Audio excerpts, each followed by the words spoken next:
It's Friday, December 12th, and it's time to get ready. Ooh, caught you. I got you. But no, for real, y'all. Good morning. For real, get ready with me. We ain't been this in depth. What we used to. We actually used to. We used to be this in depth. But it's okay. Lulu, hello, girl. What's up? Ain't seen you in a minute. Happy Friday. How is everything? How is everything? I don't have my bell with me. I'm gonna just get my bell when I go back downstairs, y'all. You know, it's fine. It's fine. We'll get to that eventually. Eventually.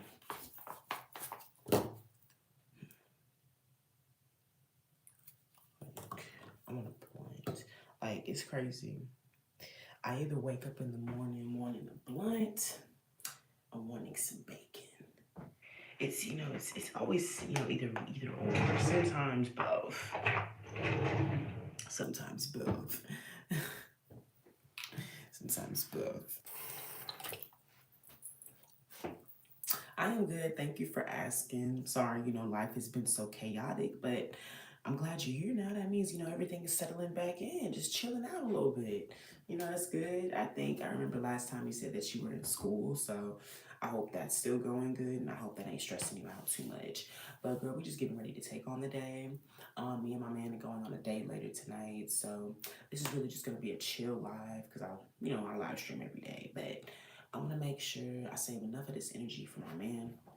But I also want to do a get ready with me live. I ain't got real personable with my fans in a minute. Oh no, I don't call y'all fans. I call y'all co-anchors. You see how easy it is to slip into that? And I gotta jump out because it tries to jump in. Ridiculous. But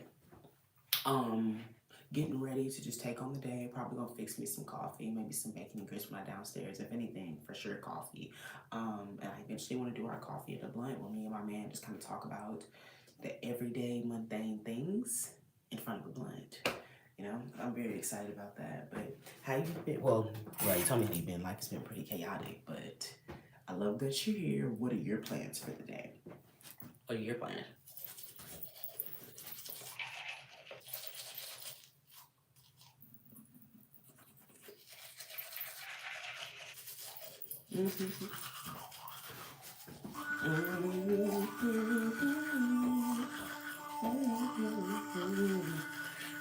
Yes, my mom's doing good.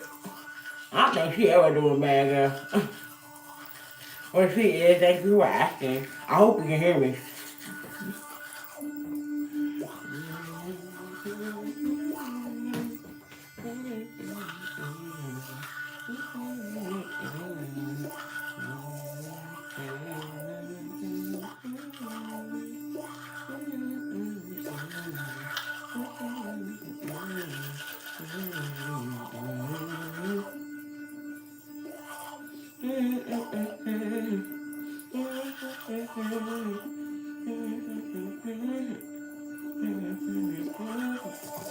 We were under weather, girl. I'm recovering from a wannabe cold. My body wanted to have a cold, but I wouldn't let it.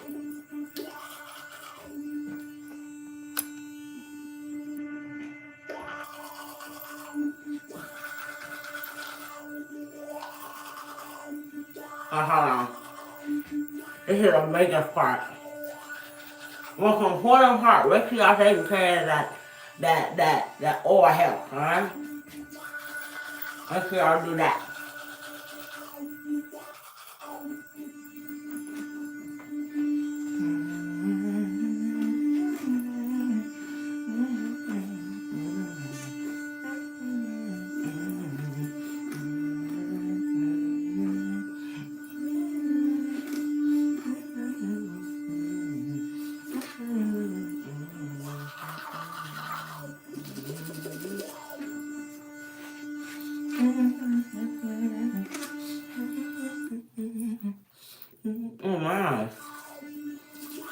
I overhang. I went overhang.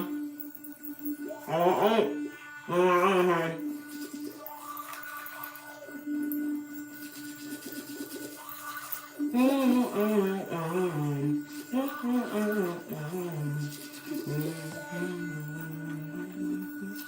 Mm-mm. Huh.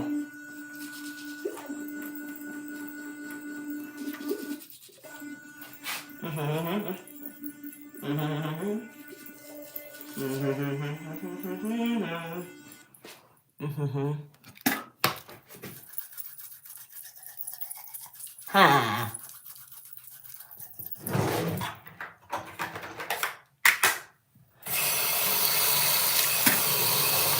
To answer your question, Lulu, I did not move anywhere else. Hold up. We got a gift in this motherfucker. We getting gifts in this motherfucker. It's getting litty in this motherfucker. It's getting thicky in this motherfucker.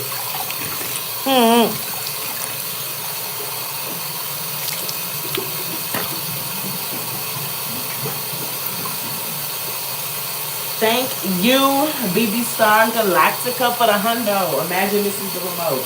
Ding, ding. But I did not move nowhere. I ain't moved nowhere, Lulu. I'm still in Houston.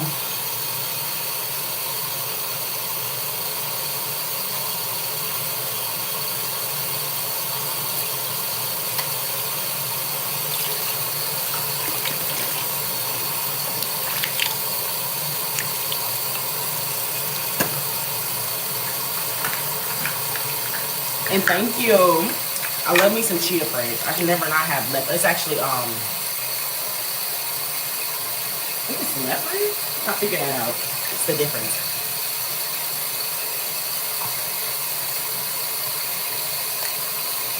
So sorry, y'all were not supposed to see that.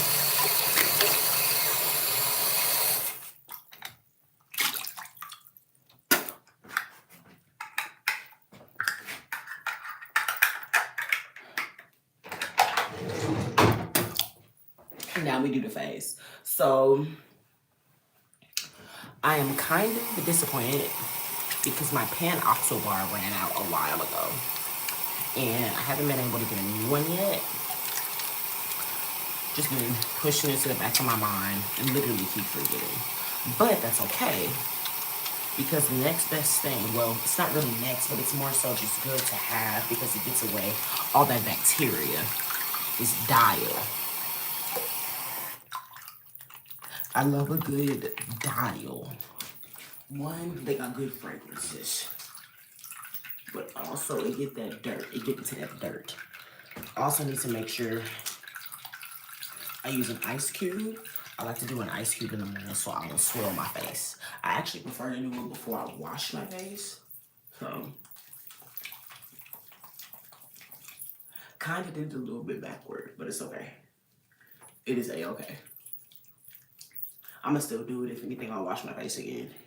But I love to have that ice. Gus to have that ice. Gus to have that ice. Hello, welcome in. Hello to everybody. Make sure y'all liking that live. Happy Friday. What's everybody's plans today? I ain't got my usual pose up, but it's okay.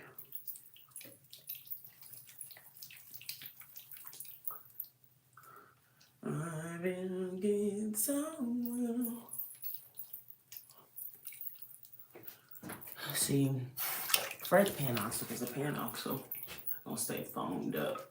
I gotta keep reapplying and reapplying. I'm a girl that love to have some suds, okay? I love to have some suds.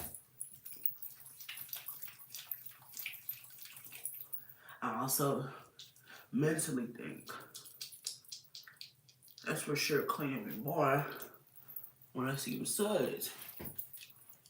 So I got to have them, you know? Got to have them. Dial soap. Because I cannot get my pan oxo right now. But it's cool because it gets that dirt off. Get that motherfucking dirt off your shoulder, off your face, your feet, that ass.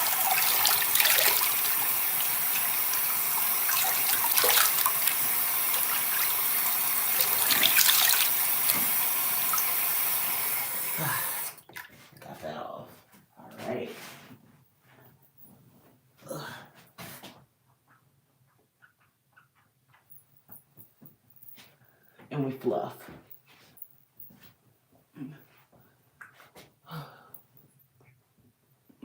Okay. I think I'm gonna honestly go get the ice cube just so I can do a little bit. I ain't gonna do the full out like I usually do since I just washed my face. But I will get a little something. So I'm about to go get that ice cube. Thank y'all for being here. Make sure y'all like the live.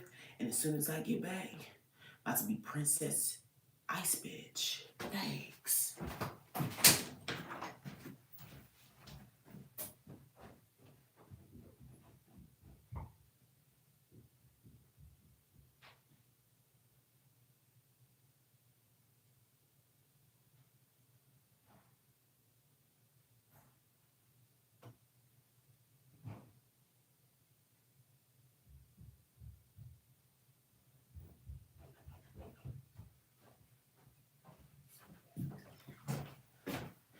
We are back in this bitch and we finna turn it up. Got the ice cube for the epidermis. Okay. Ooh. Ooh. Ooh. I need to get an ice roller. Ooh, that way I could put cucumber and lemon in that motherfucker. But until now, this is what we do. Hello, welcome in. How you doing? I'm blessed and highly favored by the Lord. So, I'm good. Oh, oh, oh, oh. Oh yeah, I feel it tightening that skin. I feel it tightening that skin. Hello.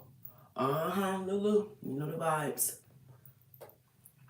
I think for Christmas, I'm going to ask Santa, aka my man, or my parents, because you know, both sides of the pendulum. I want an ice roller. So I could put cucumber and lemon in that motherfucker. And that's just gonna help my skin all around for one, my freaking bags, cause I like to wake up like a morning bird and go to sleep like a night owl. So something gotta give, you know? Oh my gosh. It's okay though.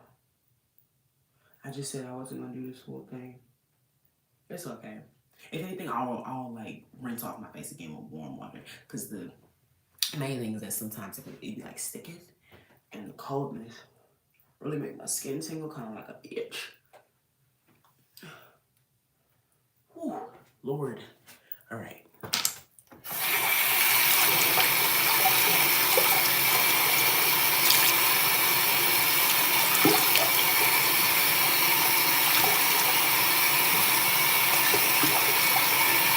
Yeah, love it. That contrast, the immediate contrast to the cold ice from that hot water, to the hot water. Ooh, amazing. Your eyes do not deceive you, JMG.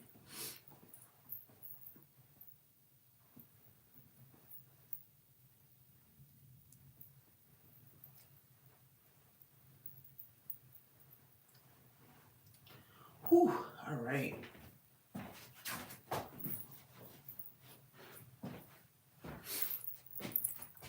And now we're gonna do some sunscreen. Another thing I haven't been able to go buy again. I need the bigger one, but I'm over here using the travel sizes that the dermatologist gave me. You know, you gotta get it how you live. Shoot, be resourceful.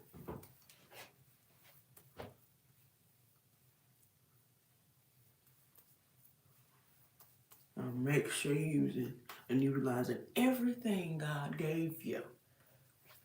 Don't make me get into a testimony now. Shoot. Having faith of a mustard seed. Having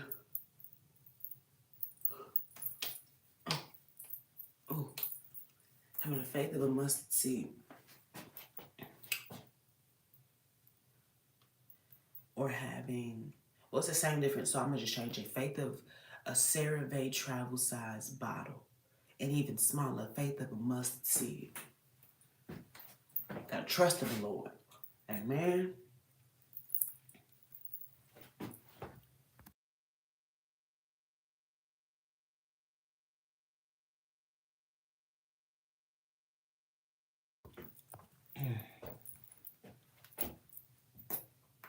I am most excited for spending time with family around Christmas. I'm at that age where I just want to be with family around Christmas, and I gotta pack up Christmas presents for the kiddies. So I think it's going pretty well. You know, went ahead and got their biggest shopping out the way. Just hope I am able to, like, my thing is food and family. My mom said that she gonna cook a pot roast. I plan on doing a good chocolate cake. I'm gonna ask her to do her strawberry coconut cake because that motherfucker is so good. And we just gonna vibe. My dad gonna, vibe out on that couch with a nap like he do. My sister probably gonna do the same while me and my mom putting in that work in the kitchen. Well, my man helps too. My man is helpful.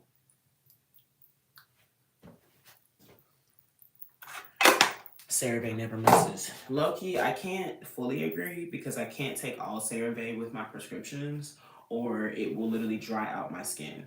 Like, I'm coming down from 2 dry skin patches underneath my lips a couple of days ago because I can't take it with my tretinoin. No. What about that hyaluronic acid?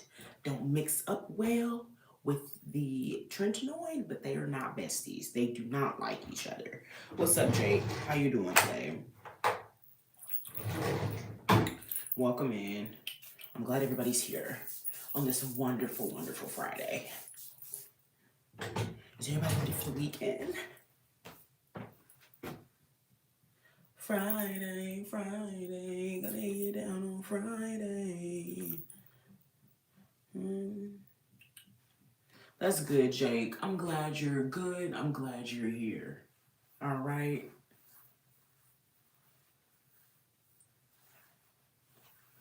Ready for Christmas? I know that's right. I wish I could get a new phone for Christmas because mine is currently fucked, okay? JMG, don't get blocked. But because you said it once and you retracted it because you knew you were wrong and you retyped it. Stop it. Let me get out the camera for this.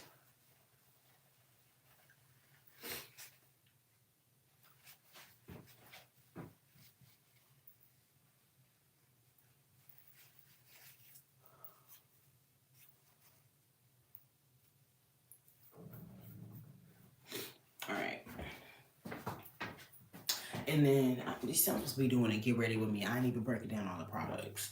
So because I have sensitive skin and during these times of the cold weather and that temperature dropping, I need to make sure I'm using a skin protectant, being Vaseline. And then I like to double up and do a coconut oil as well. Coconut oil.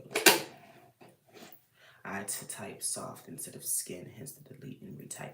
Maybe we should have taken the fact that we had to delete and retype as a sign. I don't really care about how you think my skin looks. If it looked lush, JMG, I really don't give a fuck. That's an opinion I care for from my man. Like, y'all niggas be getting too comfortable on here every day, and I be having to remind y'all niggas. That shit ridiculous. Don't talk to me a certain way. Do not talk to me like I'm your woman. Do not talk to me like I'm a fucking object.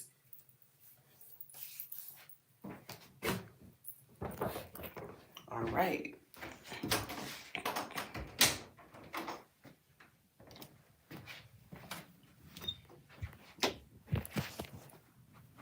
Oh, wait. So like I told y'all earlier,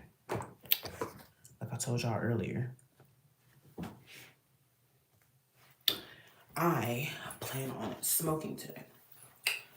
And I'm gonna be cute when I'm in my smoking fit, obviously. And I have my smoking bonnet.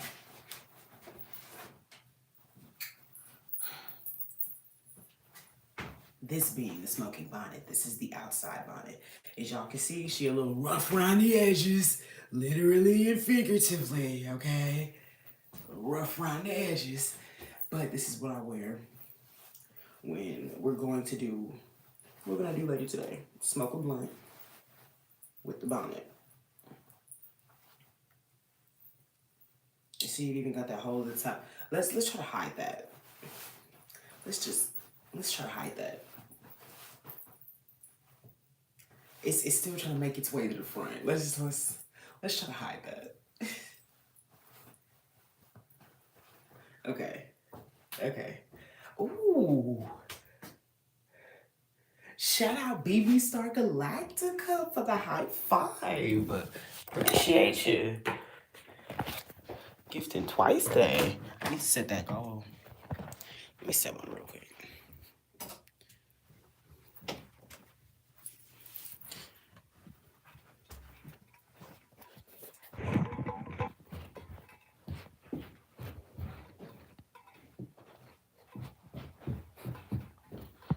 All right, we're downstairs.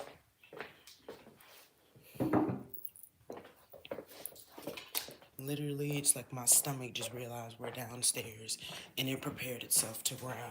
No joke. No joke. Oh, wee, oh, wee, oh. I said, oh, wee, oh, wee, oh. I said, oh, wee, oh, wee. Ooh, is Asher the Stoner still in here? No, sis, I don't need no mod assistance, but I do need a broader female audience. So, I hope you subbed. I need some more female co-anchors. I don't like that it's that high. All right, and I'm gonna do some lip gloss.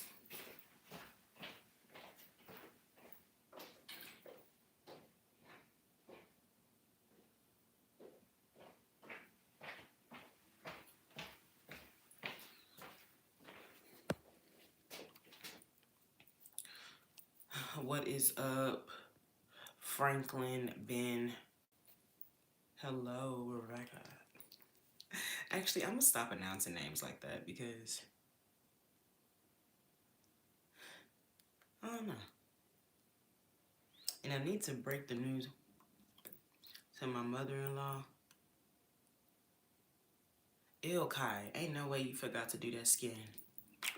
Ain't no way you did that. Ain't no way that you did that. Yes, Lulu, I'm still playing The Sims. Well, I don't know what the fuck. I don't know why I'm supposed to stop because everybody else got their own shit going on. I like to play Sims. I don't know what the fuck them niggas got going on. So, people like that is followers. The fuck? Shit.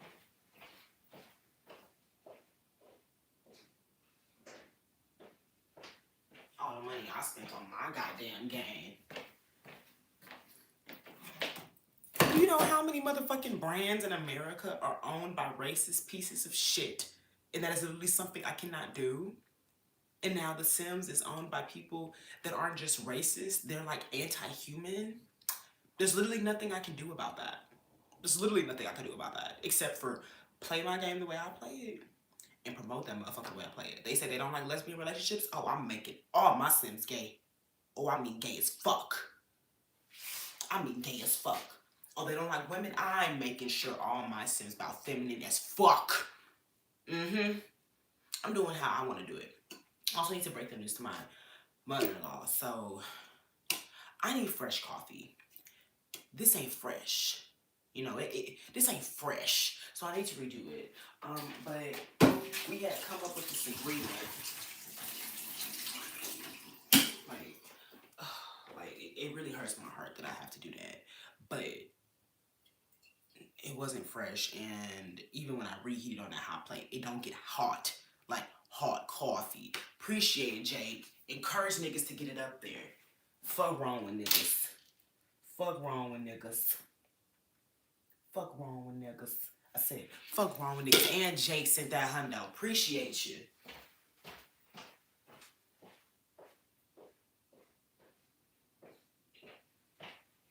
Don't be afraid to send them super chats and them gifts, y'all.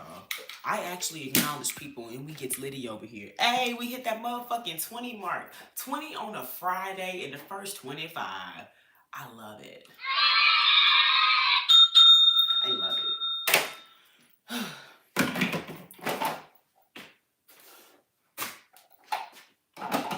Alright, so hold on. Oh my God. Oh my God. And that's all because of Jake. Because Jake got on y'all ass. Shoot. And no, the Sims got purchased by people that are anti-human. Got purchased by the Saudi Arabians. And y'all know how they be getting down over there. Oh, y'all know how they be getting down over there. Shit. Shout out to you, Tiffany. Appreciate it. So, yeah, they got purchased, and I believe Donald Trump was in on the purchasing too. It's very dysfunctional. But, yeah. Lulu and I met by way of me playing Sims, and she was curious if that was something I was gonna continue doing. And my response, why the fuck not? Shoot, I hope you still playing your shit too. You see, that's the literal reason we need to play it, because we got motherfuckers who do not like humans. That's why we need that form of escapism. I ain't gonna stop playing my shit because we got, like I said, it's racist people in America everywhere. I can't do nothing about that. The only thing I can do is keep pushing. I can keep thriving. Call the niggas out on their bullshit, they injustice. Say how we gonna get better and move forward. Them being motherfucking racist, they gonna have to answer to God about that. But what I'm gonna do, I'm gonna keep shining, okay? Shoot. Shout out to little Simsy and all them like that. They was like, yeah, because that's the things that you do. Then white people, you do that. White people say, yeah, I'm no longer a part of the Sims Network creative program because I don't like that they sold themselves to the Saudis and they do not like humans and all this and that.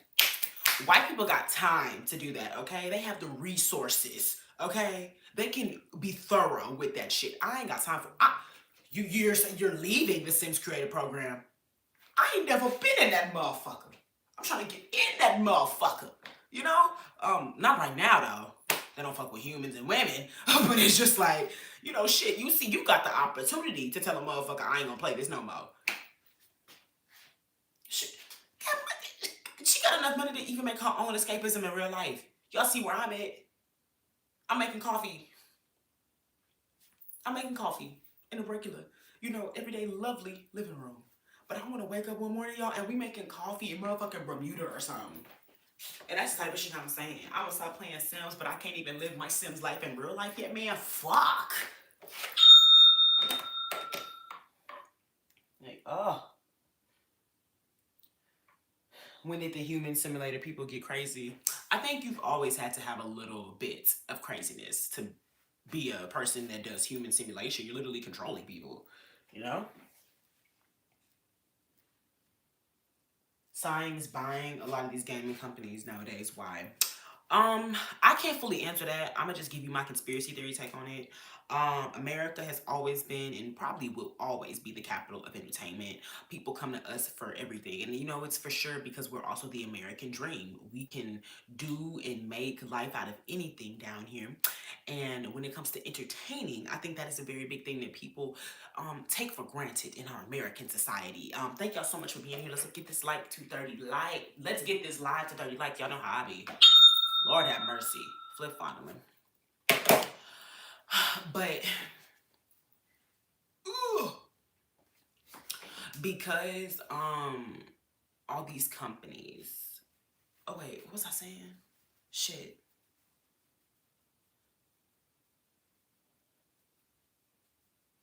I forgot. Oh well, must have not been important. Shoot.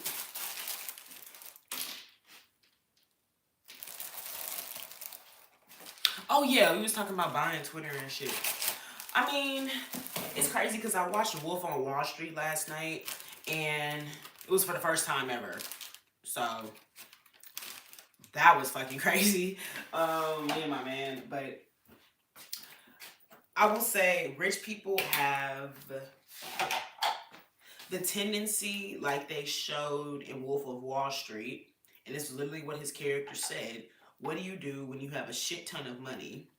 And then the next, oh shit, the next scene was him proposing to his wife, and obviously, oh shit. Outside the obvious that that's something we can get into on a whole other day. But men viewing women as property and men understanding that women are a fee. And so when niggas say, what do you do when you have more money than you know what to do with? You basically buy a person. That's the white man way of going with things. And you got to add that to what we do nowadays, and that's one of the biggest reasons why a lot of people do not like capitalism, is because it's exploitative, and there's always going to be somebody that is being taken advantage of in that situation. And so when it comes to rich people, when you have all this money, and you've already built up this kingdom in your own land, you've already built up this reputation around the world that everybody knows that you're the king of this kingdom that you built and all these different things. What more do you do then buy more things? Just like, I guess, shit, better than buying a country, you start buying things that make that country great, like their entertainment, aka being the games. And that's my conspiracy theory.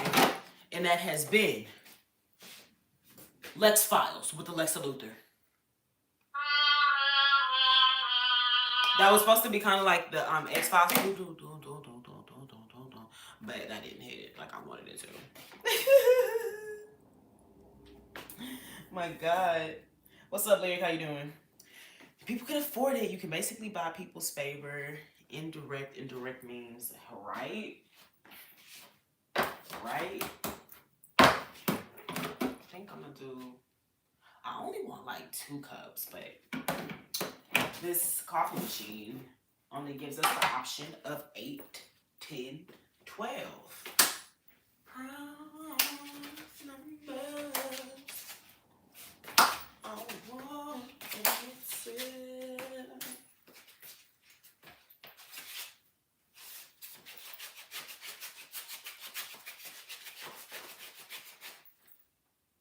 Wait.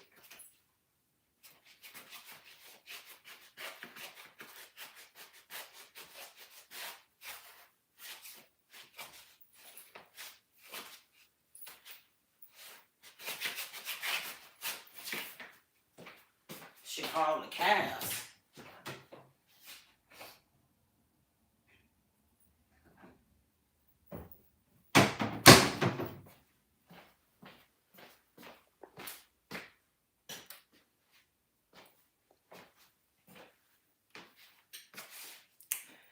I mean, why not?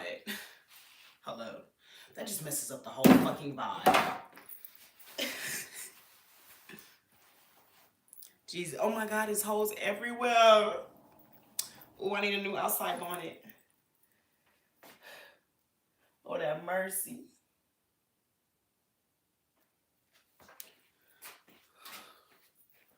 I'm glad I put that motherfucking setting on to block certain things in the chat. Niggas is weird. Like, niggas is disgusting. This is... Ugh.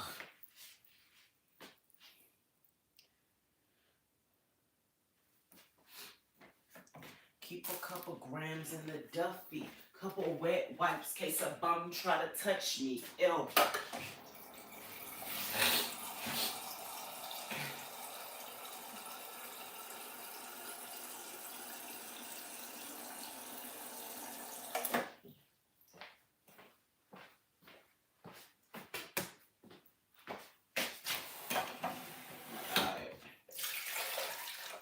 Oh my God, there's a freaking gnat in here. Ah!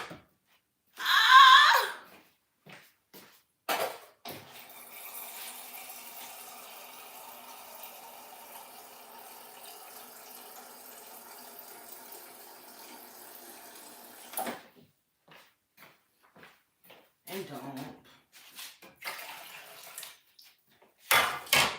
Oh, and I think I already said it, but maybe everybody don't know. My man and I are going on a date today. So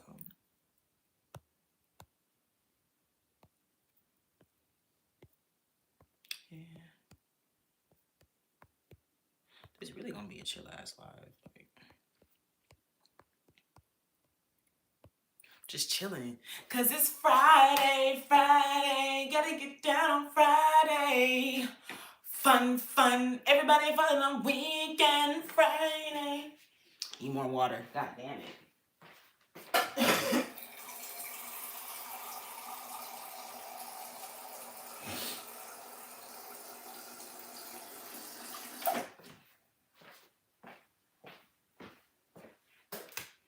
We were supposed to be going to take our pictures with Santa today, but I made a boo-boo, and I neglected to see that you had to book the appointment.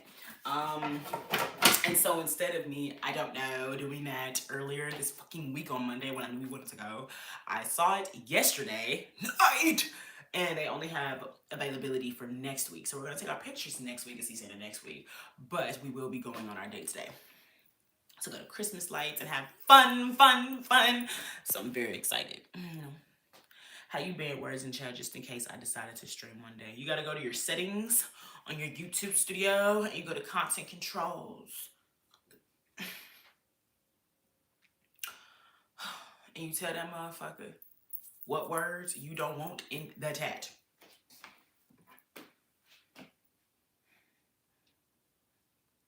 Fun, fun, fun, fun. Gotta get down for the weekend. Oh, my content controls. There they are. Move. Move. All these freaking words, suggestions, statements. It's crazy. It's crazy.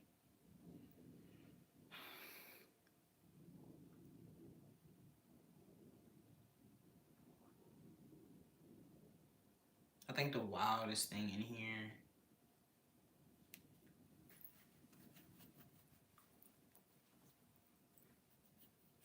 Probably straight cum. Like straight cum. Cum, grip, a dildo. The Is It Pink ones were just so annoying. Like that was the first to go. That was the first to fucking get the fuck up out of here. Yeah. A lot. A fucking lot. I would show you how.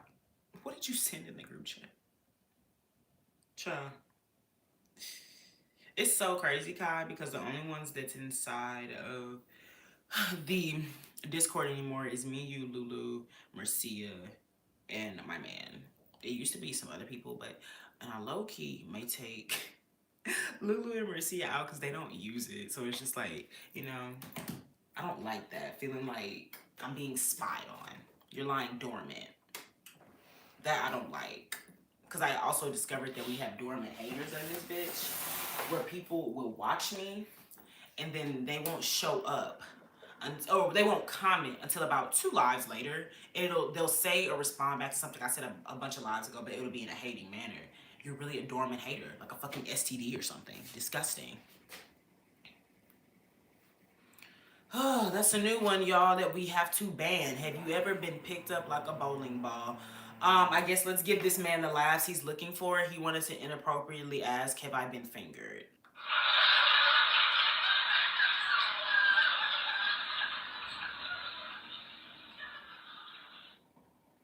I hope you got your laughs. I hope that you got the laughs that you wanted.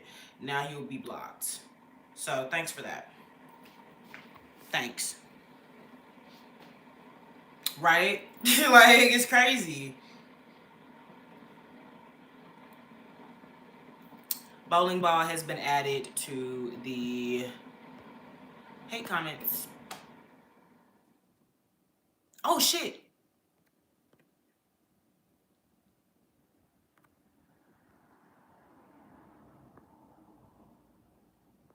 Oh my gosh, Kai, talk. Because I accidentally hit you. Talk. Please. That's why I like doing it on my phone. Because I got the smallest hands in the world. But all of a sudden, I got big meaty sausages when it come to dealing with my fucking content. Man. Man.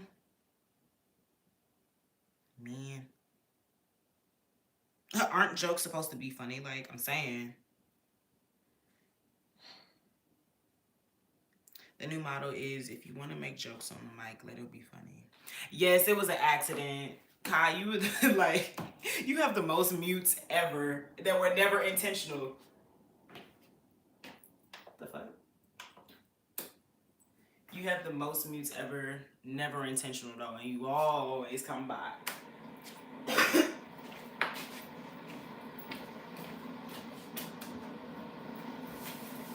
Clean that off. Feel like a bartender. I don't even be doing nothing. That's the thing. It be the backlash of other people. They should be ricocheting onto you. It's not fair. I be trying to ban they bitch ass, and here they come. Nonsense. There's this other nigga up in here that's just saying the wildest shit. I'm about to ban his ass too, but they're not even showing it. Look at that. Look at that weird ass nigga.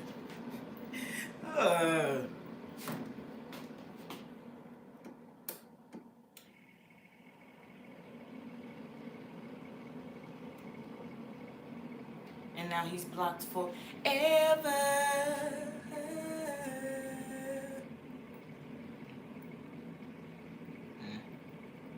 Interesting. Just as long as that acts on you don't turn into an accidental ban. I think that's the thing. I don't think I can ever accidentally ban. And then even if that happens, you got me on Discord too. So like, if that ever happened for real, and you never could access the live again, you got my personal. So, you know you're good. You know you're good. My gosh, it's pouring. It's raining. It's pouring. My coffee's coming in. Oh, whoa, whoa, whoa, whoa, whoa, whoa.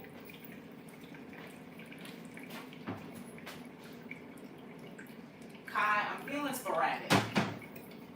I have this rule set that I don't want any male mods because there was Christmas rain. There was an incident that I got into with a male mod that I used to have on here, and you've seen the fit, Kai. Don't play with me.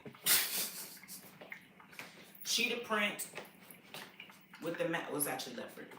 Leopard print with the matching leopard bonnet with the matching leopard cup. I'm not showing my shoes because it throws the whole fit off. It throws the whole thing off, and we're not going to deal with that today. Yeah, yeah, yeah, yeah, yeah, yeah. If you gave me a chance, I would take it. Time.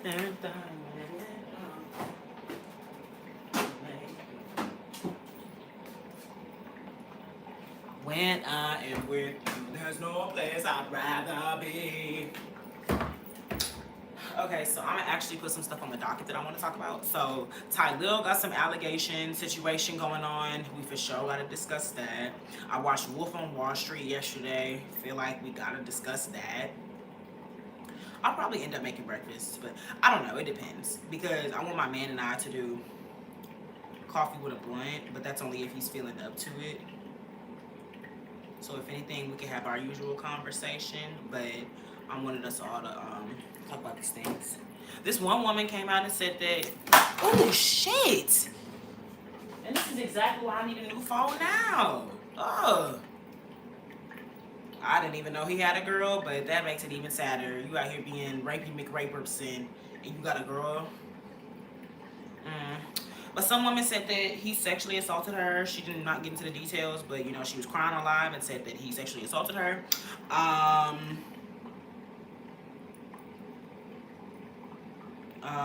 He gonna post on his Instagram. I would make it clear that I've never sexually assaulted anyone. You know, I'm somebody that believes victim until I believe assailant or victor. But also, I remember the other day after the streaming award situation, some white man had came out and said that he heard Ty Lil and the crew talking really reckless about women, or specifically the woman that was saying what she said on the mic, saying that he'll make us it was Dez saying that he'll make us suck dick with no teeth, and Ty Lil didn't continue the video, but the man was saying that he could have sworn he heard somebody talk about rape and everything too. And I just feel like if you already talking like that, that's where your mind is already at. So why would I not? Who would I be not to believe you wouldn't do something like this? I also remember, I think it was maybe 2 years ago when his sister sexually assaulted old boy from Howard. And you know, it ain't got nothing to do with Kai, but these are people that are around Kai. But I remember Kai had another friend that was involved in a party, and another girl had accused him of something too. I believe that it was false, but it just seems like, you know, these people coming from this area always seem to be put in situations where they're being accused of something. I also seen another video where like Tylil was on live, and a woman was just like, you know, they was at Kai house, and a woman was just like, you know, dancing or whatever, and then he gonna get up and start gyrating on her. Bro, like, what the fuck? Can't watch him no more until he has receipts to prove otherwise. I heard about that. Then they basically tried to play it off when he asked if he was good by saying, I'm just from New York. I didn't hear that last part, but like, elaborate. Tylil was trying to play it off and saying that's how they talk because they from New York. And that's so crazy because I was really stopping myself the whole time. Well, y'all know how New York niggas get down. They always aggressive. It's always, bitch, this. You give me tight that. They just get aggressive real quick. Shit, I hate to be alone in the room with a nigga from New York. God damn.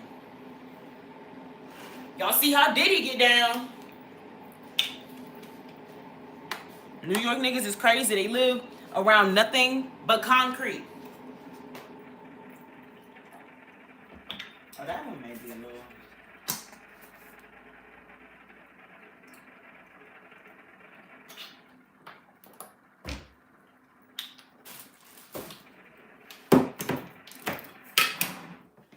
No place I'd rather be.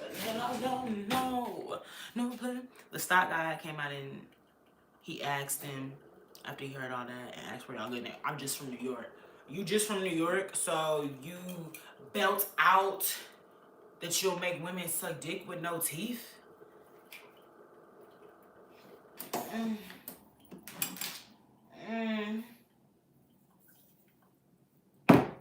Mm.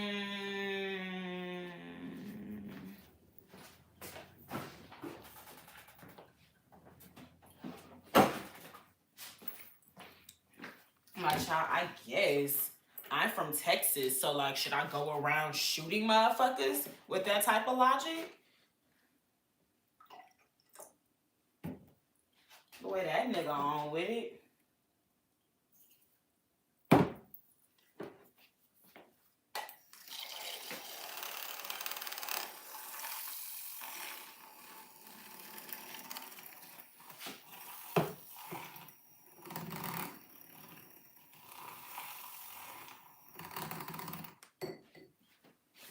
So crazy. All these things is white. Almond milk, white. Half and half, white. Sugar, white. Creamer, white. How we gonna have a chestnut pecan creamer in the motherfucker white? Why is not the color of the chestnut? You see, that's how they be. They be trying to silence me when you get close to the truth. Just like crackers. That's exactly what they do.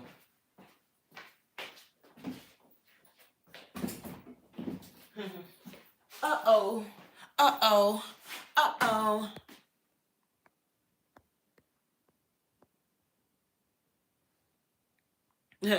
Ad peg. Clearly. And that's actually what I was going to ask you, Kai. Would you like to mod for the day? I'm going to go against my own rule and allow a man to be a mod again. But, you know, I just feel like we have a good vibe. And you have sense. And you respect women. And I do feel like because you're queer like me, it's a certain understanding that we have. I've had to kick people out of here for being homophobic. I've had to kick people out of here for being misogynistic without even understanding it. And it's just like, sweetheart, you don't need to break your rules. Well, if you're telling me not to, then I guess I won't.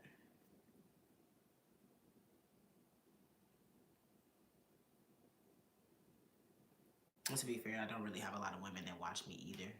So, it's not like I'll ever have a woman mod.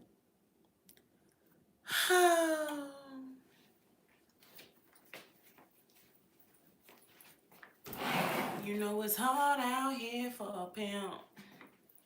I'm trying to get that money for the rent. When I'm trying to be taken serious. Yeah. Just keep being here.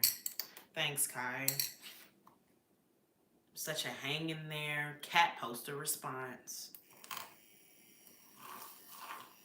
Thanks.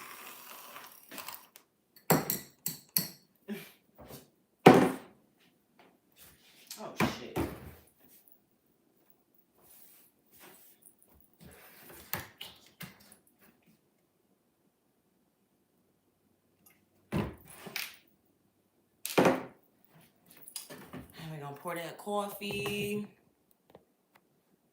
Happy to see you. Thanks for coming in with the positive energy.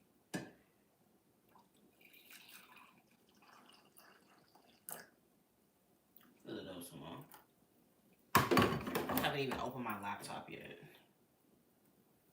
Y'all, if we could get this live to better likes, please and thanks. I think I can fit some more. It's really at the top. Now float that motherfucker. Now foam that motherfucker. Now float that motherfucker. Now foam the motherfucker. How long we been on here? What?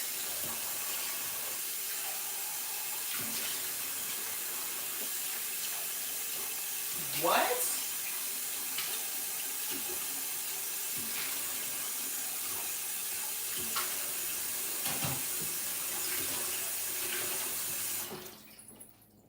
There's no way. It's been 51 minutes. Bro, where did the time be going? Where all the time go? Starting to fly. And absolutely not. I do not like half and half instead of heavy whipping cream as my cold foam. I don't like that. Y'all see how that shit just dissolved? Bro, no. I will be making my usual concoction when we have the second one. This shit got me oh so fucked up. Special agent oh so fucked up. Shit. If I wanted this shit to be that flat, I would have just put the creamer in the coffee. Oh.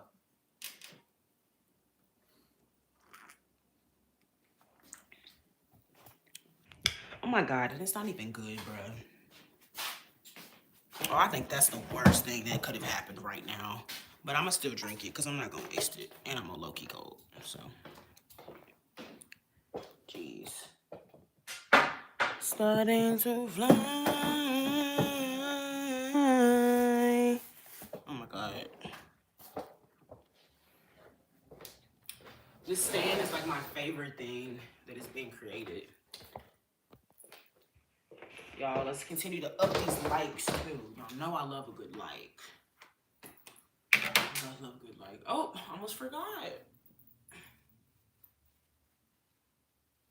Oh wait, maybe I should like position it better.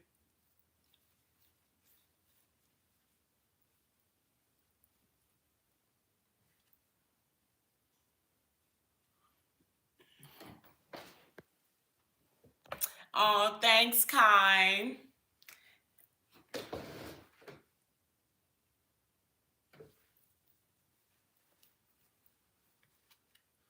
Okay, there we go. There we go. PV, you know what's up, Bernard? Don't get me started. Don't get me started. Funny how time flies when you can have ADHD. More like that, JMG. Shit. You know how my ASG be going. I think I'm gonna go double live on my phone again. And yeah, my phone is fucked up. So if it sounds weird and it looks weird, it's like fucked up. Why do y'all think I don't go live on my phone? Can I ask you, what do you think is more important, freedom or structure? I'm going to answer it in multiple responses. One, I think you have to have a good balance of both. Two, I think you have to have freedom first before you seek your structure. Well, I don't know. Because a lot of the times we wouldn't seek freedom if we weren't so full of structure. But I will say, with me personally, I had to go through having so much freedom before I started seeking the structure again. And because I was so structuralized, I started seeking freedom. And, you know, it's kind of like a ping pong type of effect. But I do feel like having freedom is the most important thing, because that is what God gave us, is free will. So when it comes to freedom, I also feel like there wouldn't be so many stories in the Bible about, you know, freedom and setting people free and having to go through trial and tribulation and having to go through against the odds if freedom wasn't very important. So I'd say that's the one that's most important. Hat got hang time. Does PV have a good psychology? Does PV have a good psychology program? My nigga, I could be biased because that's literally what I graduated with, but I put that number 2. If anything, it's in a top three. PV is good with nursing, agriculture, and psychology. That's like, if not one of the things, that is the thing you go there for: nursing, psychology, or agriculture. They have a great psychology program. Now throw that motherfucker. Hey, I said throw that motherfucker. So at, I'm gonna say like one. Oh yeah, I do remember you said that your daughter was gonna go in nursing after psychology. Psychology is a really good program. Your daughter is not gonna regret it. Hella fun. I was very much inducted into the psychology honors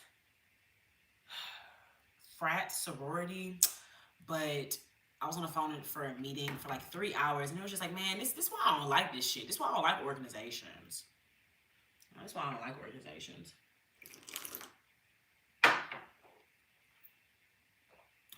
Um, where's that I've been on? Technically, it was sophomore year of college, which I know COVID be like flipping things up, but it was way before I met my man, way before I was in an amazing, loving relationship.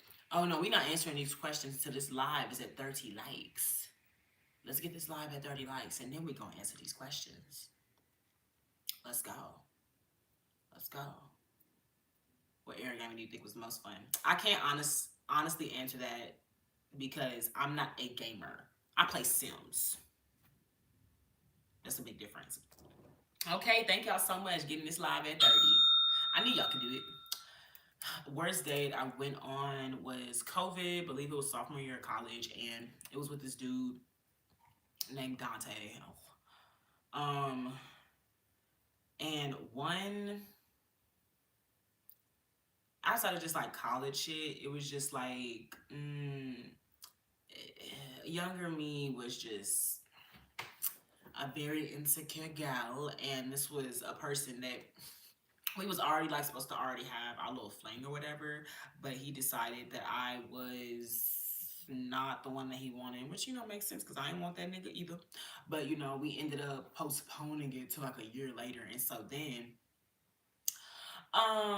he ends up like saying, oh yeah, he wants to take me out on a date or whatever, and I'm just like, okay, kind of over the nigga at this point, obviously, because it's like, nigga, I wanted you last year, I don't want you this year. But I mean, shit, I low-key wanted to go out anyway, so now I kind of got an excuse. He ends up coming to pick me up.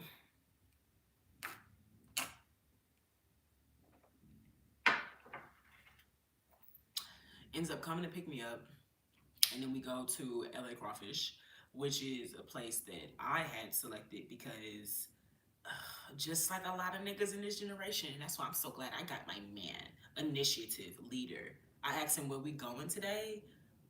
We're going to the Woodlands area to go and look at the lights. He booked that. He knows that. He selected that. He took the initiative to do that. This nigga say he wanted to take me out on a date. Comes to pick me up at the house. Oh yeah, where we going? Oh, I was just, going, this your side, so I was gonna let you select. Nigga, fuck this being my side. This is my hometown. He was from Louisiana. I'm from Texas. Fuck this being my side. This is my home. Like, my nigga, we go to college together. Obviously, this, like, every town is my town. My nigga, you're not even from here. So, with that mindset, do you need somebody to go and tell you where the fucking piss then down in Texas? Because what the fuck do you mean? Well, I was just gonna let you select where you go?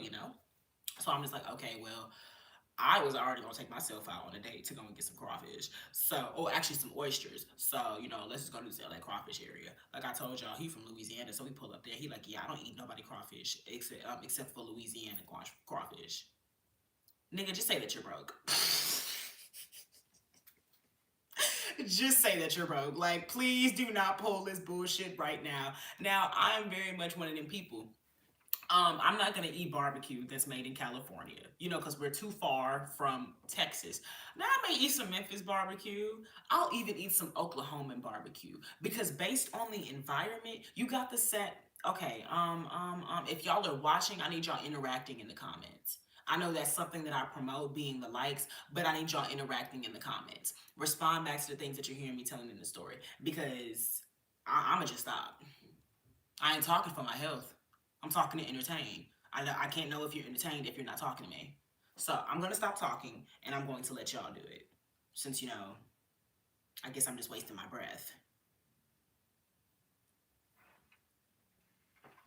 I can't tell because I'm not getting comments.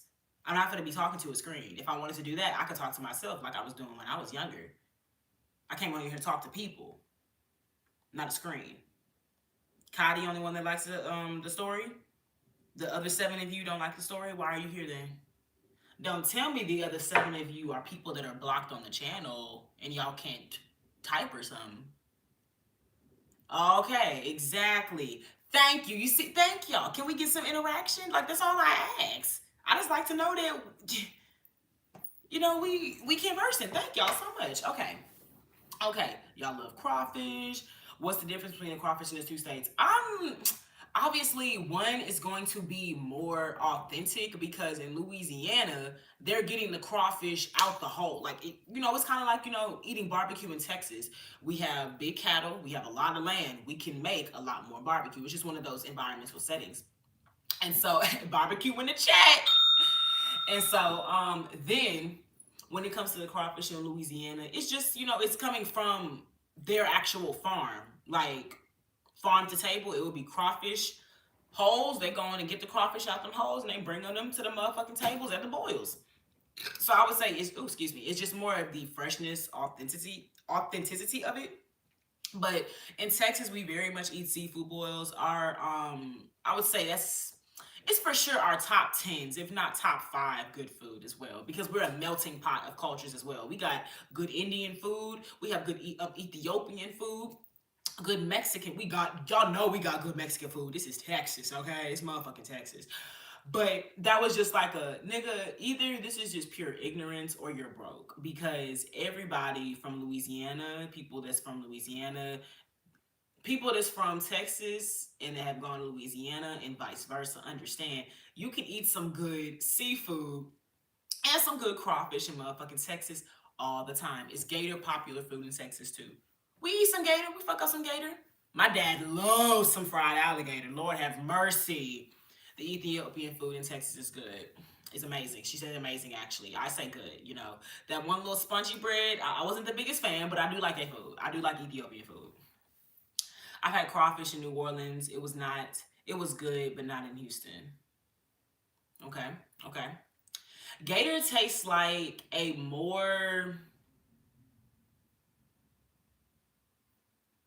little bit of a tougher chicken. It's honestly what I would imagine rooster tastes. Ooh, I wanted to make a joke so bad. You know what? Fuck it. I'm gonna make it. Gator tastes like what I think cock would taste like. I couldn't even say it without getting through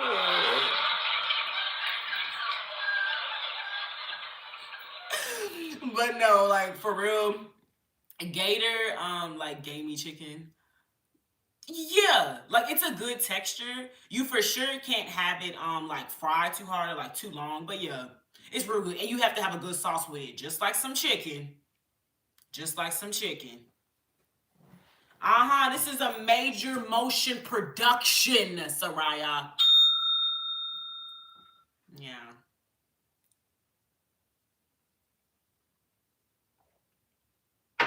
Autumn says she had gator in Waco. Girl, you went to Waco? Lord have mercy. Salute to you. My God. But okay, so I'm glad that y'all like the story. We getting into it. So the basics is we go to the place, LA Crawfish, and I had went there intended to give me some crawfish. And so I was also fully set on us like, having a little crawfish seafood boil because yeah, he's from Louisiana. We're on this date. But mind y'all, I should have already peeped when a nigga asked me on a date. But you don't even know where the fuck you want to go. Okay, anyways, let me just get to the nitty gritty. We get there, and as he states, I don't eat no crawfish unless it's from Louisiana. My bad bitch antennas just start going off. Oh no, this nigga broke. Okay, I was just like, and I wasn't even going fucking. I'm not going to protest it. I'm not going to force you to eat a mother crawfish, and I for sure ain't paying for no meal for no nigga. You out your rabbit ass mind. Oh my gosh. So he might be scared you wouldn't like the place he chose. Girl, that's one of the things about being a man. You gotta be able to face rejection and disappointment. So, and that's why that nigga ain't the man I'm with. Okay, he wasn't a man at all. He was a nigga, nigga, nigga. But anyways, so I was just like, oh, okay. And I could like also tell that he was on some, oh, I'm gonna hope like she orders me some, or like, she still like initiates that, oh yeah, I want some crawfish. I wasn't doing that, nigga. I ain't buying you no motherfucking meal. Like, first of all, you couldn't even select the place and you ain't even got no motherfucking money, bro. This is like fucking horrible. This shit is horrible.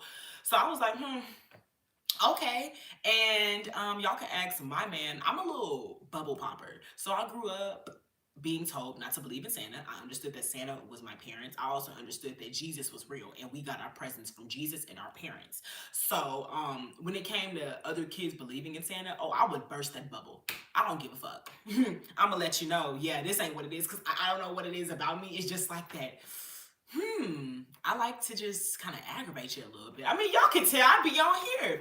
So knowing that he probably ain't had no money, knowing that you asked me on this date, but you didn't even select it, and knowing that, like I told y'all, we were supposed to have our fling like, a year prior. It was just on some like, a nigga was playing with me like I wasn't a bad bitch and everything. And it literally wasn't meant to be, but it was just one of them. He had decided to go and be with somebody else. It was kind of just like parading her around in front of me, like, oh yeah, and I don't want to be around you no more. Da, da, da. Mind you, we were in the same friend group together, and he would do like weird, lame ass shit, like literally leave the room when I would come in. It was just very, very weird. So this is like a get back for all three of them of just like, you really thought you could play me. Like I wasn't a bad bitch. You have no money. And you also have no initiative. So I didn't order the crawfish because I wasn't even gonna be on some shit like, oh yeah, I'm gonna order some and you can have some off my plate. Cause when I don't like to share. I don't like to share. Anyways, but I wasn't gonna even do that. But like, I am a nice person, so like if that was a situation, we could have done that. But it was just too many L's. I'm not gonna let you take a dub. Fuck out of it. Well, no, no. Too many L's. You're not taking a dub. Fuck out of here, nigga. So I went ahead and instead of ordering the crawfish that I don't know we could have split, because but a pound of crawfish, I say that's date wise. Obviously, 1 pound can satisfy one person. But if you get a pound with some corn, with some potato, with some egg, and maybe even a sausage, that can satisfy two people. But me, y'all know what I did? Y'all know what I did instead of ordering the crawfish that I low-key went there to get. But it was also crawfish I could tell he wanted, but he wanted to lie about it. I could tell he wanted it, but he couldn't afford it. And he also didn't, initiate this date. Y'all want to know what I did? Comment question marks in the chat. JMG predicts I got it to go. That's option A. Okay. Who has option B, C, and D? Let me know what y'all think I did. I'm going to keep this going. Soraya said salmon. That's option B. Ooh, Soraya, I like how you think. Fred just gave straight up question marks. He's leaving it out in the open. He said, bitch, I don't know.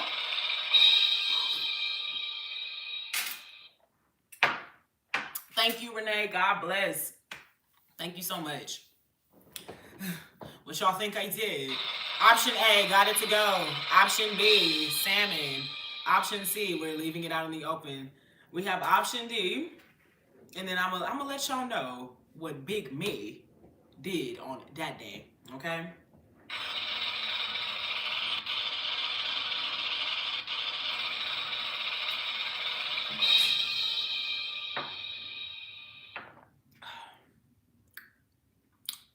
I'm actually starting to feel, point blank, I fucks with the coffee. Like, I already like it, but it's just like, I didn't like the cold foam process.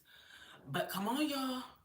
What y'all think I did? I like JMG's option. Got it to go. Soraya's of salmon. Fred is waiting and anticipating. Come on, come on, come on, come on. I'm sorry.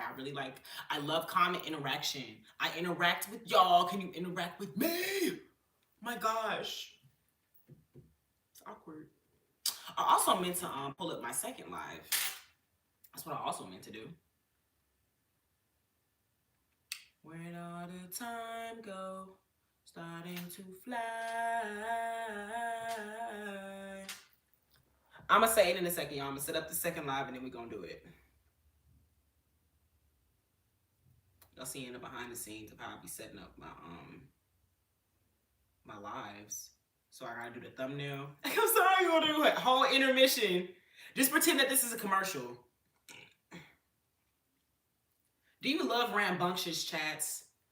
Do you love sporadic conversations? Do you love a creator that actually interacts with her fans? Then subscribe to Alexa Luther's channel. She does any and everything on live. Yeah, stay tuned, folks. She does any and everything on live and still manages to get to bed by only 3 a.m. in the morning. Subscribe now.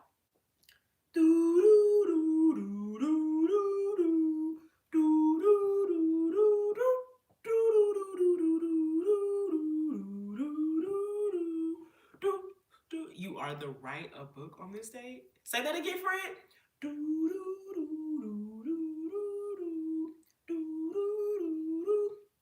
Also, if I'm entertaining y'all, don't be afraid to send a super chat or a gift. I love gifts. It is the holiday time. It is holiday time.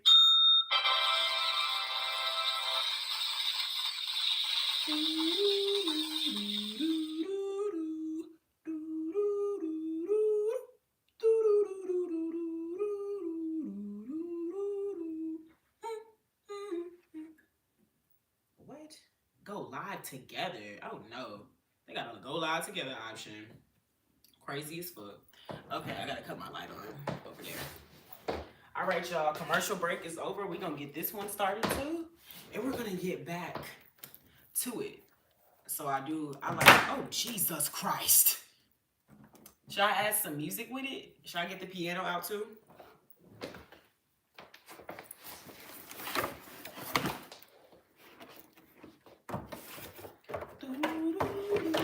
Name of the book is Crawfish in Texas. You are the writer book on this date. Is that what you're saying? That's the name of this? Crawfish in Texas? Child. GMG said order the sampler plate. Okay, so that is the final option. Okay, so option A. What do y'all think I did to the person that tried to play me? Picked me up on a date that he did not initiate, and also brought me on a date with no motherfucking money, and claims that he did not want any crawfish in Texas. So he also low-key disrespected my home state too. Talking about something I don't eat no seafood, no crawfish, unless it's from Louisiana. Oh, okay.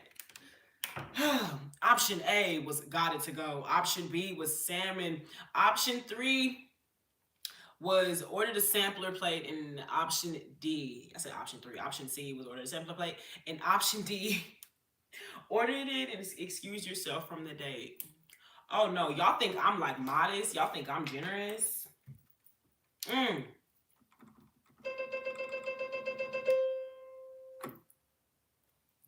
ordered oysters.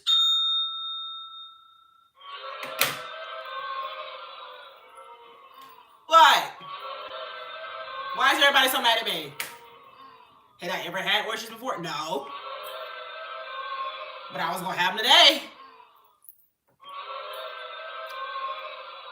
Cause I mean, if a nigga don't like no crawfish from Texas, a nigga ain't find this place for the day. A nigga don't even pay for the motherfucking food.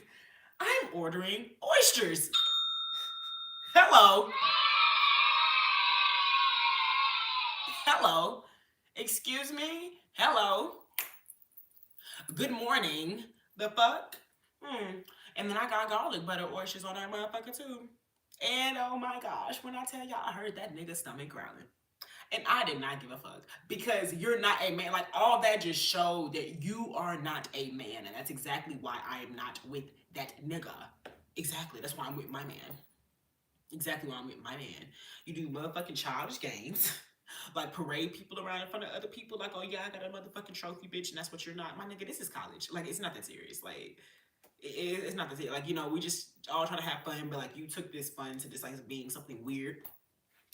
And then you asked me on a date and you didn't even have a plan for it. That's not the vibes. And then you bring me on this play. You tell me that you want me to select it. Me personally, I like being with my man. And did he offer to get your meal first and foremost? No! The first thing a nigga did when we showed up was, oh yeah, I don't eat crawfish that's not from Louisiana. And that's how I knew a nigga was broke. He didn't even want me to hit a, when they say, oh yeah, your total is 2487. He didn't even want, he wanted to like let me know, period point blank, he not eating. So I'm just gonna say, you're not eating because you have no money. There is no person on God's green earth that walks into a restaurant, has money, and don't even order themselves an appetite. That was the other thing. He ordered himself nothing. He ordered himself nothing. The place had chicken wings. It had crawfish rolls. It had little egg roll preparations. It had more things than just seafood boils and stuff. A nigga could have ordered some fried fish. You're broke. You're broke and asking women on dates. Oh my god, this is some bummy shit. Never in my days, bro. Oh my gosh. So absolutely not. I literally just looked at this like, sorry, not sorry. I'm flexing on the nigga. I'm literally flexing on the nigga. You was sitting over here like a short little synopsis, because that's another story I gotta get into as well. I was kicked out the friend group in college. It's a whole big thing. That one I'm gonna need some super chats for. I ain't gonna lie to y'all. I ain't gonna lie, I'm gonna need some super chats for that one.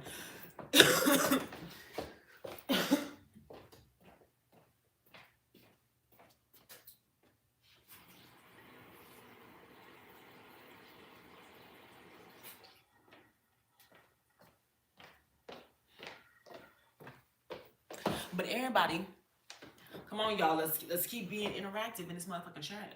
Oh no, this one not working as much. Let's keep being interactive in this chat. I need responses. I'm just saying. But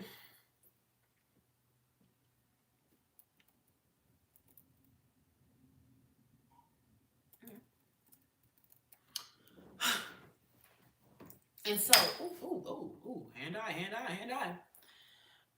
So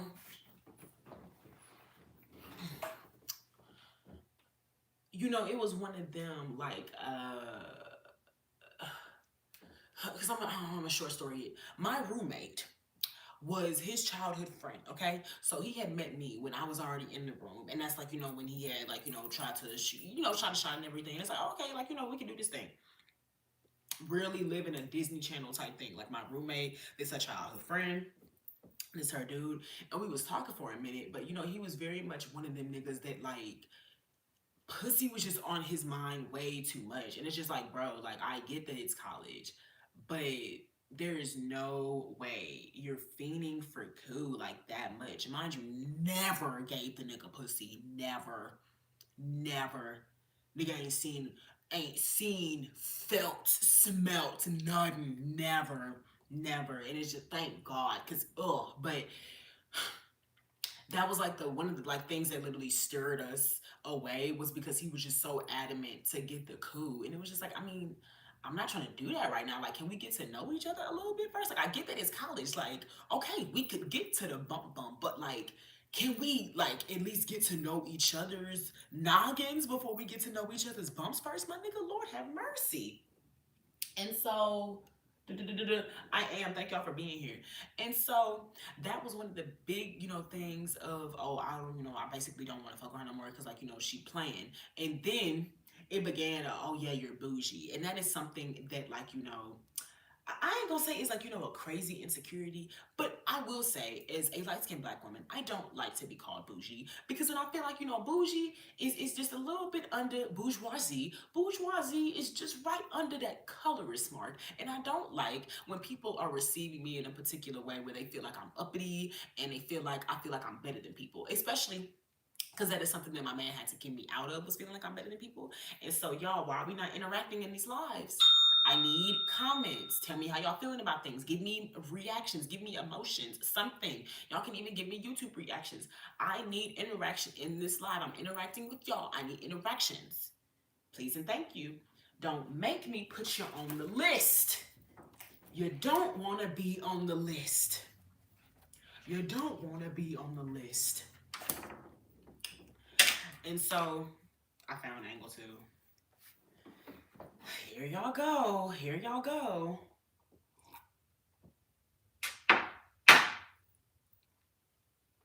What's up? What's up? What's up? And so that became like, okay, uh, it became like, okay, you're feeding too much for this coup, and it's just like I'm not for it. But like I was telling y'all, I don't like for people to like perceive me in a particular type of way. So there was a point in time I did feel like I was on some better than type situation, but somebody associating me feeling like I'm better than because I don't want to give you puss, yeah, that's fucking crazy. And so I had expressed this amongst my other girlfriends. I even expressed it along the yachts, and it's just like this is what niggas do. Like it wasn't anything that was crazy. And so I was like, you know what, maybe I myself am being a little too I guess uptight. Like, girl, it's college, let's go crazy. And so you tried to get the third base. No, no, no. He was always consistently trying to get the third base, and I wasn't trying to do that because I was trying to even figure out if we could get past first base. It's just like a nigga was just so lust filled, and that ain't never just been my thing. Like, I like to know that we can have a conversation. Like, the fuck? Y'all make sure y'all liking this live. Y'all not exempt. The fuck? Make sure you liking this live. Y'all make sure that y'all chatting in this live. Everybody needs to be chatting and liking. Everybody needs to be chatting and liking. And so I'm like, you know what? Maybe I guess I'll do third base. But then we start having more conversation, and I'm just like, bro, no, I don't want to do the third base with you if I'm not gonna have this understanding that like you're at least a chill nigga, or you're at least just a man. It's just like what the fuck. And so that's when he kind of like started departing himself from me, and I'm like, what, I really could give a fuck because I got me somebody at PD, so I don't really care about this. Like, nigga, you was never the only nigga, okay? This is college, Alexa. I am not like this now. I'm a loyal woman. I'm a wife. But back then, it was like, nigga, you're not the only nigga. Not that nigga. Not that nigga.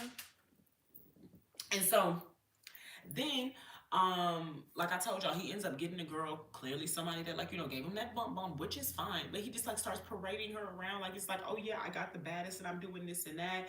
And I never really fucked with you anyway. And like really just started taking away any type of rapport that we could have. It was just like very strange. Like, no, you were always just stuck on this puss. And then again, like, feeling like I was too good and too like, up there for niggas. And so I say all that to say, when we get down to this LA crawfish situation, and this same nigga that was doing all of that can't even afford to get himself a $12 1 pound seafood boil. Nah, I'm a flex on it. I'm going to bask in hearing your stomach growl. I'm going to bask in knowing that you was expecting me to pay, and I ain't get you shit. I ordered the most absurd, off the wall shit that I know a motherfucker ain't eat. I ordered oysters with garlic butter seasoned base. Yeah, nigga, you're fucked. You're not getting it. And then to add extra insult to injury, because I already knew, like, no, this is I'm on a date with myself.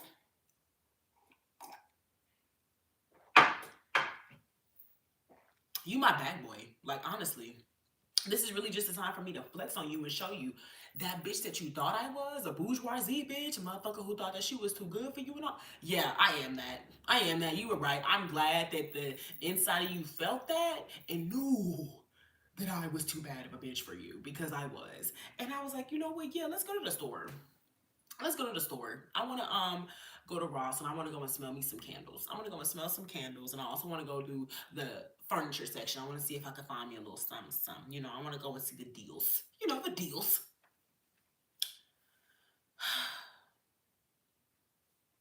Why is it that this is like also the time that one wants to try to make a move? And that's when it's just like, yeah, no, take me back home. Take me back home, because I know that I did not basically take myself out on a date. And I guess I just had somebody take up my time and space. Like, it's just like, what the fuck? And so I would say, yeah, y'all, that's the worst date ever. Don't go against your standards. Don't settle, because you will find a wonderful man like mine who actually initiates dates, who actually plans dates, who doesn't feel like how you're presenting yourself is too good to do anything. My man, and how my man got me. Okay, I had posted me a little video on Snapchat, and so posted me a little video on Snapchat. I feel like I'm already old, like, cause don't nobody use Snapchat no more. Oh my gosh. Oh my gosh, I'm over here like blushing. Think about it. Oh my gosh. Oh my gosh. Oh my gosh. I can have two lives because I'm that bitch. Sorry, y'all wouldn't know nothing about it. Oh, sorry, y'all don't know nothing about it. Oh. Anyways, so I would say, yeah, that was like worst fucking thing ever. But my man is the literal opposite. He is so thoughtful, he is considerate, he is loving, he is appreciative, and he understands that I'm a bad bitch and he treats me like such. And the way my man got me, he very much understood I was a bad bitch. He gonna hit me on Snap. Do you know what I do to you?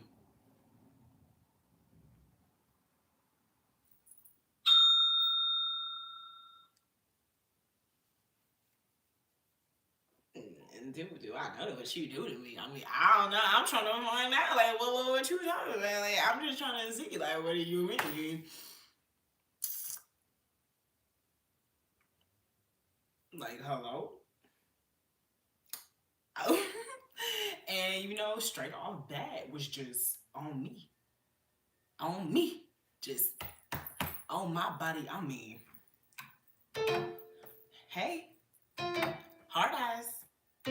Hard eyes drooling emoji. So fine. So sexy. Join my privates. Oh my gosh. And so it was just like, yeah, this is it. This is it. I'm sorry, y'all. Like, that just instantly got me. What they be saying on Love Island, fanny flutters. Fanny flutters. What's up? Thanks, Octavius. Ho ho Houston. You already know how we get. Period.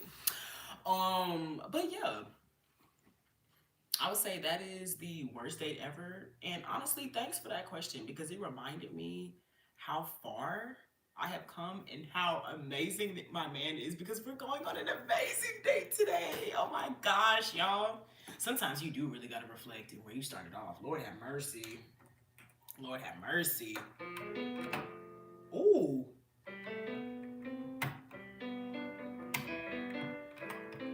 I wish I could actually fuck this up. I mean, I actually do be fucking it up, but in a bad way. It's not good. Mm-mm.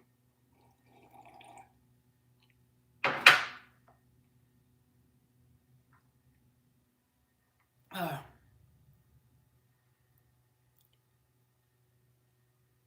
what is this nigga Daryl Wright talking about? Boy, this boy talking to himself. Lord have mercy. I asked y'all to comment back on things that have to do with J Live. Genuinely good to hear. I learned things. Thanks, JMG.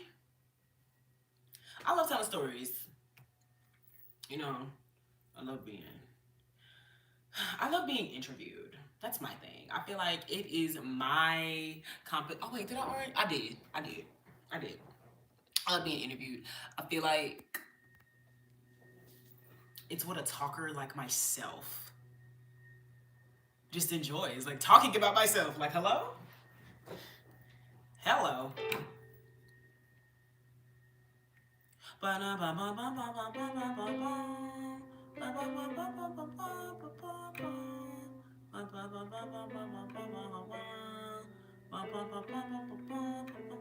They release what the hell?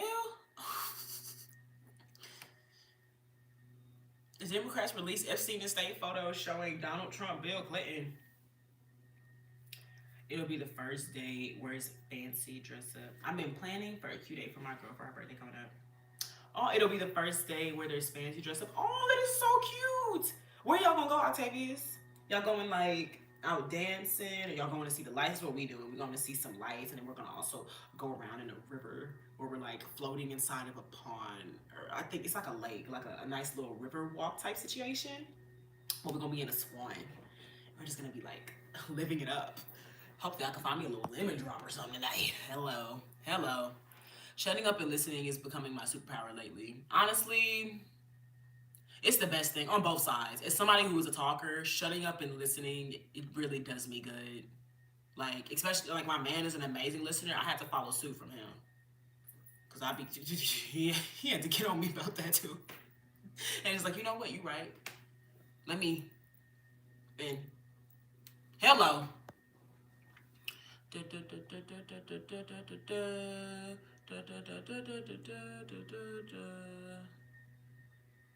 No, I actually don't need to ask my man that because it's my man. We're good on that end. It's not that weak ass nigga we were talking about earlier in the story. There's this restaurant by Herman Park, Davis Street. Hold up. You know I'm about to look it up. We're on Easy Street, and it feels so sweet. On Easy Street. Oh, Tavy, is this fancy? Boy, this fancy. Oh, he got money. He got fucking money. What is that? Is that a Cornish hen? No, my nigga, that's lamb chops. Black owned? Are you on TikTok Live too? I'm not.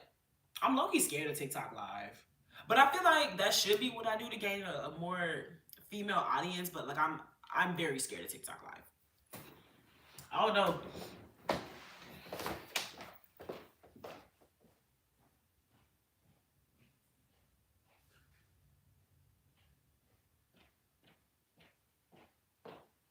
I just feel like I'm gonna be bullied or something if I go on TikTok Live. I'm scared. But I'm on 2 YouTube Lives. I have 2 YouTube Lives. Boy, that food look good as fuck. And I know it's gonna be good because it has that typical black aesthetic. It's like right in the middle. It's not on the Atlanta upside down aesthetic. You're not finna get the green grass wall or nothing. It's like, that primo when we started supporting black businesses aesthetic. Like they still got something to fight for. It looks good. Them lamb chops look good, my nigga. They look good. Appreciation. Hold up. Oh no. Me and my man gotta go to this. Look at that motherfucking cake. Hold up. Let me see this dinner menu. They got a brunch menu too. Oh. Octavia's aviation school going good, clearly. Never the low exposure lamb chops. Boy, you gonna eat them? Your ass gonna end up in the bottom of Antarctica fucking with them. Victoria salad, Nola style charbroiled oysters, granola parfait, Korean beef wraps, chicken and waffles, shrimp and grits. What is this? What is this nigga on? Interviews do research on people. You don't want to do that. They will catch you in all your lies. I never heard a wife refer to her husband as a man rather than my husband. Do your own research on your channel. You'll see for herself. Sir, what are you referring to? Why are you so hung up on my husband? What's wrong with you? I have never heard of somebody refer to her husband as her man. This boy don't know who Nene Leakes is. That's crazy. Like he's really going crazy, but I whatever. He clearly like what he see. I ain't got time for it. I think you should multi-stream. It's the best way to get your fan base to grow. Streaming on YouTube, Twitch, TikTok, Rumble, Kick, and Facebook Live. I will never stream on Facebook Live. My parents gonna make me move back in with them if I do that shit. Never gonna do Rumble or Kick. I feel like that's for incels. I tried Twitch. I feel like Twitch is it's kind of hypocritical because I feel like YouTube is kind of oversaturated, but I still feel like because people are doing lives on every other app that you just said. Everybody's going live on Twitch, TikTok, Rumble, Kick, maybe even Facebook. These are all oversaturated areas. And I feel like I am still unique in my own lane on YouTube lives, because y'all can tell me when I be seeing other people's YouTube lives, it's not really as interactive. It typically is them like, I see people like working out and shit. Some people be like, rapping songs in the shower. It doesn't seem like it's a structured life, which is fine. everybody got their own things that they go about. But I know I do eventually want to get back to doing sim streaming, but I do want to multi-stream. um it's just like I'm kind of scared. Only issue would be interacting with all those chats at once. That's fair. I mean, yeah, but I guess that's like the practice with this. I'm practicing interacting with two different YouTube lives. And I think at the point of where I am now, I really want to blow up on YouTube. Um, because I've done the multiple different ones, and I feel like it is a lot of pressure as a content creator and just a creator period, to keep telling yourself to stretch in so many different areas rather than allowing yourself to just go full out in one. Thank y'all for being here. If y'all could like the live, y'all gonna keep snip snap, snip snap, snip snap shit. But if you just added Insta and TikTok, maybe it would be more manageable. I think if anything, I'll probably do a TikTok live over Instagram. Instagram, it's full of fake motherfuckers. I honestly want to delete my Instagram and start all over, because I just have people that I like followed in high school on there, and it's fine, but they don't really interact with my shit, and that's why I call it fake, because I actually been interacting with people from high school in the posts that they put up and everything. And it's just like, goddamn, ain't that why Facebook was invented, y'all? So we can stay in touch. But people don't actually come to my chats and stuff, and I just feel like, they watching and judging, which is fine. We do that every day. But it's just like, well, I don't. I mean, I don't lie. But I have done, especially like, cause I think I told y'all this multiple times. I used to be a mod for somebody else. I used to be a clip, like me. I used to be a clip farmer. Look at me. I used to be a clip farmer. Y'all don't know what I had to do to get 1,000 subs. Y'all don't know. Y'all don't know how it is in this field. Y'all don't know. Also, I don't even know how Instagram is giving it up live wise. Like, I don't know if that's something that like I'd even do. Appreciate it, Seti. Thank you for the floating heart. Thank you. I don't even know if like Instagram gives it up the way I want to. I feel like Instagram is very Hollywood. I feel like that's my best thing to say. I feel like Instagram is Hollywood. Everything got to be picture perfect. Has to have all glitz and glam. I feel like Facebook is like New York. Everybody over there is already established. If you don't got your people, you ain't got your crew, you not getting in. And I feel like TikTok is middle America. It's just like, oh yeah, any and everybody can come over here, but it's kind of like a you gotta get it when you gotta get it when you get it, because if you don't, it's out of there. And I do I feel like with YouTube, I could be biased, but I feel like YouTube is Texas. I feel like YouTube is very vast, it's very big. Everybody knows it's so many things you could do on YouTube, but everybody's kind of doing the same thing.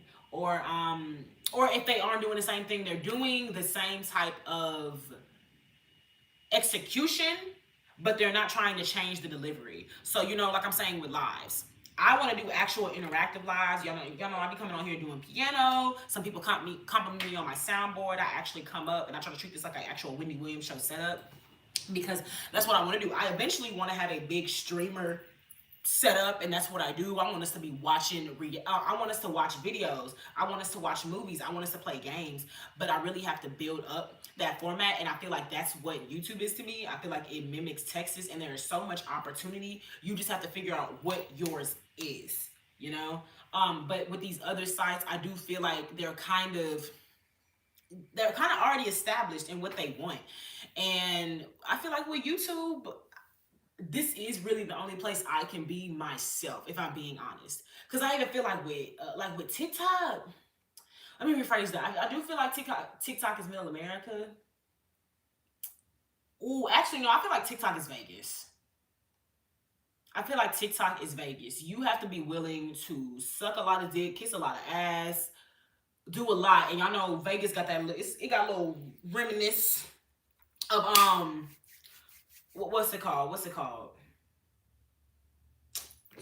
LA. It got a little reminiscence of California up in there, so it still got that glitz and glam. But y'all know in motherfucking Las Vegas, it's the gambling strips. Everybody coming over there is kind of just understood for fun. You get in, you get out. You get in, you get out. And it's kind of like, it's really like a gambling thing. Like, you can really blow up off of one TikTok, and now you're doing brand deals and all these different things. But that same blow up, it's kind of like, you came down just like a fucking slot machine. Like, y'all know Cooking with Kaya. And it really is more about the type of content that she was doing, but that goes into the execution I was saying.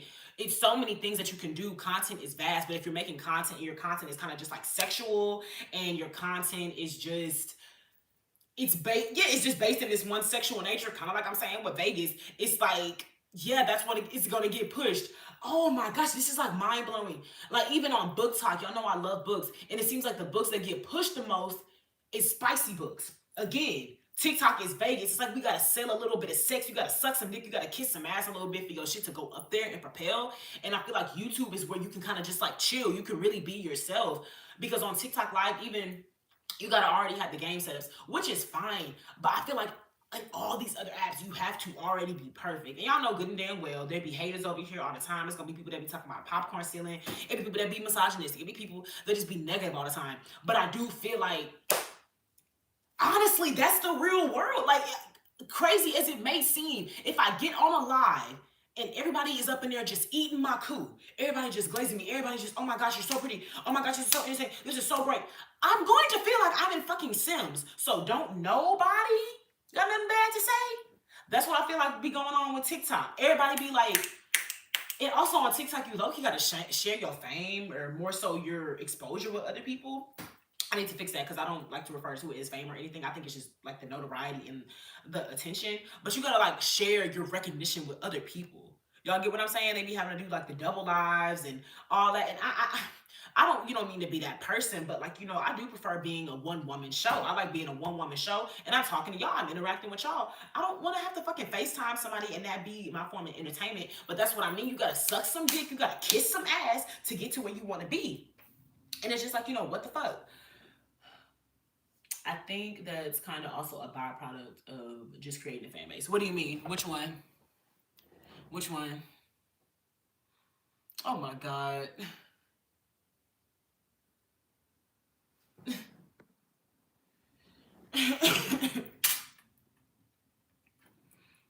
They have no name of this, but it looks like, I think Twitch 50/50. I don't know what the revenue split is on others, but the NPC streams, they get big bags for what I hear.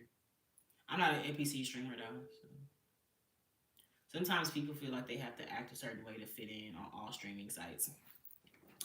Oh, for sure, and I think that's the thing. I feel like YouTube is the one area where you can be authentic and you will gain your supporters. On TikTok, like, I love my cousin, but my cousin be doing lust lives. He be sitting over there shirtless playing 2K and shit, and that's how he gets his lives. I mean, that's how he gets his likes, and that's how he gets his fans. That's fine. That's what works for him. He's also young. But TikTok has created that environment of, oh yeah, it's just the surface level. And that's why I be telling y'all, I don't want y'all to just like say that I'm pretty and say that you like this and that. I like to do in-depth content. I like for y'all to say that this was a smart take, this was intelligent, that was entertaining. I don't want to just be surface level. I don't want y'all to just look at something and just even hear the surface level. I like when we get into debates and we have to go back and forth. I like to be challenged. And yes, I don't feel like these other apps really challenge you for real. It's kind of like they want you to do the same thing as other people, and then that's how you're gonna blow up. With YouTube, it's a consistent, how do I figure out the algorithm? That is something I always have to consistently do. Y'all know I just found out yesterday I was able to double live. YouTube does not tell you that. YouTube does not tell you, oh yeah, you can double live. On TikTok, a motherfucker will give the advice, and that's fine, because it could be like a gatekeeping thing. But I feel like, oh, it's so many layers. It's really so many layers, y'all. It's a lot of layers. I count this as my first step to multi-streaming now. Literally, literally, literally. That, like, he getting his bag, so whatever works for him. And that's like literally whatever works for him. But like right now, I have to also build up supporters on personality alone. I want to take the old route. I want to do the old celebrity route where I got to do my own A&R. I got to prepare myself PR wise. I got to do this and I got to do that. And I don't want to just, because I've had that before where I've uploaded and I instantly got 50,000 views, but that was it. I ain't getting no ads. I ain't getting no money. I think the most I got was probably 25 subs from that at a 50,000 views. And it's just like, bro, no. Like, what are people that like me? Hello? Like, what's up? Welcome in. I think shorts also help. Yeah, they do. Yeah. Eh.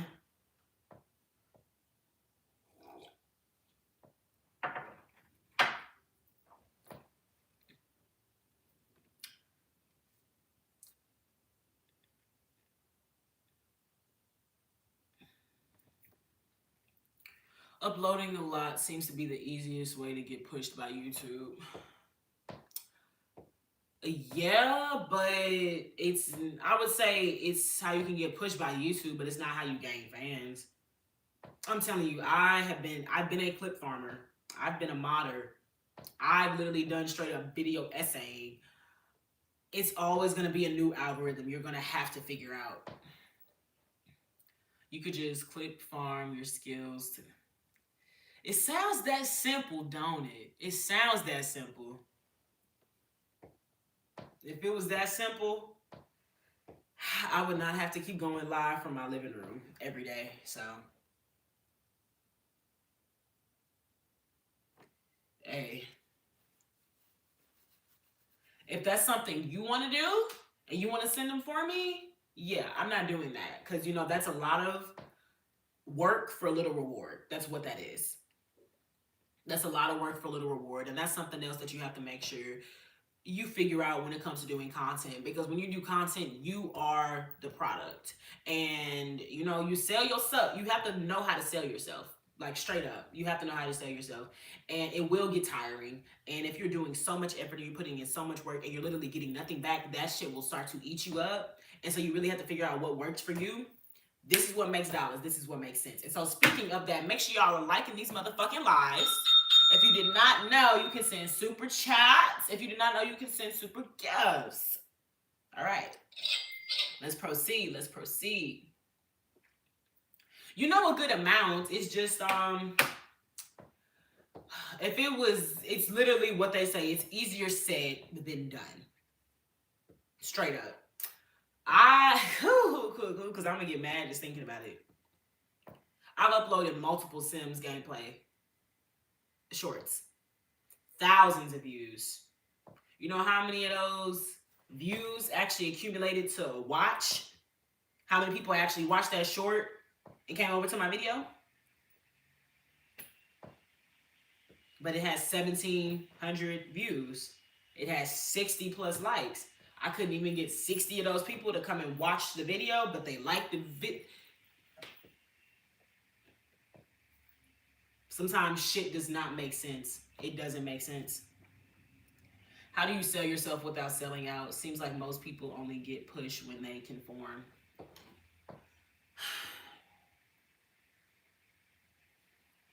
By following God. By following the Lord. You gotta listen to what the Lord wants you to do. Because when you conform, that's literally listening to what other people want you to do. I'm gonna continue doing what the Lord has sent me to do. God tells me to get on these lives. God tells me to talk to y'all. God tells me to entertain. God tells me to be on my P's and Q's for these moments. I have tried other things, and they do not work the best. And so this is what I will continue doing. What works for me. I ain't doing the shit that other people do. I don't want to do that.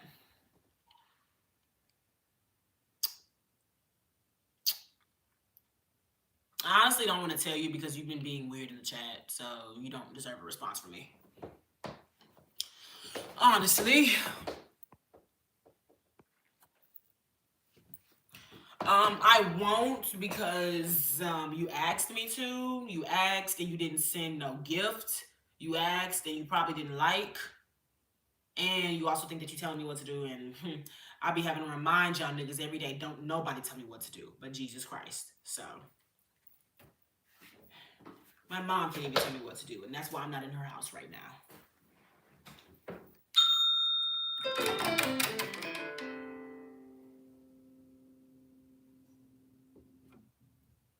Okay. Where'd all the time go? Starting to fly. What the fuck?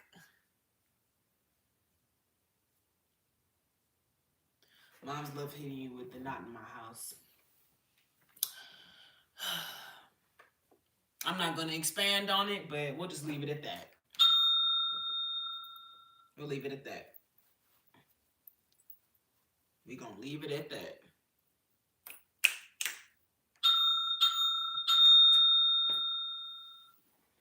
Want to hear my worst day story? Sure. I told mine. Tell yours. Tell yours, tell yours, tell yours.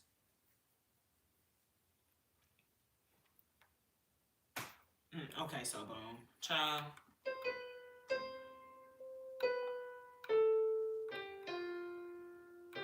Well, you know you that bitch when you cause all that conversation.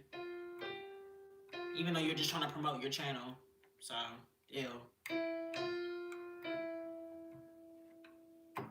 You already starting this off bad. Nigga said he was on Tinder before COVID. Why?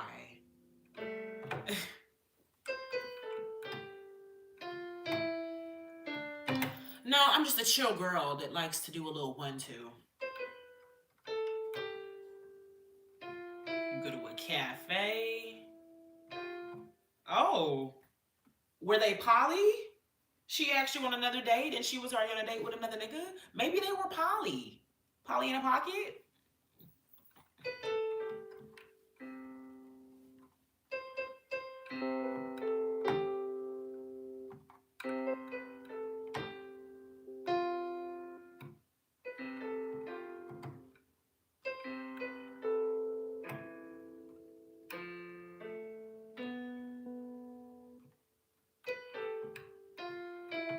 I say, oh my bad, am I interrupting? Child, that was the point.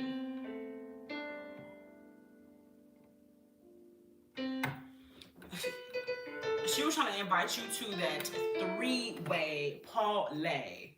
But you know, I'm glad you have boundaries. Then tells bro he can leave. Oh! She was scheduling y'all like interview and shit. She had to assess her options. That's crazy.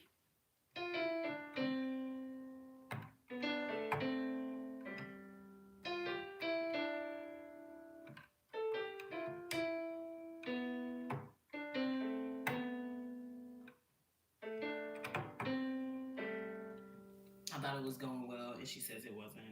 And he gets up and mean mugs me. Oh.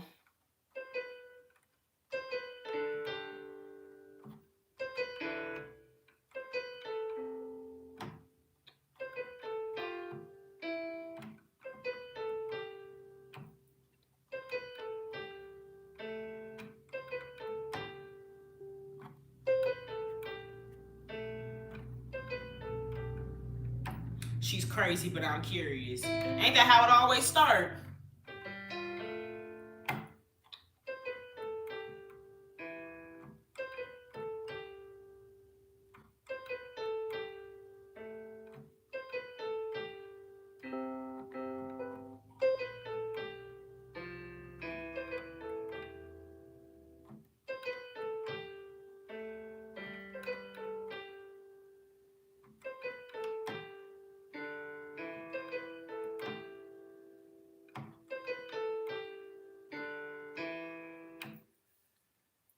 And she proceeds to hit me with the 52 red flag combo all before my coffee even arrives. Oh, being what? She tells me it's going well and can go back to my place. Oh, so she was just trying to find her dick for that night. Or maybe she was homosexual. Maybe that was the situation. Make sure y'all liking the live too, because like, what the fuck? The fuck?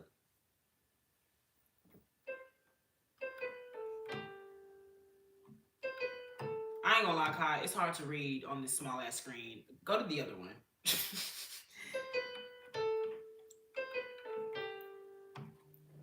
Oh, Jesus. I say it's about that time.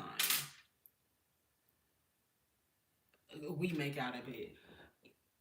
Kai, I ain't gonna lie. You easy as fuck. You gonna see that she on a date with another nigga. She gonna shoot him away. Gonna give you 52 red flags and you still give up that tongue, man. That.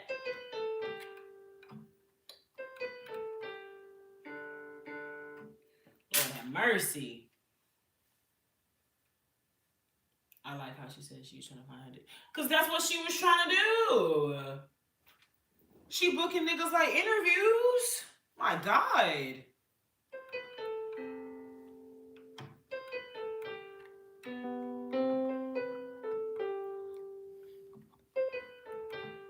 But I respectfully tell her I'm going to say no. Then she started getting mad, talking about why you going to do that to me. Don't tell me she ain't understand consent. Lord have mercy.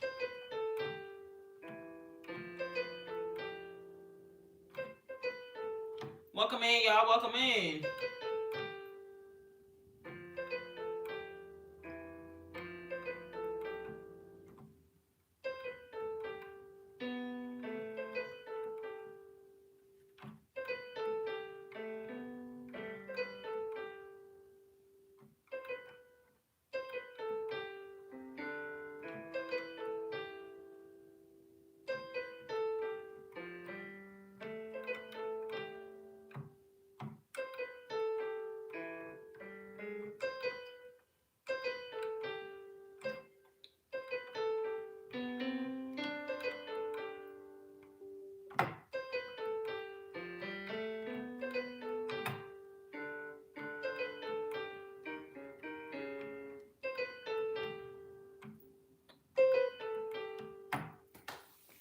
And I just did because I'm not going to fight this girl in Starbucks. Now they was in the Starbies. Oh, or not me wanting her to destroy. I mean, yeah, that's the type of shit you meet on Tinder. That's the type of shit, like,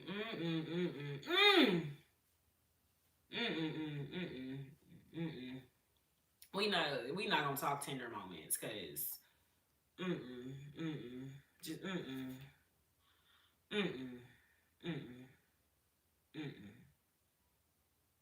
And they be trying to promote that shit now, like, oh yeah, it's online dating. Don't nobody go on Tinder trying to find the love of their life. Don't nobody do that. Don't nobody do that. Don't nobody do that. And trust, I'm not judging. I'm literally saying, if you get, don't nobody do that. It was a learning experience, child. Ain't they all? That's internet dating. Online dating. Mind you, everything that we were advised never to do when we were younger, we're being told the exact opposite.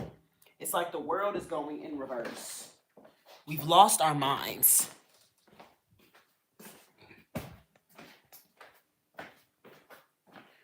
Time for second cup. And then it's like second drink.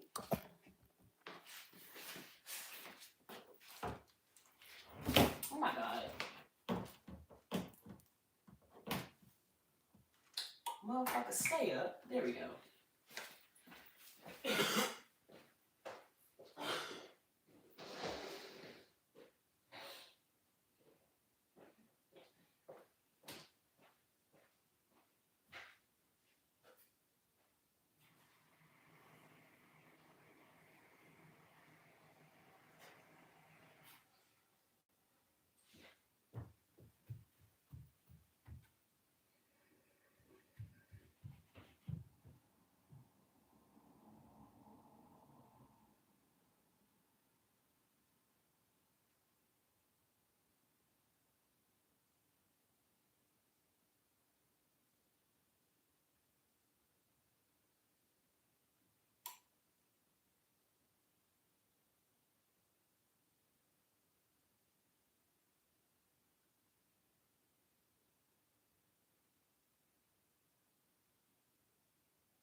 I'm here, y'all. I had to handle some business. Is Kai telling y'all still about that the fuck ass date? Yes, now we're both in loving relationships. Look at God. I hear the streets are even more treacherous now than what I've experienced, bruh. One of my homies' sister told me she linked a dude she linked with on Tinder, tried to ask her for her location after the first day. She thinks he was trying to rob her. I told her I hope you blocked him, because what the fuck? Shit be like that. Shit literally do be like that. The niggas is robbing women nowadays. They robbing the women. The niggas is robbing the women. It's a catastrophe. Shit is annoying. Let's see how deep my voice can go, y'all. We're gonna start off high. Amen. Amen. Amen. Amen. All right, that's highest. Amen. Amen. Amen. Amen.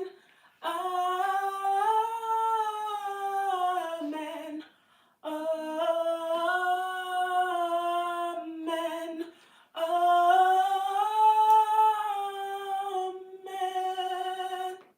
All right. That was alto. Amen.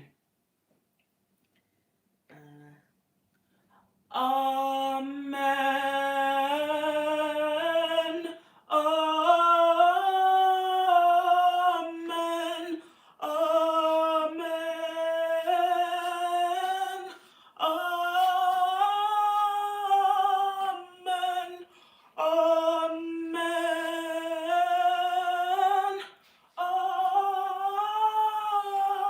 Amen. All right. Let's see.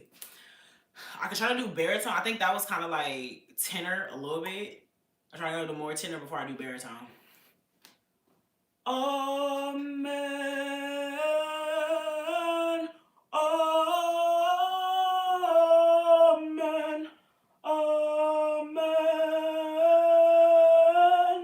Amen. Oh no, that's baritone right there. I gotta say it in tenor. Amen.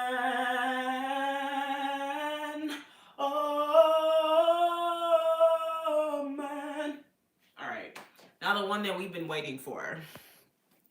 How deep can you go? How deep can you go? That's what he said. I'm glad you can count, Thai TV. I'm glad you can count, love. All right. Now we're going to do tenor. Amen. No, this is baritone because we already did tenor. Amen. Amen. Amen.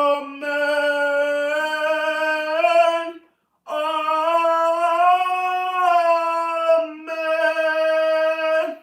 Ooh. Gotta really come with the diaphragm with that motherfucker. What y'all think? Y'all think that one was deep enough? Y'all think that one was deep enough? Y'all think that one was deep enough?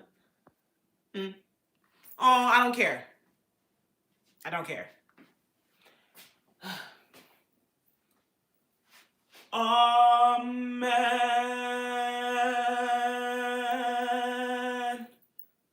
Deep? Okay. I think I can go deeper. Okay. I was just making sure you knew I didn't give a fuck. Since you think I have an attitude, I'm giving you one. You're the only one I'm gonna get at too. So, anyways, back to our regularly scheduled program. Amen. Amen. Amen. Amen.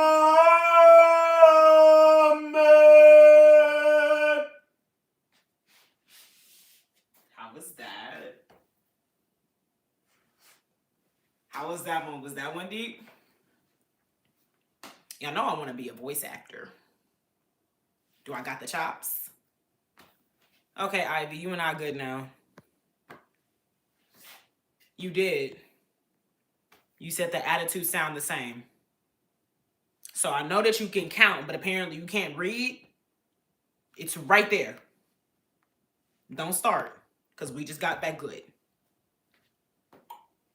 Exactly. Anyways, how y'all like that one? Did that one give Hercules? I went all the way from soprano to baritone. Hey, hey, hey. Do that voice again? Okay. Amen. Amen. Amen. Amen.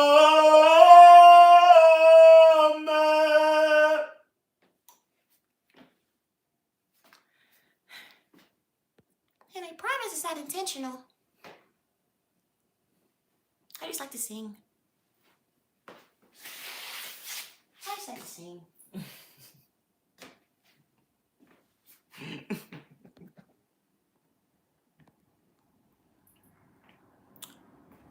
Don't be scared. Don't be scared of it.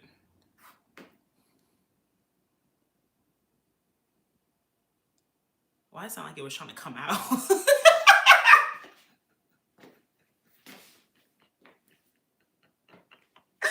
Don't tell me I got my own motherfucking Roman in that bitch, man. Fuck no. So I'm about to make me and my boyfriend's creamer. It's actually only a little bit left.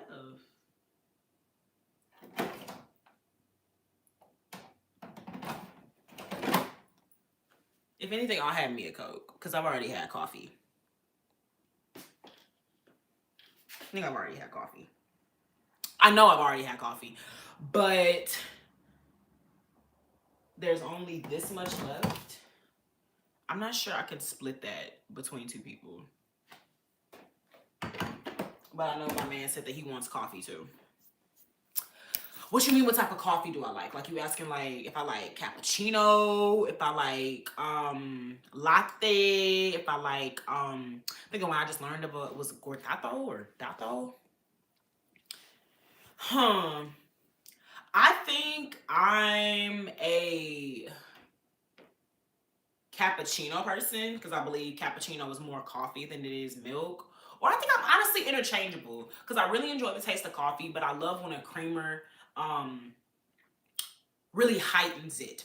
I love a creamer that it tastes just as nutty as the coffee, because y'all know coffee is just different type of cocoa bean, and I just feel like coffee and nuts just blends really well together.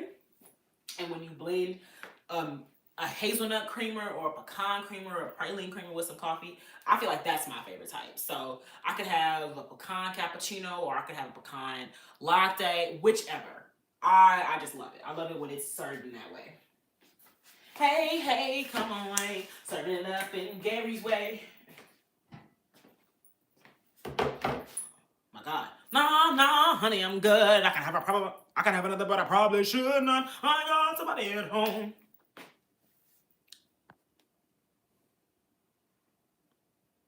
I think people are inherently good, because I believe in the social psychology theory that we are born with nativism, which is God already put into us.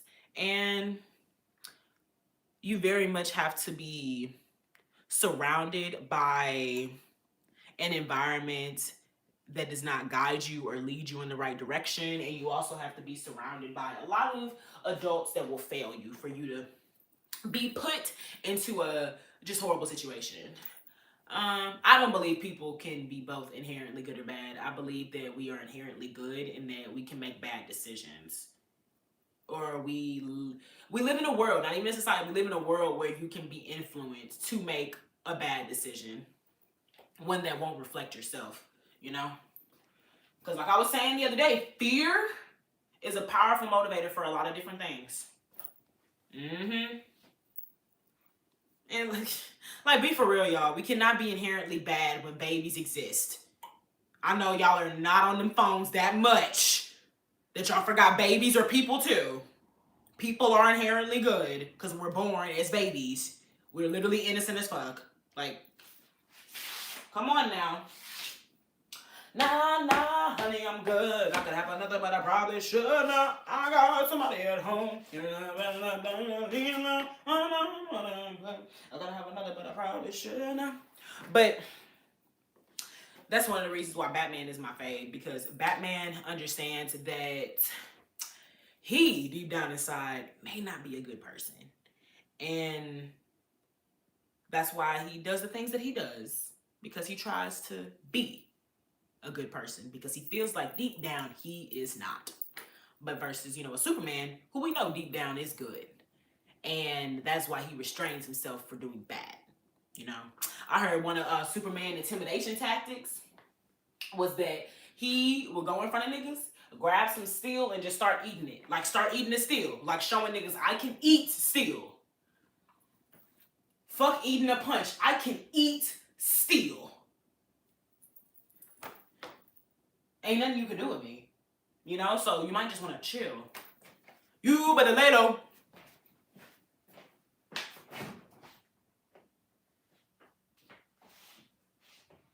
Oh, no, honey, I'm good. I can have another, but I probably should not. I got somebody at home. And I have another, I'll probably leave it alone. I think we start off good, but life beats you down. Straight up. Some people aren't blessed with a life that will give them prosperity. So they start diving into negativity. Make sure y'all subbed and liked. Hold on.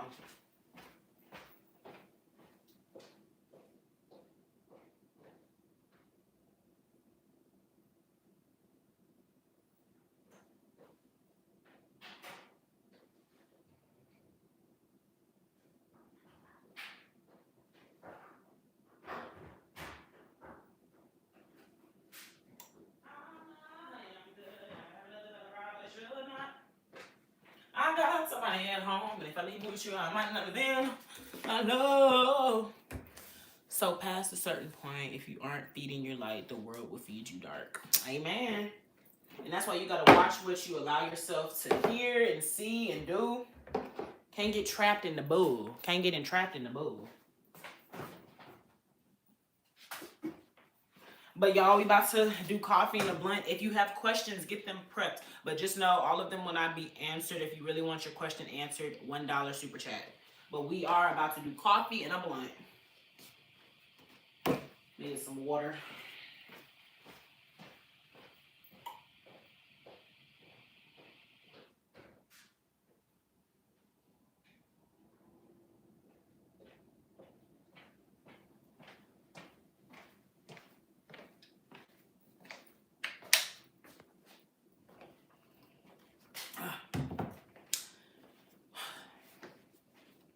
I think most people nowadays see so much dark that they don't know their inner light is on life support. For sure, with social media and it's brain rot, and then even social media, or not even just social media, like AI, people not even trusting their personal light to answer a fucking question simply.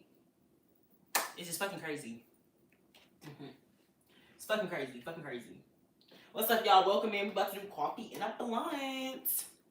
I think I'm also going to use the restroom real quick before we do that. I really cannot believe only this much is left. There's no way I drank that much. It's probably more than I'm giving it credit for, honestly.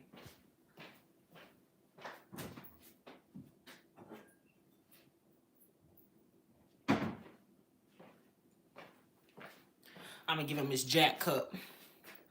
Just like Bane said, hey, you adopted the darkness. I was merely born in it. Yeah, you have exceptions like that, where people are really born in horrible situations, but they're still inherently good until they choose to do bad. No, honey, I'm good. I can have another, but I probably should. No, I'm gonna have somebody at home. If I leave with you, I might not be home. So we're just going to do. I think there's some. I cannot believe I did this to myself. I got fucking half and half. And you know, this is why you listen to yourself. Now, motherfucking AI, I've been using the fucking heavy whipping cream all week for my goddamn coffee. And so I say, well, you know, I want to cheap out because heavy whipping cream, I think about $6 motherfucking dollars. But that half and half was like $2. And I said, well, let me see. Can I do the half and half the same as I was doing with the heavy whipping cream? Put it in my coffee for a little blend, cold foam mistake. It was like, yeah, it's perfect for coffee creamers. Oh, okay, say less. The motherfucker don't froth up at all. They literally mean it's perfect as a coffee creamer. Forgetting we're in 2025. Bad bitches don't do coffee creamer. We do cold foam. Fuck. Damn it. Like, oh my lord. Oh, jeez. Shit didn't fail. Bad bitches do cold foam. Bad bitches do cold foam. Bad bitches do cold foam. Bad bitches do cold foam. Hey, appreciate it. Appreciate it, Christian, for the hundo. Appreciate Christian for the hundo. For the hundo. For the hundo. For the hundo. I was raising my dad. He told me if a person do something wrong, you do that person worse. Okay,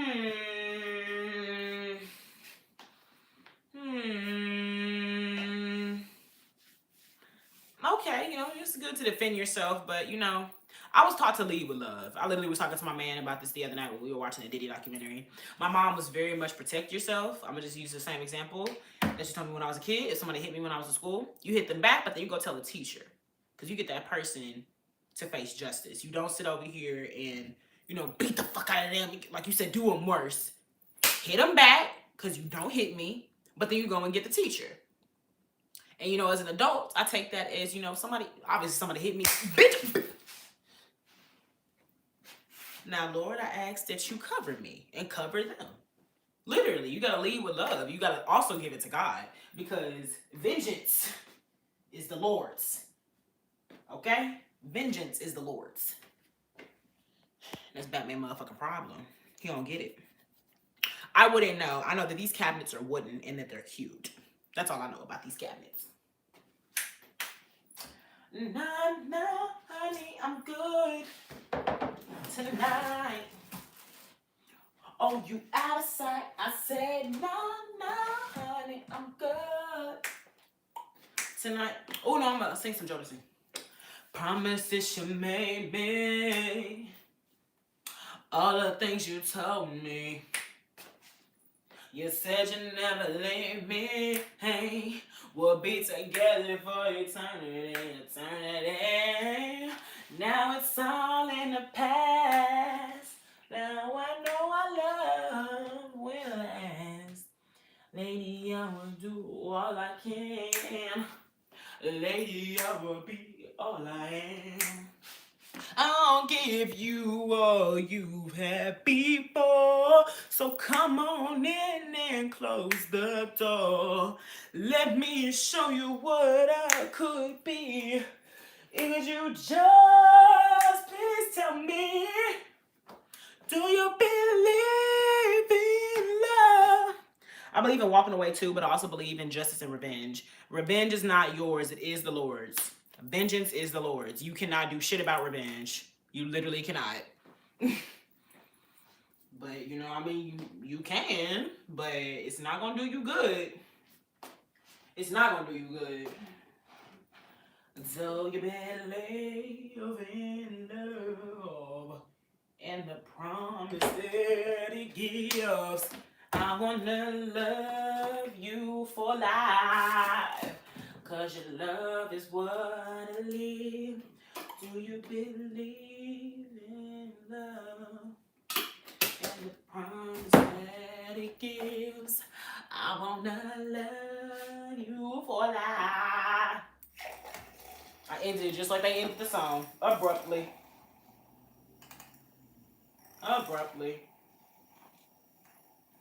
Do you think people like to see their friends succeed, or do you think their jealousy makes them want to do well and not be better for them? A friend wouldn't be jealous. So, no, I wouldn't say that's what friends do. Friends like to see people around them grow successful. The Lord says iron sharpens iron. Why the fuck would I be mad that your iron is sharpening? Now you can sharpen me. The fuck? Let's sharpen each other.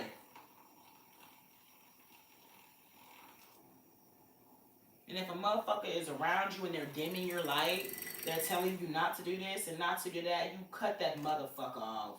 I forgot the Bible verse. It mainly refers to if you are doing wrong, but I think you can apply it to other people as well. But if your right hand is making you sin, cut it off. We can sin against ourselves as well.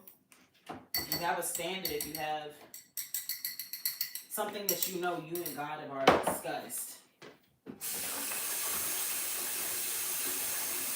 Like, literally what our parents would tell us, if you're going to jump off a motherfucking cliff, if your friends jump off a cliff, you're going to do that shit too?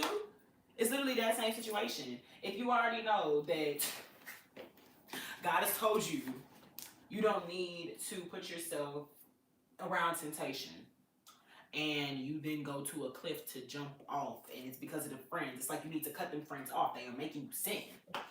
Like, oh. It's weird when people like sneak this in someone's growth. Like, that's weird as fuck. That's how it be. People be sad. People be angry. They're not satisfied with life. And that also be some of the people that be in the comments over here. Their life wasn't as fulfilled as they would have wanted it to be. So they get upset when they see somebody young living life, you know? And then you got weird people that come in and they try to be like fake homophobic and just fake weird. And they be saying the same shit. Like this person here, who will not get any acknowledgement, but it's just like, these type of comments I don't get, you know? Because it's like, I mean, yes. I do like women, so, I mean, I don't really get, do they not understand it's 2025 and women like women, men like men? Like, duh. Duh, nigga.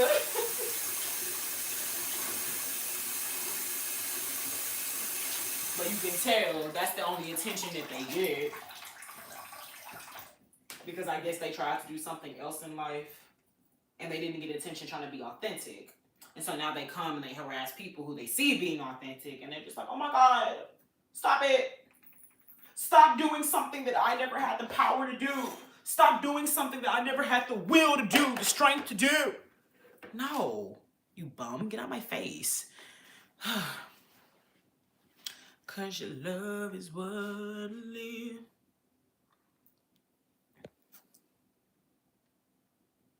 What does the XP thing mean on the live? What does the XP thing mean on the live?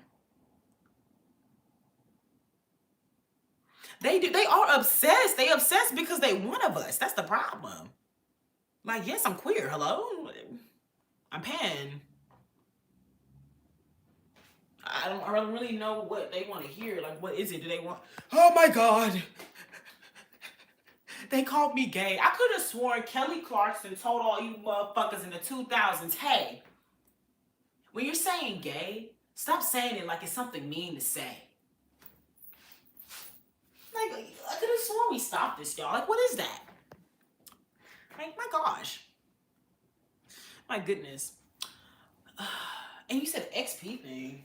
I think that's talking about the goals. I think that's the goals. My uncle that was in prison always talk about them folks. Oh, your uncle that's in prison was talking about gay people? I think we know why. So, it's okay. You know, those are the things that we can just literally pinpoint. Perfect situations like that. Sometimes when it's like off the internet, or on the internet clearly, and it's just like, oh, I can't really... I don't understand how you got to this, you know? Like... What makes somebody come in somebody's live and say, no bonnet December? You know, nigga, you don't know me type shit. And that's the only thing they got. So it's just like, ugh, you know? Ugh. Hey, shout out Cafe Bustelo. The old generation love to act like they can't learn pronouns and how not to be hateful. The older generation learned how to call a motherfucker Sean Combs, P. Diddy, Puff Daddy, Sean John. But you can't learn how to call somebody they. Man, miss me with the shit. Miss me with it. Miss me with the shit. Miss me with the shit. You know? I can't understand that. I'm gonna hit y'all with, well, I don't speak Spanish.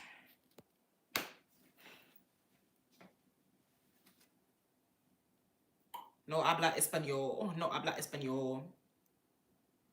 Lil Wayne, Wheezy F Baby, The Carter. Like, come on. What's Jay Z? Jay Z. Jigga. Like, stop it. Y'all can learn 2 different names in other situations, but we can't call somebody the preferred name. Get the fuck out of here. It don't make no sense. It don't make no motherfucking sense. Do you believe in love and the promise that, okay, got a few minutes.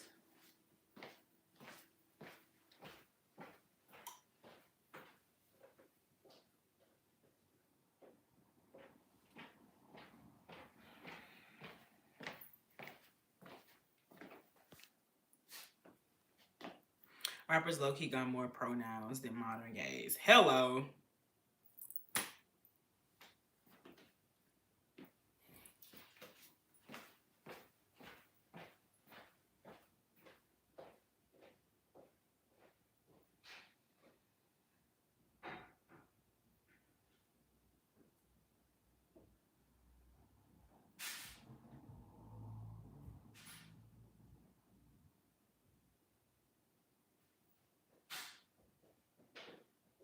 Hold on, y'all.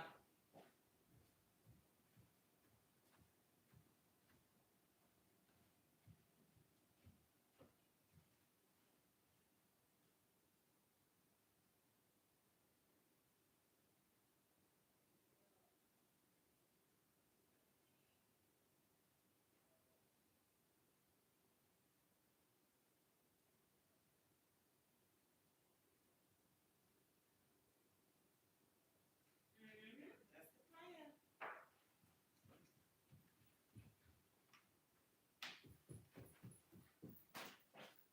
Hold on, y'all. Setting things up.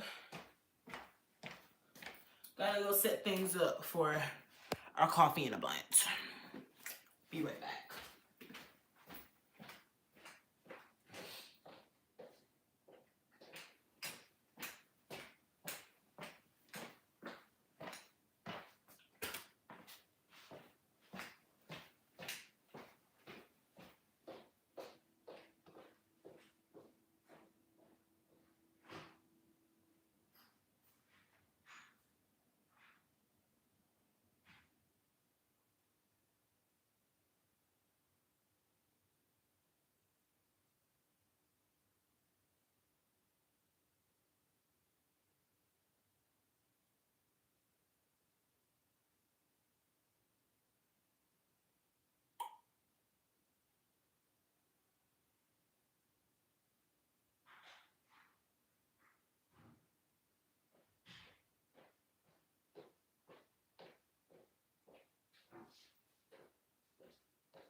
Because you love. Ooh,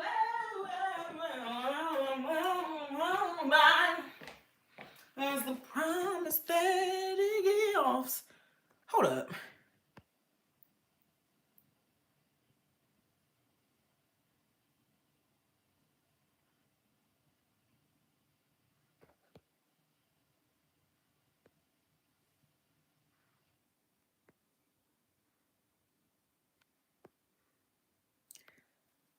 Is a nigga doing role play in the chat and pretending he's wrestling motherfuckers? Nigga, are you that bored in real life? This is sad. This is actually something that's laughable, but I ain't got time for it right now because we gotta set shit up. Bro, like what the fuck did I come back to? A nigga talking about some no spin move, elbow. I land in your larynx and you're not getting up. Nigga, you are so lame and disgusting. Get the fuck out my chat. That is the weirdest shit I have ever fucking seen in my life. The fuck? This nigga is role playing wrestling to y'all in the chat and y'all over here encouraging him.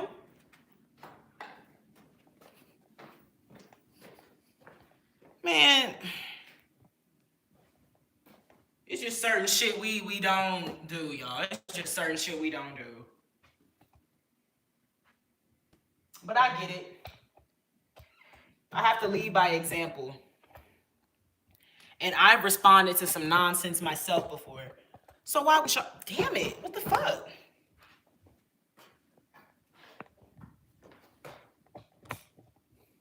I gotta fucking fix this, y'all. Hold on.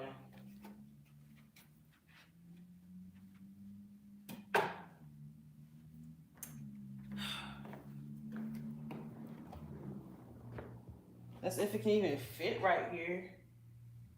I don't even think it can fit right here. It's not enough space. Ugh. That's gonna ruin the fucking vibes.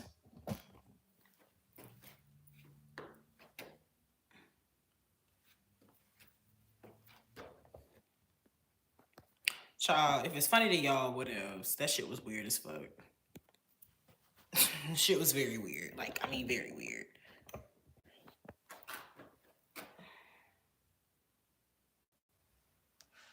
Why? No, it's gonna have to be like this. It's gonna have to be like this because I can't have y'all any other way, and we're gonna have to go with the percentage that we got right here. Wish it wasn't so dark though. I'm gonna lower y'all, but ooh, I ain't got no fucking. I mean, I do, but this is why I wanted to sit y'all over here. Damn it. We're in my garage. We're about to have coffee and a blunt. The fuck? I legit can't. I can't put y'all over here. It's fine. I'm not gonna dwell on it. I gotta use the restroom. Y'all keep each other comfortable. Y'all bully this nigga that think I'm gonna do anything for him for $10 motherfucking dollars. Bully this nigga and I'll be back because that's ridiculous. Oh, y'all actually don't have to. I know somebody who will. Good morning, my sweets.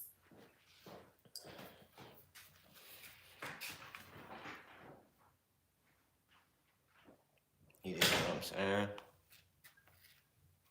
Yo, I just got down here. Who is this Kevin dude? Kevin, let me know what side you on right now, because I'm just going to start blocking people. Bro walked in with $10 like it's 10 million. Who is it? Who is it? Because I don't play them games. Block me, block you, Kevin. All right, get the fuck up out of here. Kevin's up out of here. I don't play them games. I'm not one of them.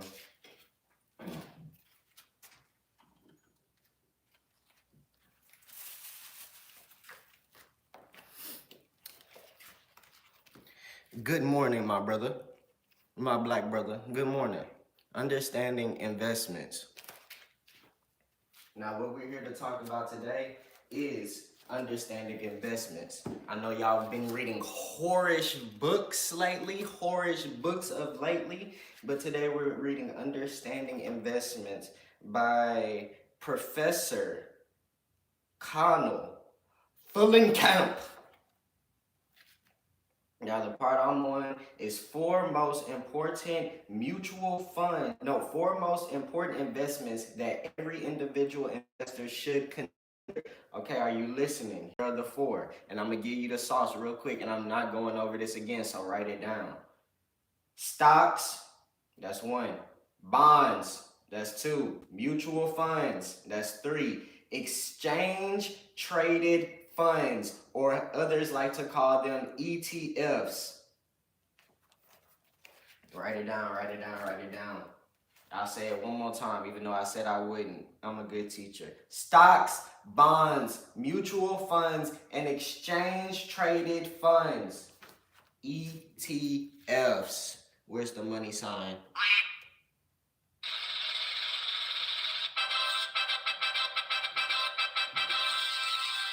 You did what I'm saying. You did what I'm saying. Come on, like the live, like the live. Can we elaborate on ETFs, sir? You want to elaborate on ETFs?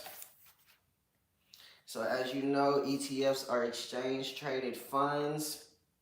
It sounds like you trying to skip ahead in the course because you didn't ask to learn about stocks, bonds, and mutual funds. You trying to skip to the end of the course while we still at the beginning?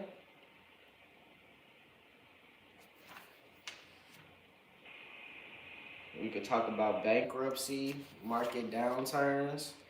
Mind you, I still ain't had my blunt yet. And this nigga want to talk about ETFs.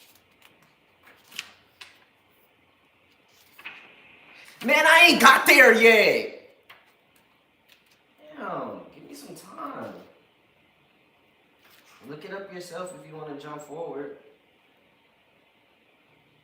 We also got IPOs, initial public offerings. That's when companies sell its shares to the public for the first time in a special sales called IPOs. It usually uses investors' money to expand its business and start new projects. But this nigga wanna know about ETFs. Now I'm kind of interested in ETFs. Give me.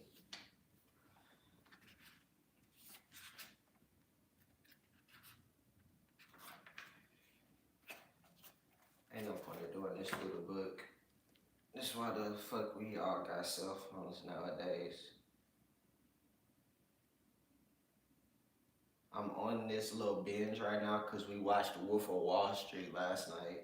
That nigga was getting to that money. That shit was intoxicating.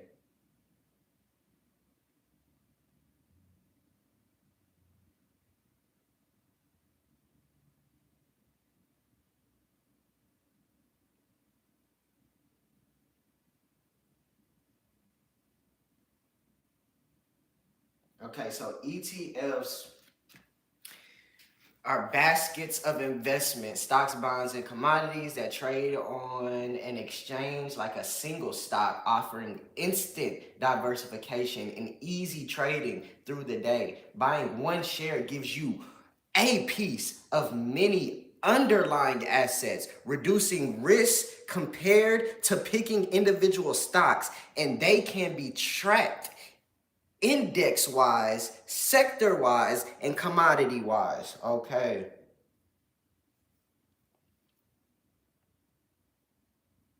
See, this is what they was doing on Wolf of Wall Street. They used brokers. Brokers were doing the accounts, but you buy and sell ETFs on stock exchanges using brokerage accounts with prices fluctuating all day. Ooh, Jesus. That sound like them day traders. I don't like them.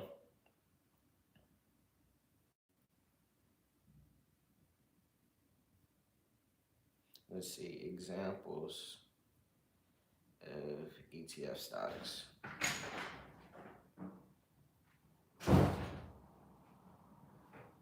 Hello. S&P 500, of course. So it's basically just ETF stocks are just an umbrella stock you can invest in, and then they purchase all the little bitty stocks for you. And it be so diverse that you could be invested into dildos and also coffee, if that makes sense. Ooh. What? You want more sugar? Okay. I'll be right back. Woo!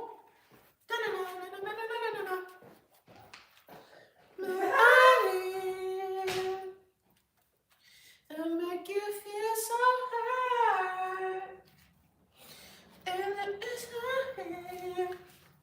And then I'll put y'all on another book.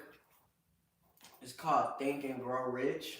Like I said, I watched what. Damn, it's a lot of chargers plugged up in here. I think we need to calm down a little bit. sun need to calm down a little bit. But like I said, we watched Wolf of Wall Street last night, and these niggas, damn, you can't see no more. I'm dark. Fuck. These niggas on Wolf of Wall Street. Wolf of Wall Street, because that's the basis of the story. The nigga's name is Wolf. Well, it's not really, but they nicknamed him Wolf. You get what I'm saying? Shut up. This is like a podcast setting, don't it? This is my personal camera over here. But in Wolf of Wall Street, these niggas was playing with $22 million in a day.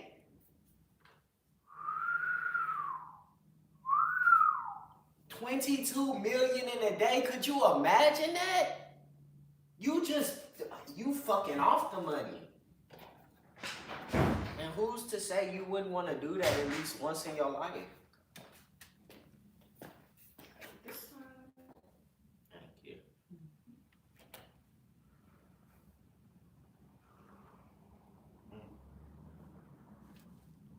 That's more like it. Yeah. I did vanilla almond milk and did straight sugar and blended it together and put it back in there. All right. Oh my God. What? You're still on in here. Are we in your pocket? Yes, you were. Yes, you were. Glad them type of niggas is not in the comments, cause it would be filled with nothing but that. Excuse me. Yours, but you ain't even got none. I don't. I just realized coffee shouldn't be the first thing I have in the morning. I need some water in my system. But we can continue with the book. We're going to continue where I left off on now until she gets back. In these lectures, you will learn the basic characteristics of these investments, how to invest in them, and why they deserve a place in your portfolio. And your portfolio is where all your investments lie. It's where they get into bed and make fondue with each other. After this introduction, you will take an in-depth look at how to choose the right stocks, bonds, mutual funds, and ETFs for you. You'll learn the main techniques such as financial statement analysis and the method of comparables that professional investors use to choose investments for their portfolio. You won't just learn about the basic investments. However, several additional lectures will introduce you to other opportunities that you'll want to consider. You'll learn why you should invest abroad, and you'll learn the safest ways to do so. Additionally, you'll learn several ways to invest in real estate. Ooh, that's that property. Somebody in here was talking about they invested into real estate. I know, right? Smart. They never told me how that ended. Real estate without becoming a landlord. Investing into real estate without becoming a landlord. You'll be enticed to consider investing into commodities like gold, oil. He was emphasizing the gold for me, if y'all didn't get that. You'll even learn about derivatives and how... Do y'all know what derivatives are? You'll even learn about derivatives and how call options can be used in surprisingly safe ways to increase the returns on your portfolio. I gotta use this for moderation. Love y'all. This course also introduces you to the most important investing strategies that all investors should understand. And it explains why some of these strategies should be avoided. For example, you'll learn how to use leverage and market timing techniques. But you'll also learn why they are dangerous and temptations best left to professionals. You see how the octave change and it feel like we reading something totally different? Like, whoa. Whoa! You'll also learn why diversifying your portfolio is critical. You'll discover how to make sure your investments are well diversified. Furthermore, you'll learn and sell off your investments You'll learn that selling off your investments can be difficult, but it's another essential skill that all investors should master. In the final 3 lectures of the course, all the lectures will come together to focus on our financial planning and taking charge at your investment portfolio. You'll learn the basics of time value of money, one of the most important tools to your finances. Then you'll put these ideas to work by learning how to do basic financial planning, focusing on saving for retirement. You'll learn while you'll need to keep investing even after you retire. You'll learn the fundamentals of annuities. Let me know if you know what annuities is. Comment down below. These are some investing words. Thank you. This course draws on economic theory. Your new nickname should be Black Wall Street. Black Wall Street? I should be Black Wall Street? So fuck Wolf of Wall Street. I should be Black Wall Street. Whoever sent that, that's $1,000 to you. I'm sending $1,000 your way. Keep up the good information. This course draws on economic theory, expert advice, and hands-on examples that help you become a better informed and more confident investor. They say you read like you read scriptures. That's the beginning of the book, y'all. That wasn't even chapter 1. He's passionate, okay? Financial literacy is key, brothers. Exactly. We're quarter zips, matcha, and financial literacy. All 2026. This is Black Wall Street, y'all. You heard it here first. Black Wall Street. The spook on Wall Street. Oh my God, no! Y'all see, I don't know what's going on with him lately. He's doing a lot. We love a passionate, educated man. Tell him Black Wall Street. Should we? I think Black Wall Street and Mr. Handsome have to meet and come in the middle. I don't think the world is ready for those two men to come together and really shake shit up. They not. Just like y'all not ready. Well, honestly, I don't have another alter ego. All I have is Alexa Luthor. I don't have another alter ego yet. I'm good for right now. The duality of a black man. Purr.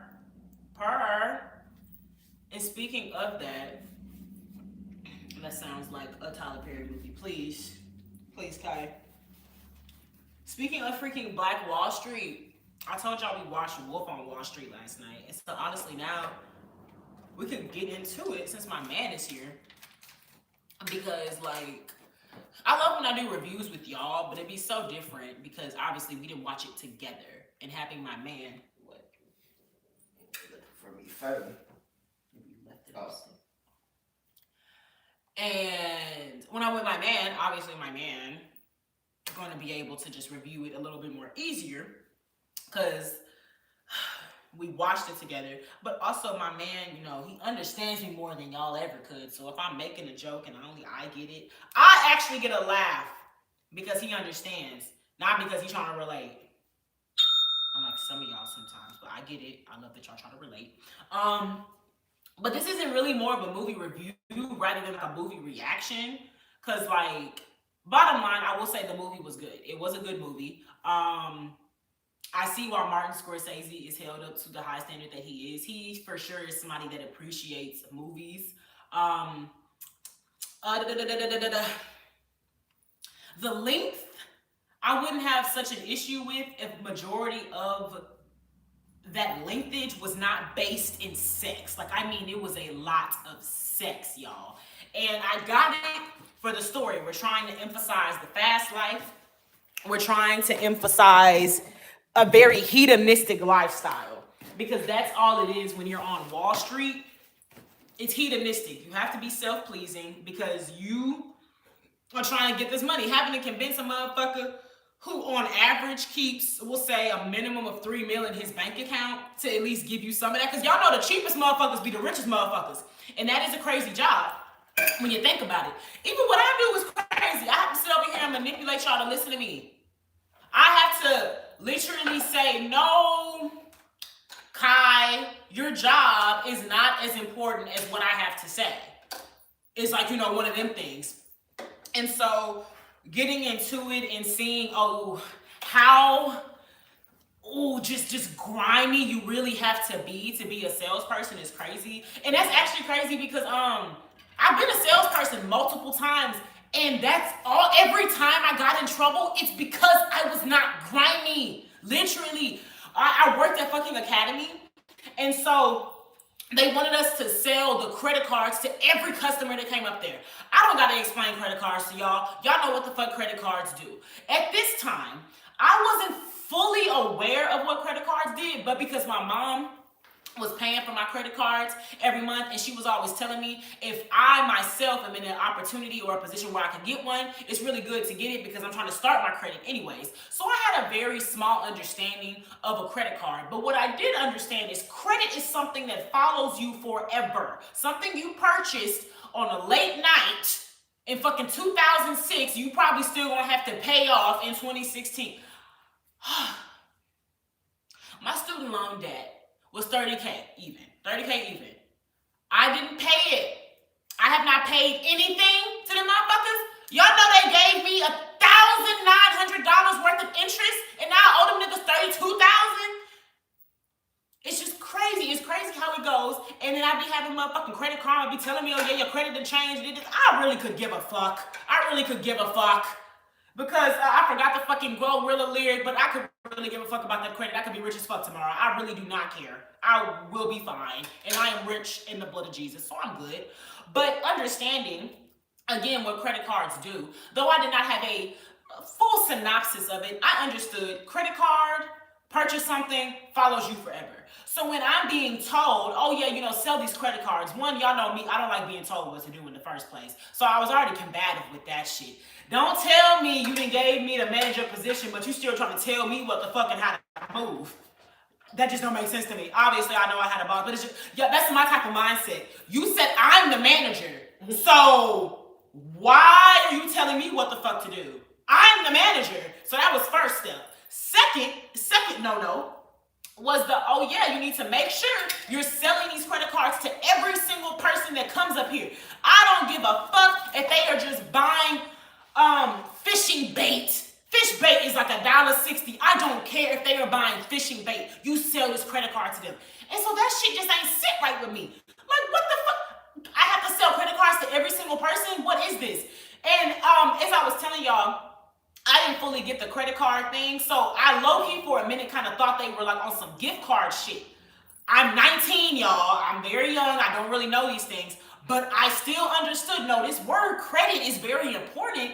And the way that y'all are pushing this, I just don't like that. So I end up, doing my job. Like, I try to sell it to a couple of people. They say no. And my thing is, oh, I'm a woman. I mean, all humans should understand no means no. But obviously, as a woman, I hear that, okay, we're done. I'm not going to continue doing this shit. The fuck? Like, oh, that's really like a crazy thing, y'all. Sales are predatory. And that low-key reminds me of a scene in the fucking movie. He ends up raping his wife. He ends up literally raping his wife because I can say that on here. They don't care. Like, really. You can do a lot on YouTube Live. It's really crazy. He ends up sexually assaulting his wife. And that's another good thing about Scorsese's movies. He really is a good shower and not teller. Like, you can... if you're paying attention, you will understand what he's trying to tell you with a scene. But throughout the whole movie, that is this nigga's thing. He is a salesman. He does not take no for an answer. So when his wife is saying, no, I don't want to have sex with you, Jordan.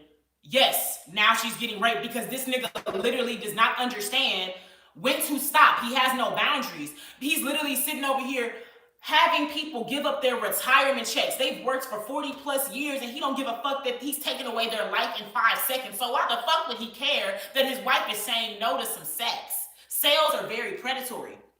And so, like I was saying, I understand I'm gonna take no for an answer.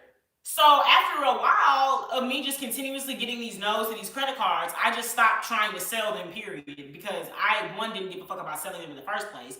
And second, they already telling me no. And that's another thing too, that I had to get over as a content creator, but that's something I realized with myself at this moment too. I don't like rejection. I don't like, the whole presenting myself and you kind of tell me no. That's honestly another thing too.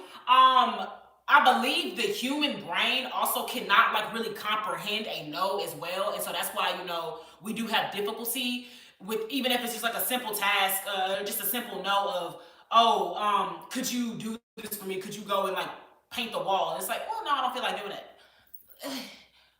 Okay, it's like we understand no, but really allowing our bodies to, okay, well, now I have to change my plans of what I wanted to do. So, figuring out that I didn't like rejection is another thing. So, combining all these things of I don't even like to sell these credit cards. This seems predatory when they're telling me no and I continue doing it. And then, when I just feel like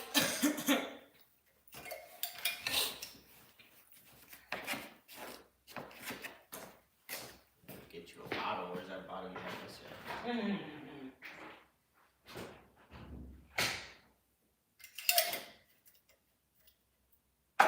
So yeah, that nigga was doing a lot. But like I was saying, them niggas was playing with 22 million in one day. That was a crazy part. But I do not condone all the other activities. But you have to understand.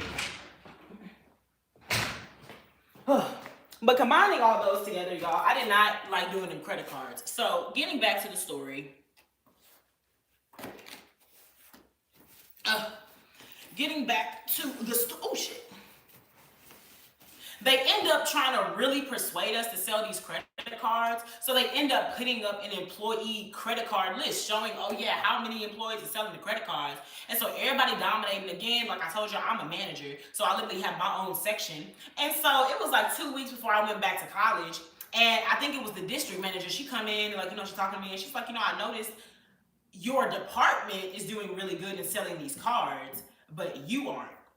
One, that's the type of shit that corporate America pissed me off with. It's just like, so you see I'm doing my job, but you're also trying to get on me for not doing my job. So I'm over customer service, right?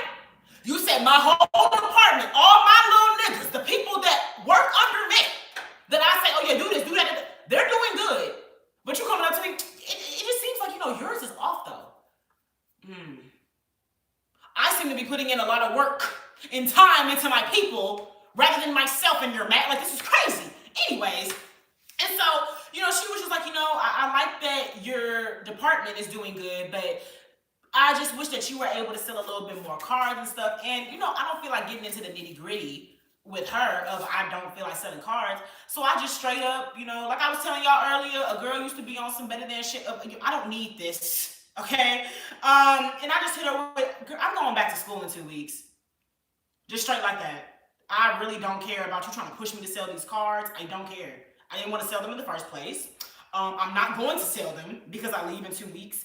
And if you're trying to insinuate that you're about to fire me because I'm not selling these cards, I leave in 2 weeks. I've already put in my 2 weeks. I don't care. You could fire me right now. I don't care. I'm not selling these cards. I'm not going to be a predator. I'm not putting people in bad credit. And it's just extra crazy because before I ended up leaving, my friend and coworker, Davion, gets fired because apparently he was pulling some scamming shit with the credit cards. And it honestly wasn't scamming shit because I can't say it wasn't because no, it scammed the system. So he accidentally figured out that if he pressed 0 when people were putting in their credit numbers and everything, their credit check, so they could get a credit card approved, he figured out it just went ahead and approved them for the card. Because as y'all know, a credit card, you have to get a credit check, and that's when the company will say, oh yeah, we deem that you are trustworthy enough to pay us back this amount of money, so I'm going to give you a card. But he accidentally found a way around that, and if your credit was 0, all he had to do was press 0 on the cash register, and you got you a credit card. And now, I don't know if a lot of y'all shop at Academy, if a lot of y'all even know how Academy gives it up, but Academy is not no cheap shit. Okay? Academy got some good shit. I'm talking Academy got guns. I know some people came up off of that. Yes. Using a credit card that they knew they was never gonna pay back. Bought some Academy shit. Wait. Resold it. Oh, wait. Y'all, Academy has top tier shit. Fucking Nike, guns, grills, fishing poles, like the golf clubs. Niggas, what's that saying? Niggas coming. That is literally what the fuck was going on. And so obviously they had to get that nigga Davion up out of here because they thought that he was on some grimy shit. And mind you, he won. He won the employee list. He won the most credit cards given away. And you know, I just remember thinking to myself, damn, that's like fucked up on Davion's part because I don't think he fully understood what he was doing. Like I said, we were all 19. I feel like we have a cap's worth of limited information about what we're doing. Like these are like straight up adult jobs, y'all. They are grown ass people working around us. Y'all already know them jokes. You be working and now you best buddies with somebody who 40 years your senior. What the fuck do I have in common with a 60-year-old? I mean, we both work at Academy, so there we go. But I felt bad for him on that because, you know, we're young. We only kind of working at these jobs so we can have us some fit money and shit here. But he did get his shoes. But then I thought, on a hilarious note, y'all was over here on my ass trying to get me to scam customers, but the call is coming from inside the fucking house.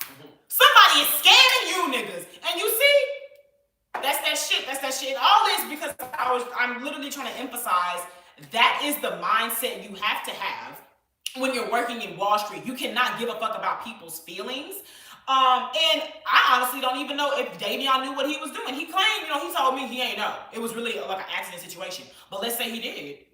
And, you know, after a while, he started figuring out, I don't know, I really want them shoes. That's crazy because that leads into my sales story. Mm-hmm. And I have two. I have one that I experienced through a family member, and then one that I experienced myself that kind of led into the first one. Mm-hmm. But the first one, Exactly, Kai. the first one was like back in 2017, 2016 era, and my cousin worked at Foot Action. Mm-hmm. And mind you, this is back in the day when Foot Action, Foot Locker, these type of stores, they gave out employee discounts for the shoes, one. Two, they had the first dibs on all Jordans that came to the store. All new Nikes, all new Yeezys. Y'all know them shoe stores inside the mall? Back in the day, that's where you would go to get your shoes. It was no online shopping. Even in 2016, 17, 18. I mean, some people would do StockX, but everybody knew if you shopping online, you had to have money. Mm-hmm. If you just had the middle class money, you're going to the store. You're going to the mall and you getting your shoes. Especially Jordans. Everybody know Jordans release every winter. Put your favorite Jordans. shoes in the chat. Favorite shoes in the chat. So then, you know, this nigga gets hired at the Foot Action. So then, he also gets the employee discount on the shoes. Mm-hmm. So then, he also gets to see the shoes before they are released. So if Jordan's release on a Friday, they get the shoes. He was doing insider trading. That's oh my what God. I'm basically trying to get y'all to know. There was insider trading in the Jordan shoe era that some of y'all have missed. But yeah, if the shoes release on a Friday, the Concord Jordan 11s release on a Friday, niggas would get them in store on a Monday. They will also be able to hold 2 pair of shoes for themselves. Usually in the store, it's just like, oh yeah, one shoe you can hold for yourself and buy, but you can also hold another pair just in case. And it does not have to be your size. But anyways, niggas get the shoes a week early. You also get to hold shoes. Now you actually work at the store, so you also can hide shoes if you wanted to. But these niggas were buying These niggas were buying the shoes at their employee discount, reselling Jordan shoes for the price that, you know, the blue tag price, the price that they actually are. So if Jordans are $220 when they release, I get an employee discount, and then Foot Action employee discount used to be 50% off. So you would get 50% off of that shoe. So I'm paying $100 for a $220 shoe. Then I'm about to resell you this same shoe soon as it released for $200. I'm gonna take 20 off. I can do that because I only bought it for 100. So I'm making 100 every time I sell these shoes.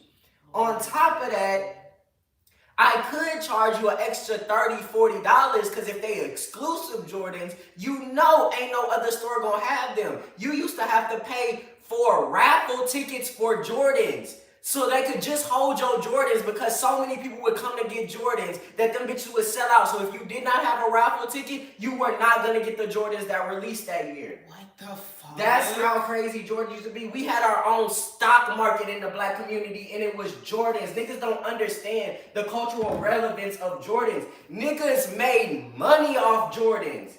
And I witnessed that nigga. It really felt like the Wolf of Wall Street moment where this nigga is sitting down next to his mentor and we going, she get wicked. That's what it felt like. Like I'm just hearing all this information. Like I know this is a good deal. What do you mean you upcharging niggas for Jordans? What do you mean you get 50% off on the shoe because you work at the store, but then you resell them shoes for the exact same price they sell them in the store for? Did you ever get in on the action? That's when I tried to. I eventually started working at Foot Action. But here it goes. I had two sales jobs at once before. I was working at True Green. Y'all can look them up. They're a line sales company. I was working at True Green. Now, this is for anybody that does door-to-door sales jobs. That's the type of job it was, door-to-door sales. I had to sell lawn care to people. Y'all like First, like the lie, because this is insider information. First week on the job, I noticed all the white people would leave and they had no supervision. Your manager's not watching you. You just out in the world driving around trying to sell lawn care. So of course I just start thinking, if ain't nobody watching you, what the fuck are you doing? So it don't take that long for things to start clicking for me. I'm just like, yeah, for me personally, I maybe pull up to the job, let's say it start at 8 a.m. I'm pulling up at 8 a.m. Soon as we do our morning sales meeting, just like the Wolf on Wall Street, you gotta have them sales meeting in the morning to get niggas energized. Soon as we have that shit and I'm energized, I drove back home and went to bed. I don't give a fuck. Then around 12 o'clock, 1 p.m., I'm getting up and I'm trying to go make them sales. Until 2 days later, I run into a white boy at the job. He about in his 30s. He talking about some, after our sales meeting, oh yeah, I'm about to go hit the gym real quick, get some push pumps in. Then I'm gonna go hit Smoothie King after the gym, do all these things. I'm just like, damn, nigga, when you go do your sales? Sales? I don't do no sales. And if I do my sales, I do them at the places I go to. My gym, my Smoothie King. He gave me all the information. Once again, felt like Wolf on Wall Street. A nigga just giving me all the information. So I just go throughout my day. And if I talk to people that want lawn care, I'll tell them. And if they don't, I still get paid because we still got paid just based hourly. We got an hourly pay and then we were going to get commission. So I just started saying, fuck it. That's exactly what I'm going to do with my day. I was already bullshitting the first half of the day, but the second half, I'm going to really bullshit now. So I was going all around the town with my friends. I was doing everything on a work day. So then this led up to, of course niggas would call me from time to time. Mind you, if you have a door-to-door sales job, do not do your fucking job. That is some brainwashing ass shit. If you really out there knowing ain't nobody watching you and you still doing your job. For niggas that don't give a fuck, mind you, Another reason why I didn't want to do my job is because when I did try to do my job, them first 2 days when I had a trainer with me, we went to doors, knocked on them. We said, hey, we're True Green. I see that you have some problems with your grass in the front yard. Would you like to come outside and look at it with me? They gave me the whole play too. The whole scam, the lies that you would have to tell people, like, oh yeah, this is crabweed in your grass. This could really affect your whole lawn and then your neighbor's lawn, so they could end up suing you. So you want to take care of this fast. They used to give me them whole plays. I had to tell people. The reason why I knew I wasn't going to do this no more is 5 doors in a row we knocked on. Niggas said, oh, y'all with True Green?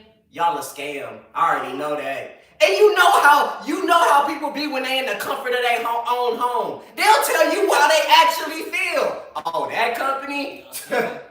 Y'all may want to switch to a different company because y'all ain't shit. I called one time, the niggas didn't even come out to do my house. I'm like, damn, how am I supposed to push a company that got bad representation?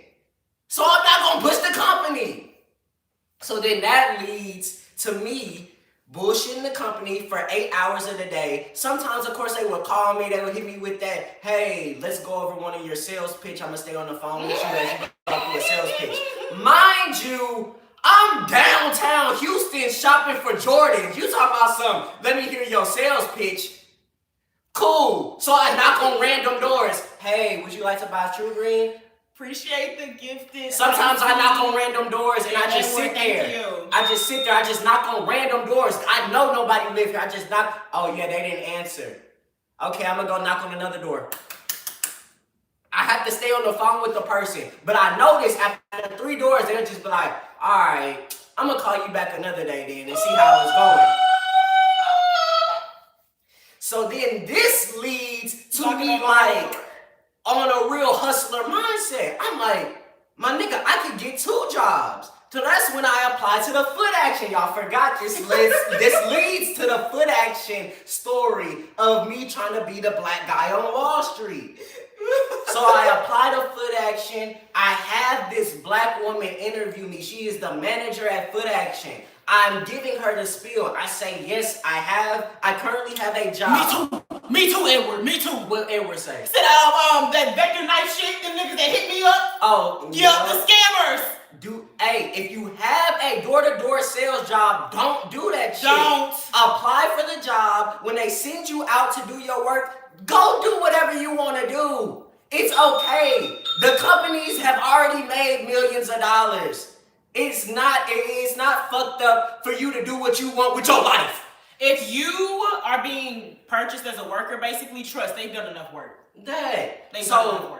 I go to Foot Action. I'm trying to get me a second job because I'm like, ooh, I'm about to have 2 jobs. That's double the money coming in. So I have a black woman interviewing me. I'm telling her, I already have 1 job. But then the way I play it, I'm like, damn, I shouldn't have said that because she over here thinking she can't really hire me. So then I'm like, but my job is only from Monday through Thursday, so I could work Friday, Saturday, and Sunday here. 3-day weekend. Like, you got me for the weekend. You know people like to call off on the weekend. I know what I'm doing. I'm hustling here. I'm on a roll. My man also used to watch YouTube videos on how to manipulate people. Yes, I did.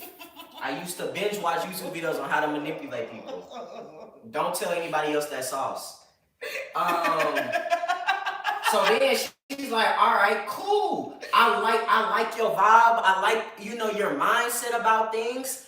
I'm gonna hire you. I get hired at Foot Action. Mind you, whole time I'm thinking, this is good because I'm trying to resell these Jordans. Finally, I done got in the door. That's all I needed. I had the plan. I just needed the platform. And I got the platform.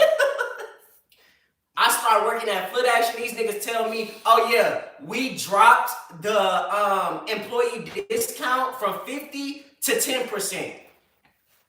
You're fucking lying. They said, oh that ain't no discount. We heard about some of our employees that used to be reselling shoes and it got so big into like the, oh my God, the end of this story is so crazy. But it got so big throughout the company that, the higher ups heard about it.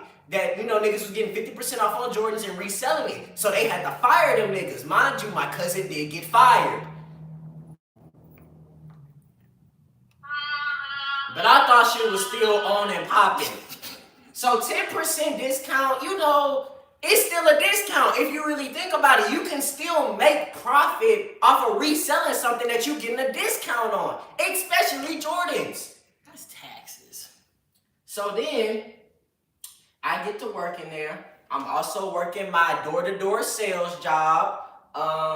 We can fast forward. I never resold no Jordans because that shit just didn't make sense no more. They like really cracked down on it. They told you could only get one pair of shoes. You couldn't no longer have two pair of shoes. You couldn't put them away no more. Mainly your profits was supposed to come from your sales. It just became too much. They tried to turn it into an actual job. I got in at the bad part after niggas found out you can scam Wall Street and all that, but they done cracked down on the niggas that was scamming Wall Street. You know that period of time after niggas done already made the bad money, so now they trying to bring good niggas in to reverse what had happened before. I came in during that time, so it was shaky a little bit. Met this Mexican nigga there. He told me how he went through a drive-by shooting one time because he sell cocaine. Shit was just too wild after a while. So one day, while I'm at my true green job, I'm sitting in the car smoking a blunt. True Green called me talking about something. Hey, what you doing right now? Mind you, it's the big manager. I'm like, shit, doing my job, knocking on doors. Mind you, they actually catch me in a time where I'm kind of doing the job. I'm not like out in the world just freelancing and whatnot. I'm actually sitting here doing my job. Like I'm in a car. I have a house right next to me I could go knock on. But I'm just smoking right now. You break your smoke break. Everybody like, smoke break. I'm having a smoke break. It's honestly understandable. Hello? Nigga hit me with the, so what you doing right now? I say, you know, knocking on the doors, getting to the money. Duh. He said, are you sure? That's when I knew something fishy was up. What you mean am I sure? I'm like, yeah, do you want to hear one of the doors? Cause I'm actually like, I'm in the movement. I could do this job right now. You actually called me at a good time. So I'm knocking on doors. I'm like, what you mean? What am I doing? Can you hear this? They like, oh, because we just found out that you got a job at Foot Action too. What the fuck?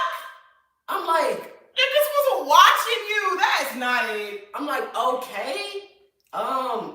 You can't have two jobs? I'm thinking on some adult shit. I can't have two jobs? Like, this is really what I'm thinking. They about to catch me up on the we heard you ain't been going to your job. That's what I was really, oh shit. Niggas say we heard you got a second job. You know Indeed updates us when you get another job.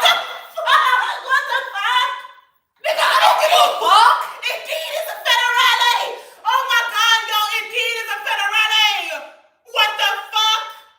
I'm like, my nigga, he hitting me like he got some insider information. I'm like, yeah, I work there on the weekends.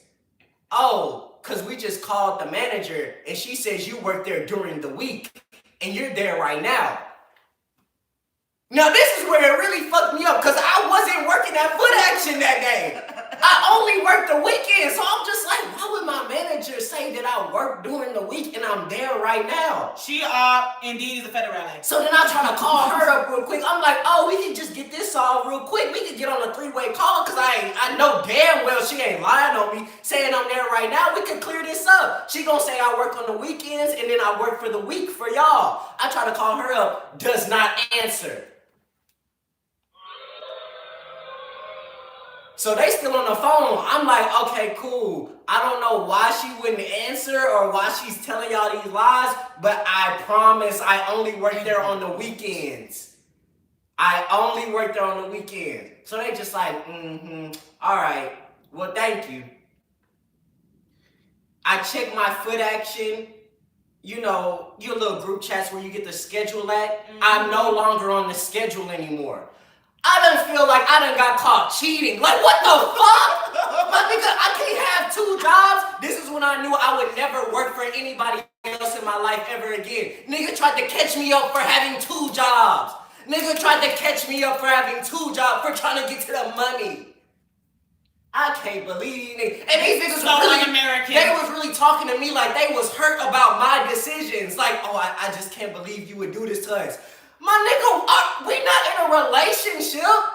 Why do you feel like I can't have 2 jobs? It's that scammer mindset.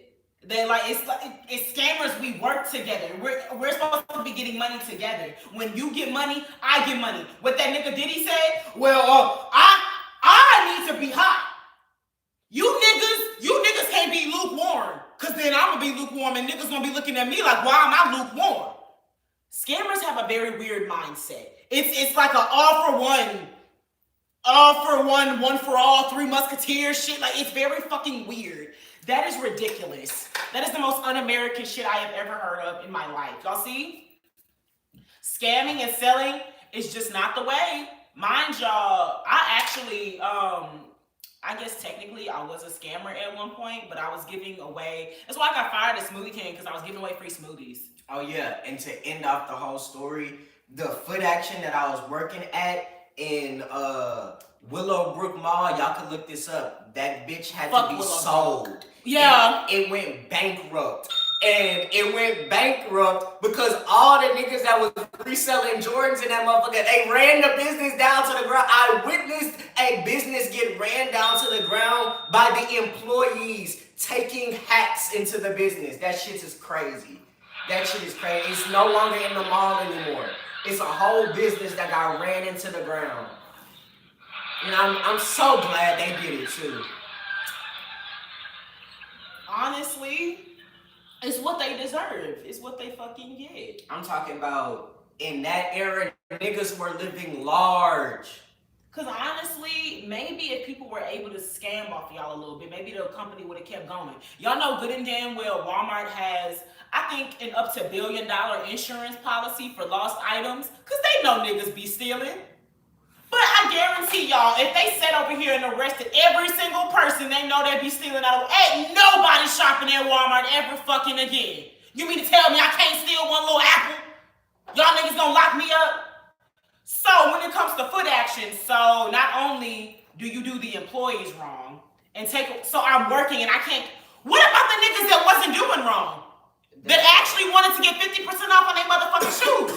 So I'm working and I get 10% off on a shoe. That's exactly why I left a pizza job I worked at. Well, also because the manager was sexually harassing me too. But you know, I'm working for 8 hours. You telling me I still gotta buy a pizza? It's just half off. What the fuck? I have to pay for something I've literally put in work for. Niggas is coming to me and I'm selling your items. That selling shit is just fucking crazy. I'm not even gonna get into a full tangent about Smoothie King because it's a straight and narrow. I was giving away free smoothies. You give me 25 cents, I'm putting it in the tip jar, or I'm giving it to the actual company because all they charge us for is the cups, and I'm giving you a free motherfucking smoothie. I was helping the community out. I wasn't even taking money for it. That was the thing. And then we all got cut up. Mind you, the manager was the one that taught us how to do it. And then she gonna call me in on my day off. Mind you, I already knew what the fuck was going on. I never fully watched Friday, but that's the one thing I knew about Friday was that he got fired on his day off, and it was my motherfucking day off, and the bitch gonna text me, would you mind coming in? I already know what this about. I already know what this about. Came in, and then extra knew what it was about when motherfuckers over here eyeing me as soon as I walk in. Why are we just staring deeply at me? But then she's just like, you know, so you've been giving away free smoothies? And of course I lied. What? Sham, what are you talking about? I would never. Alexa, we saw you talking. Bitch had me on camera. She was all like, I literally had you on camera yesterday telling one of the employees, oh yeah, to get your free smoothie. And I was like, and mind you, he wasn't even an employee no more. I was like, well, yeah, because he worked for us. Now, you know Jordan got fired 2 weeks ago. What? I didn't know that. What do you say? I did not know about that. Oh, girl. And then she just, yeah, so I'm going to need you to wrap it up. I'm going to need you to wrap it on up. And then she fired the rest of us that was doing them. She fired my old friend / co-worker, Dalia. I think she ended up firing Jenna, firing Joseph. We all was done. Smoothie King said, I ain't going out like foot action. I'm not. I'm staying. I'm not leaving. I'm not fucking leaving. That's how they motherfucking felt. Now I'm gonna look at y'all. I didn't have 3 jobs before. Kai, that actually is minimal compared to the amount of jobs I've had. Let me see. Let me think about all the places I've worked. I worked at 2 Smoothie Kings because I ended up getting rehired over a $12 smoothie. That's what I'm saying. And that's exactly why I was giving them away for free. I'll be damned. I go to school with motherfuckers and they coming over here paying $12 for a motherfucking smoothie. We already struggling enough as it is as teenagers. And I'm over here telling them to pay $12 for something. Man, now I got you. Give me 25 cents. And I wasn't even taking. I was still giving that motherfucking money to company. Honestly, it's good that I didn't, because what if I would have got arrested for that, y'all? Oh my God. Oh my God. My God. If they say we family here, run, don't walk, that means they want you to do hella extra work for no pay. Nah, McDonald's do the same shit, but no. You're lying. McDonald's ain't got no employee discount? What the fuck? You're lying. I made the pizza and you gonna charge me for the pizza? That's what I'm saying, Kai, bro. That shit would piss me off so bad. I'm making pizzas for all types of families, all types of snotty-nosed babies, and it's time for me to eat. It's time for me to reap my reward of what I done sold. And I still got, instead of paying the $12, I gotta pay for 6. And I got this fat, ugly, greasy, nasty pedo over here sexually harassing me. But get me out this bitch! I'm done. Oh, that shit was so fucking ridiculous. I'm over here confiding to one of the female coworkers. Yeah, this nigga Joseph is weird. He be like flirting with me. And I don't like that. You know, he be like, I can't even take it. Like, just weird. Just doing weird shit. Nigga gonna talk to me the next day, so I forgot her name. She was a Mexican, so she had a Mexican name. Oh, such a La Cienega told me, like, you know, you said that you didn't like working here and all these different things. No, nigga. First of all, I know what that bitch told you. That bitch told you what I told her, that you be sexually harassing me and be acting motherfucking weird. 1, I'm a teenager. I'm 17. 2, you're married with children and you're old as fuck. So, like, this needs to stop. But you want to confront. Nigga thought, I don't know. My nigga, we live in the Me Too era. If you think I'ma sit over here and motherfucking say after I did. So, like, it was just so much shit wrong with that. My nigga, this is a pizza job. This is a pizza job. I'm not staying at this pizza parlor. I'm not doing that. First of all, I don't need. Ooh, look, it's so many. I need to calm down because it's getting me hot all over again. It's getting me hot to really think about that. Like, for real, bro. I am 17, and this disgusting, deplorable man was over here flirting with me, bro. And I confide into another teenage girl, and this pick-me-ass bitch is gonna sit over here and snitch on me. What did you hope to gain, really? What did you hope to gain? And so, I really just looked at that moment like that nigga really talking to me, and I was just like, does he think I need this? Does he think I'm scared of him? He must think I ain't got no daddy. Like, that's really crazy. Like, that's another, like, especially a lot of y'all niggas on here, y'all be talking to me like I ain't got no daddy. And I think that's the issue. It's unfortunate that a lot of women ain't got no daddies, and y'all think that I'm insecure. Y'all think I ain't never felt love before. Y'all think I don't know how to talk shit to a nigga. And I be telling, not even my dad can tell me what to do. That's why I don't live in their house, okay? That's why I don't live with my parents, okay? And so with that, I literally remembered going to the bathroom, laughing to myself, looking in the mirror, and I literally sent my 2-week text. I literally sent my 2-week text and said, yeah, I'm out this bitch, and I literally ended up leaving. Right then and there. I walked out. Fuck you, bitch. Fuck you, nigga. I've literally never seen the motherfuckers again. He's actually lucky I did not call the police. Like, truly and honestly. That shit was ridiculous, y'all. My God. Oh, thank you, Edward. What the fuck? YouTube. What happened? There's a 6-7 gift. 6-7. Where are the 6-7 commenters? We need the 6-7s in the comments. Oh my Go God. ahead, get it out of your system. Go ahead. Damn, I guess she was jealous of you. Sometimes that's the sad thing. I guess she was. No, that's just that worker bee mindset. Right. When people when you really get into them jobs, you feel like I gotta do whatever it takes so I can get up, I can climb, I can rise. I understand. And I would never do it. It's just too much.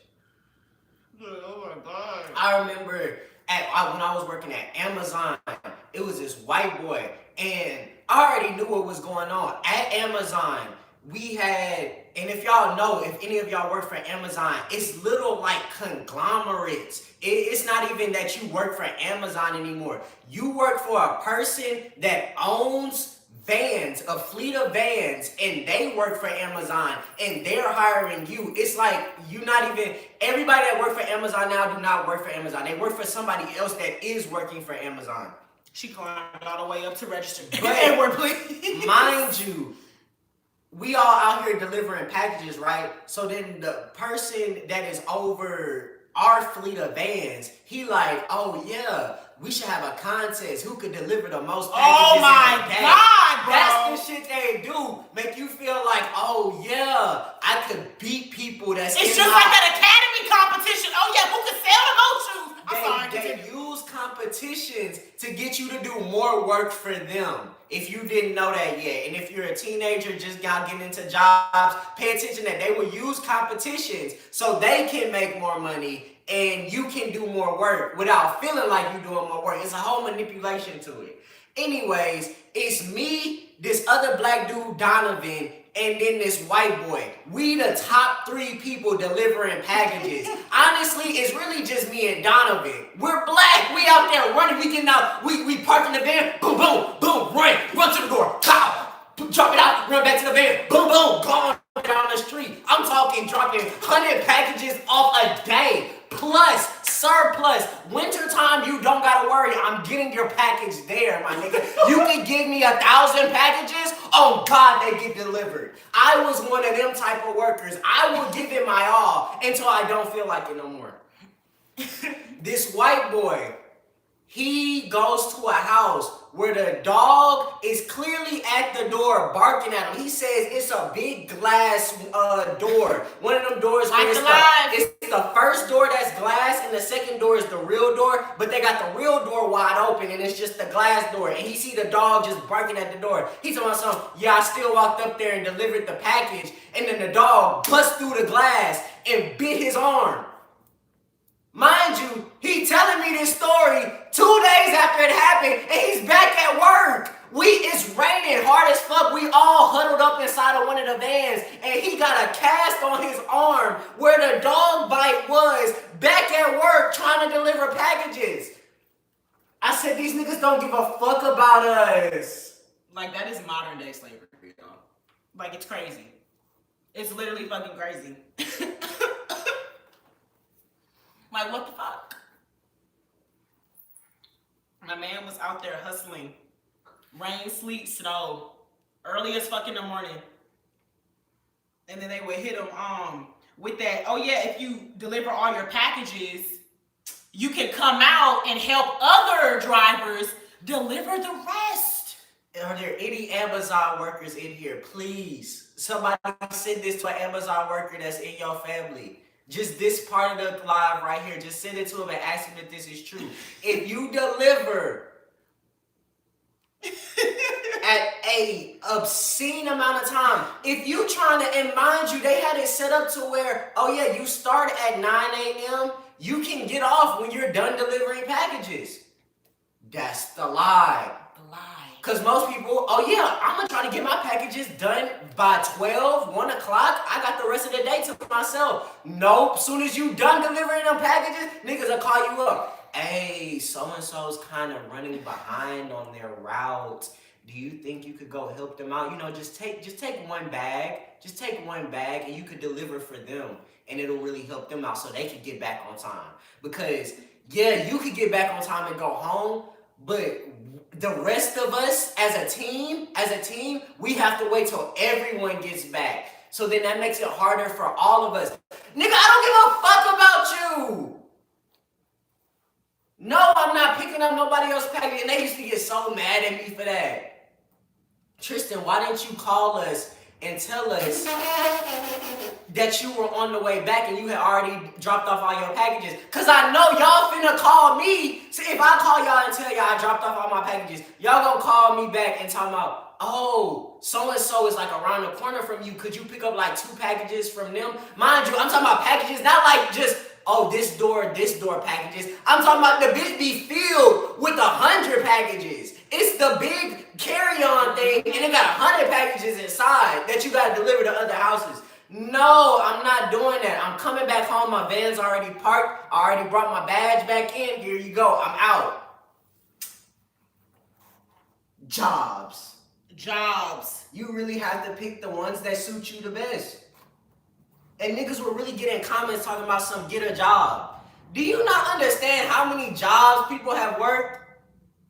You don't just get a job. You choose your job when you get old enough. Because if you don't choose the right job, my nigga, you're fucked. And don't be complaining to other people about how fucked you are. You chose that job. That's one of the first things we are blessed with is free will. And they said Amazon watched the manipulation videos too. Amazon did watch the manipulation videos. That's how we knew. I remember in the training, first day, these niggas told us how Jeff Bezos made Amazon. My nigga, honestly, why do I need to know that? Because you want me to feel like, oh, this is a regular nigga. You can do it too. They said he was in his garage, thought of the idea, and it was like, oh yeah, people need a place to get books. Mm-hmm. Everybody's sitting there so inspired. Oh my God, he's so real. He just wanted to get books to people for cheap. Shit. Mind y'all. I got one coming in tomorrow.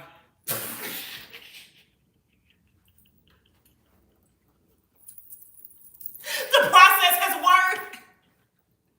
The man is a bad genius. But all salute to Jeff Bezos. He did his thing. He is a mad genius.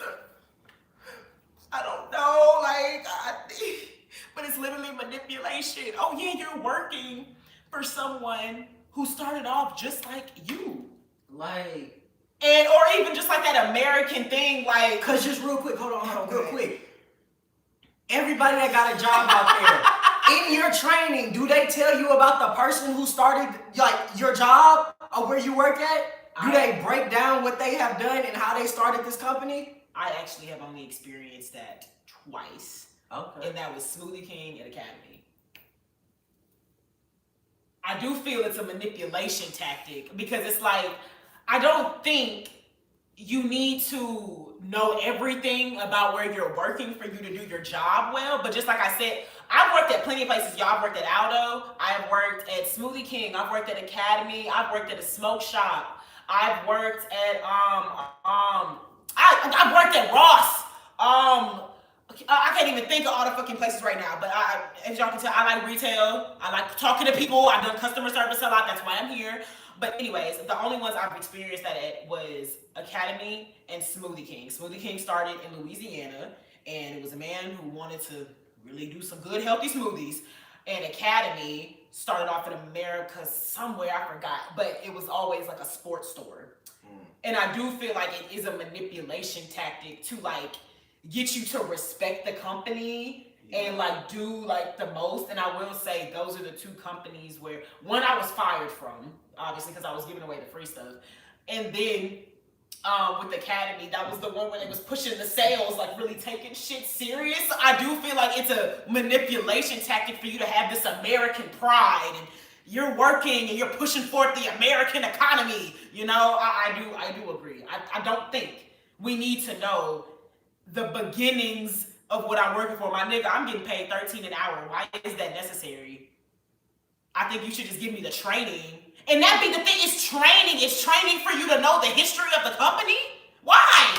Nobody's asking me when they're ordering a smoothie, oh yeah, how did Smoothie King start off? Whenever I was at Academy and I'm doing customer service, nobody ever asked me what was the beginnings of Academy. Niggas is asking me about bullets. Niggas is asking me about fish and bait. They're asking me about clothes deals. But it's so you have this passion. So they want you to have that worker bee mindset. And when I think about it, that is kind of where we come from, y'all. Y'all know Ford and all the Americans going out in the factories and then with women. When our men was overseas and it was like, oh yeah, we ain't got nobody to work. I'll do it. I'll do it for America. That American pride, I will help us. I will keep us going. Rewatching Wolf on Wall Street, y'all, I don't know what happened to us. We used to be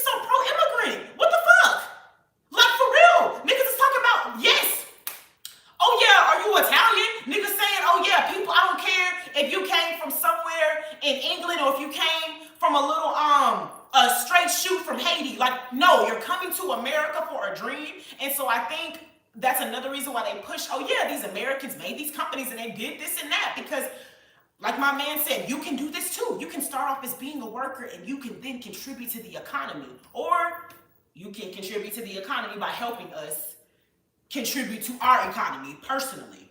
Sorry, I didn't mean to make that a rant, but I do think that is for sure an American company manipulation tactic. I am not gonna lie. I'm not gonna lie, y'all. Now that dream dying more. You think the American dream is dead? Do you think the American dream is dead? No. What? I think that's what they want to push. I think they want people in America and not from America to feel like the only ones that can achieve the American dream are white people. I feel like especially like I was telling y'all earlier, me and my man's inside conversation is always we're the capital of entertainment. Yeah, the American dream is definitely not dead, because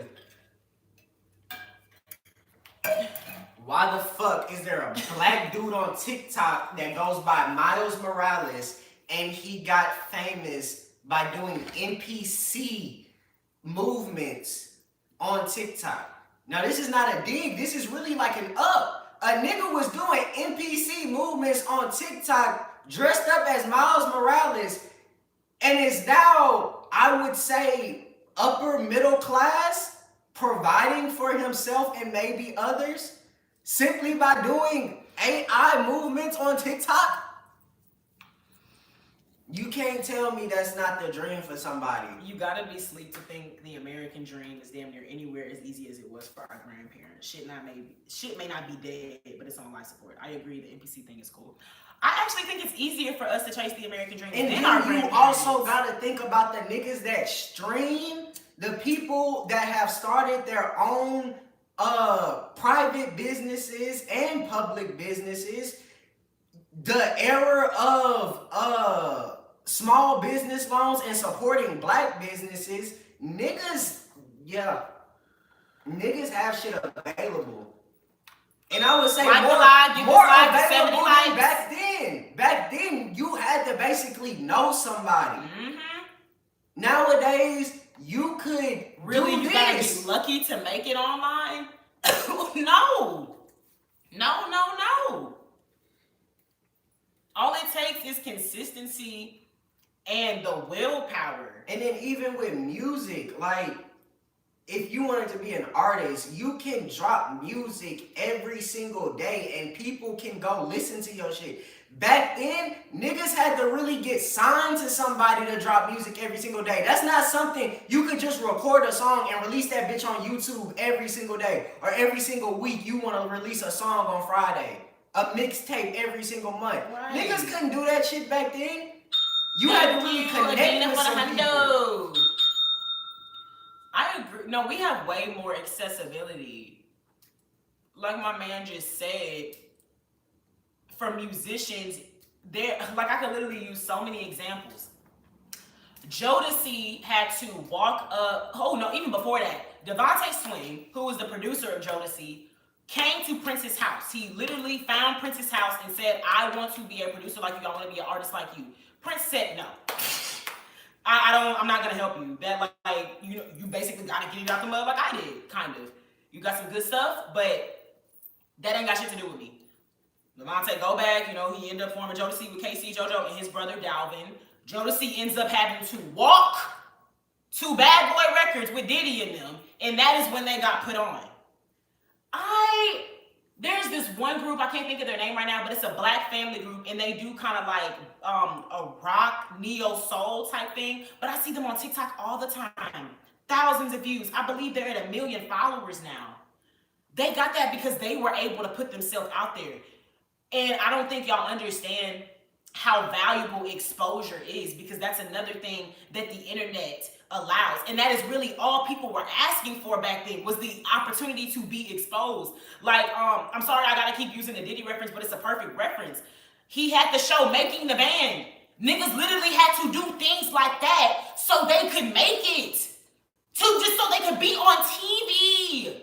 Or not even that, just so they can say, "Oh yeah, somebody outside of my state has seen me." Y'all, Kai, you're from fucking Louisiana.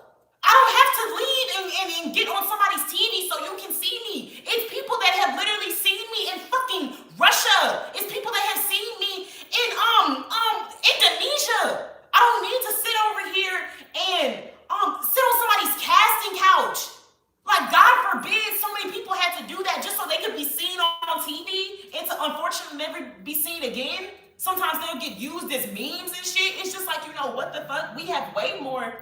We have it way easier than our grandparents did. Absolutely, absolutely. I think that is a crazy perspective to actually have the opposite, to think that we have it harder. That's crazy. Are you serious? You could really have a job as a reseller in today's day and That. age, and you do not have to buy a building to sell out of. You can sell from the comfort of your own home. My grandparents were freaking landscapers. Their main goal was to just have their church be open to more people. And you got people live streaming churches right now. That's all they wanted going into their older years. They just wanted more people to come to the Church of God in Christ. They wanted to get it out there more. Do you understand how beneficial just them being on this live would be? They did not have that. Like, just even with that, it's easier. Or even down the other one.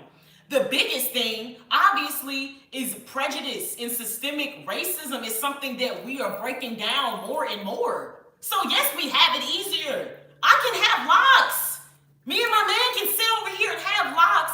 And if we wanted to, and we don't, but if we wanted to go and work in corporate America, they cannot deny us a job because we have locks. They could do that back then, literally. Just even speaking on terms of that. We have grander opportunity than our grandparents did, even our parents did. Are you serious? I think it's not one or the other thing. I agree with all the points y'all made. I think specifically when it comes to the pull yourself up by your bootstraps and work method that we were sold was a lie. You may have to elaborate a little bit more. I understand what you're saying. Basically, that hard work was going to get you to where you needed to be in America. And I just feel like it was always how you looked at that. Hard work will get you to where you need to be in America. It's just what you work hard at. And they never specified that. So yes, people would work hard at working for other people. But logically, do you think that's going to get you to where you want to be at? Hard work dedicated to a company was a lie. I can't even fully say that's a lie either. Because it's just what company do you want to put your hard work in? You have to make those decisions yourself. Because hard work dedicated to Warner Brothers, you don't think that got niggas to where they need to be? Hard work dedicated to Google's subsidiary YouTube company. You don't think that's going to get you to where you need to be? You do have to choose the company that you're working hard for. And that's the beauty of America. You don't just have to be at one company. You don't have to work for fucking Papa John's and work hard for them thinking Papa John's manager is going to give you the life that you dream of. Whatever you do, the working hard should always be working hard to better yourself. It's not supposed to, like how you specify for a company. If you're working at this company, let it be you're working at this company so you can eventually either level up in the company, you're trying to start a savings from this company. It always has to be about yourself at the end of the day. And maybe, I guess that's what you're saying, like, well, that's probably not what you're saying. I'm thinking of like my own thing. Corporate America or just 9-to-5 America is designed for you to get used to a level of sustainability. And so I understand that, you know, going into these jobs, you can get stuck on, oh, well, you know, if I'm at this company, I need to work to get to this position so I can just have this money instead of, you know, focusing on your dream and whatnot. But no, working hard in anything will get you what you want to do. I did not get, let me see. I got to get the specifics.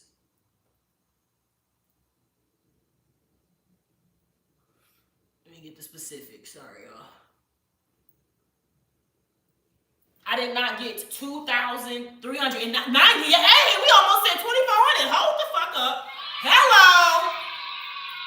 I made a 3K goal. I want to be at 3K by the end of December, so I'm very, very excited. But I did not get to 2,398 by not working hard, if you understand what I'm saying. I had to dedicate time and energy to myself. I had to dedicate time and energy. Blood, sweat, and tears. That's real. And you have to figure out just They what you... say blood, sweat, and tears. That really happens. I've bled on this live. I've sweated in my car making videos. I have cried multiple times dealing with just confidence and dealing with rejection and dealing with failure, even dealing with success. You have to literally put in what you want to get back. That's like so true. What you put in is what you will get back. It's literally investing in yourself. And hold up, I gotta do use the little girl return. Sorry. Well, no, big mama. Big mama, no kids. And you have to have just a little bit of patience. You can't expect it all to come at once, because then it's going to leave fast. And these are just high talks. But then, because I do like to play God's advocate, because I am a Libra and I like balance, so I can see the other side of working hard and you feel like it's not getting you nowhere.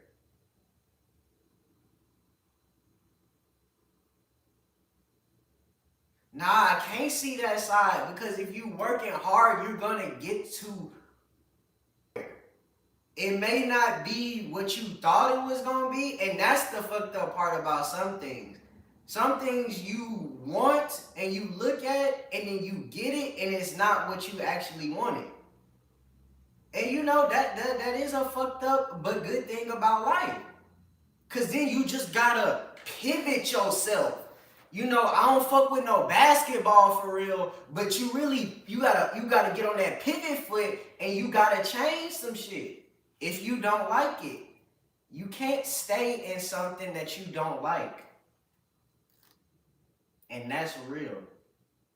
Let me light this blunt real quick.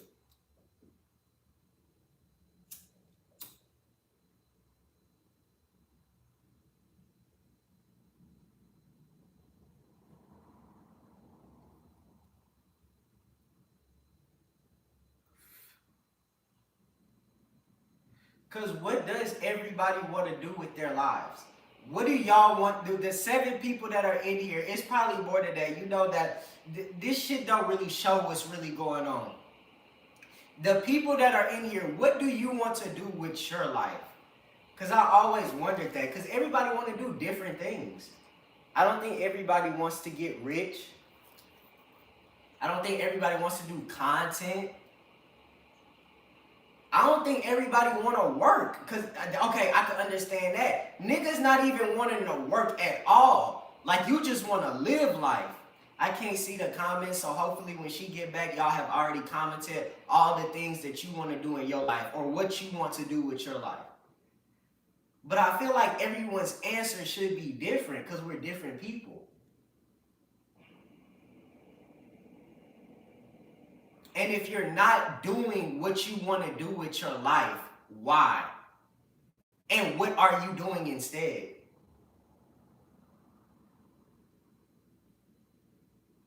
These are high questions I need answers to.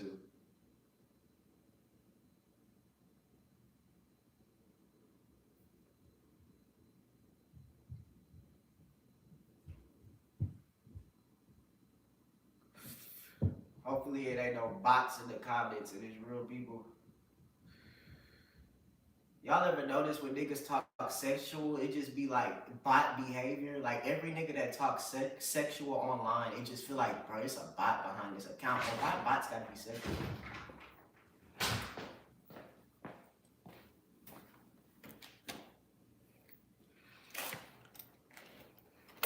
Brought the clapper.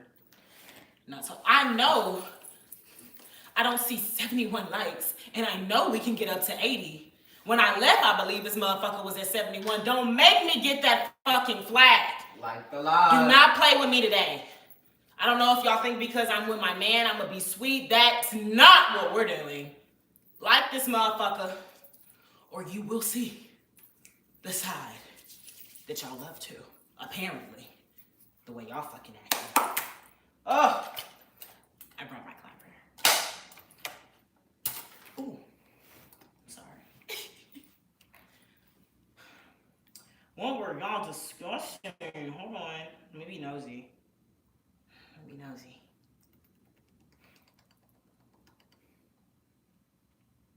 Oh. Let me be nosy. Let me be nosy. Oh.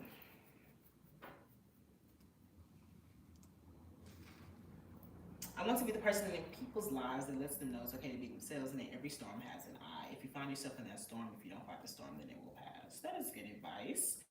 Thanks, Kai. I just wish I knew how to direct that to a singular focus. Hope that answered all your questions, Mr. Handsome. Nice. Y'all was up in here getting deep. Hello, James. How are you? Welcome in, y'all. That's so crazy because we had started on Wolf on Wall Street and we just deterred off into talking about the wolves themselves, which is crazy. Oh my God. I just wish I had enough money to buy my mom a house and block her. Oh. Maybe that's why you don't have the money. Because God see what you gonna do with it. You just gonna cast your mama away. You gotta think better. You gotta think better. Also found out if I could do this, kind of like Twitch, it's not as expensive, but I can see all the activity and things that have been commented, and it'll tell me the specific lives. So that's cool. You gotta heal, brother. That's another thing. What, healing? Because that's for sure. You want to heal your people. See, yeah. That's one of my main things. I want to offer a safe space for everybody where we can just chill. And as I told y'all, I feel Instagram is Hollywood. I think, oh wait, which one? Did I say, oh yeah, Facebook is New York, Instagram is Hollywood, and I said TikTok is Vegas. Everything is just very performative and put on. And you know, YouTube has always been that place where people can be themselves, but I see it slowly starting to become that too. And I want to always be authentic. I always want to remind people that for sure being different is what we need to be. For sure, trusting yourself is what you have to do. And just to be free and just be happy. Because I know that's a big thing that I went through a lot, was always being inauthentic and feeling like I had to shape myself to be what other people wanted. Not even the internet, because I wasn't an internet-based person around this time. I'm not even, I mean, that too, but just like, you know, growing up and feeling like to have friends, you have to just be everything and anybody but yourself. And so that is what I always want to push over here is authenticity and love and appreciation for all. I'm not going to be mean usually to the white people like I do. I'm going to leave it at that.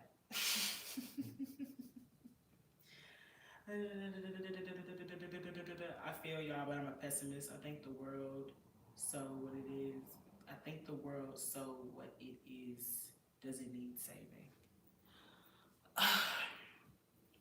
I mean, you know, balance has to exist. So you can be a pessimist, you know, for yourself, but I don't know how much good that's going to bring you or happiness. So I'd say, you know, just remember that. It's, I would say, easy or easier to be mad and be negative.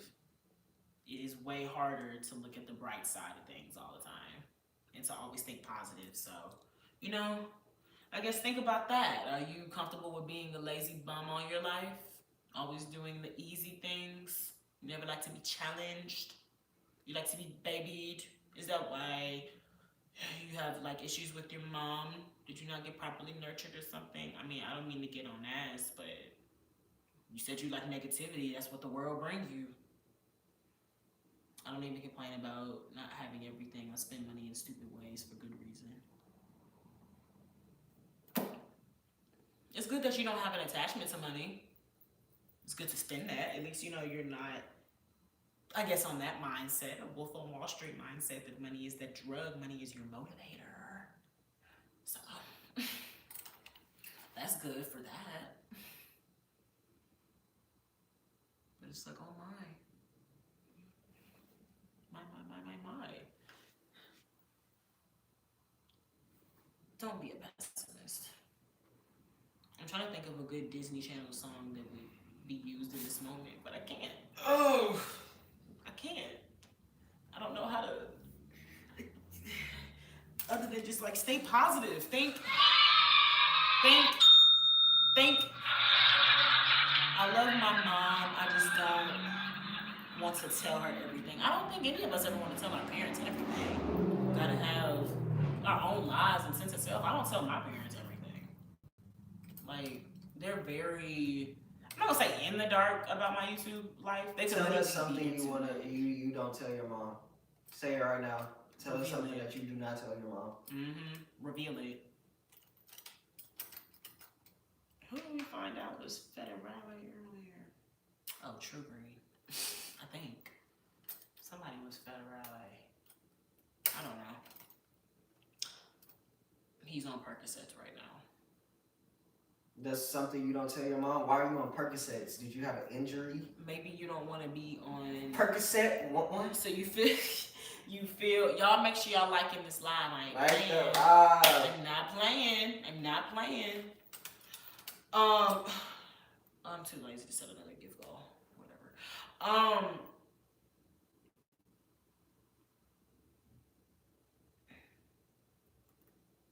wonder if Malachi's still in here. I have an answer to your question from earlier about the XP stuff. Interesting. I'll explain that in a second. But thank you for the hundo, Edward. Thank you. But also, if y'all want to, you can gift. But gift alive. Gift alive. If you love black people. I love black people. That's literally what my mind went to. Okay. Oh yes, Kai. Okay, so top fans in XP says this here. I'm reading it in the segments. It says, "What's the leaderboard? A place for fans to stand out in the community. The top 3 get special badges in the live chat. It resets every stream, so you can always try again. How do you get on the leaderboard? You'll need to collect experience points or XP. Oh, for experience, X. Here's how you get them. Send live chat messages, send super chats and super stickers, and send a gift. That's what that XP is, y'all. So if you want to stand out in the chat, go ahead, send a live chat, send a gift, send a super chat. And so, Malachi, what is this thing that is your profile pic? It look like where the fucking wild things are, my nigga. What is that? But Kai is number 1, Edward is number 2, and JMG is number 3. Nice. Oh, me, my. I was trying to sound like Pops from regular show, so no judge. Hey, shout out Edward. Shout out Edward for the 200 gift. That sounds so satisfying. It's a caveman. I like your Discord better. Do y'all want the Discord? I could put it in this one. I don't know though. I say that every time. Jolly good show. Literally. Regular show is I would say pre-brain rot. Like regular show and Adventure Time, I'm not gonna lie. I'm sorry if this seems disrespectful to y'all, but like trying to rewatch regular show, I literally felt my brain. Ooh.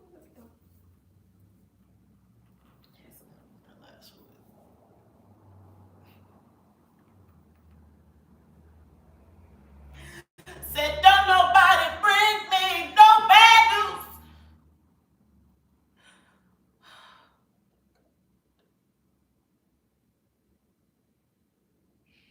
All right. Oh my God. I'm sorry, y'all. It's a reference to the "So Easy a Caveman Can Do It" line of the Geico commercials.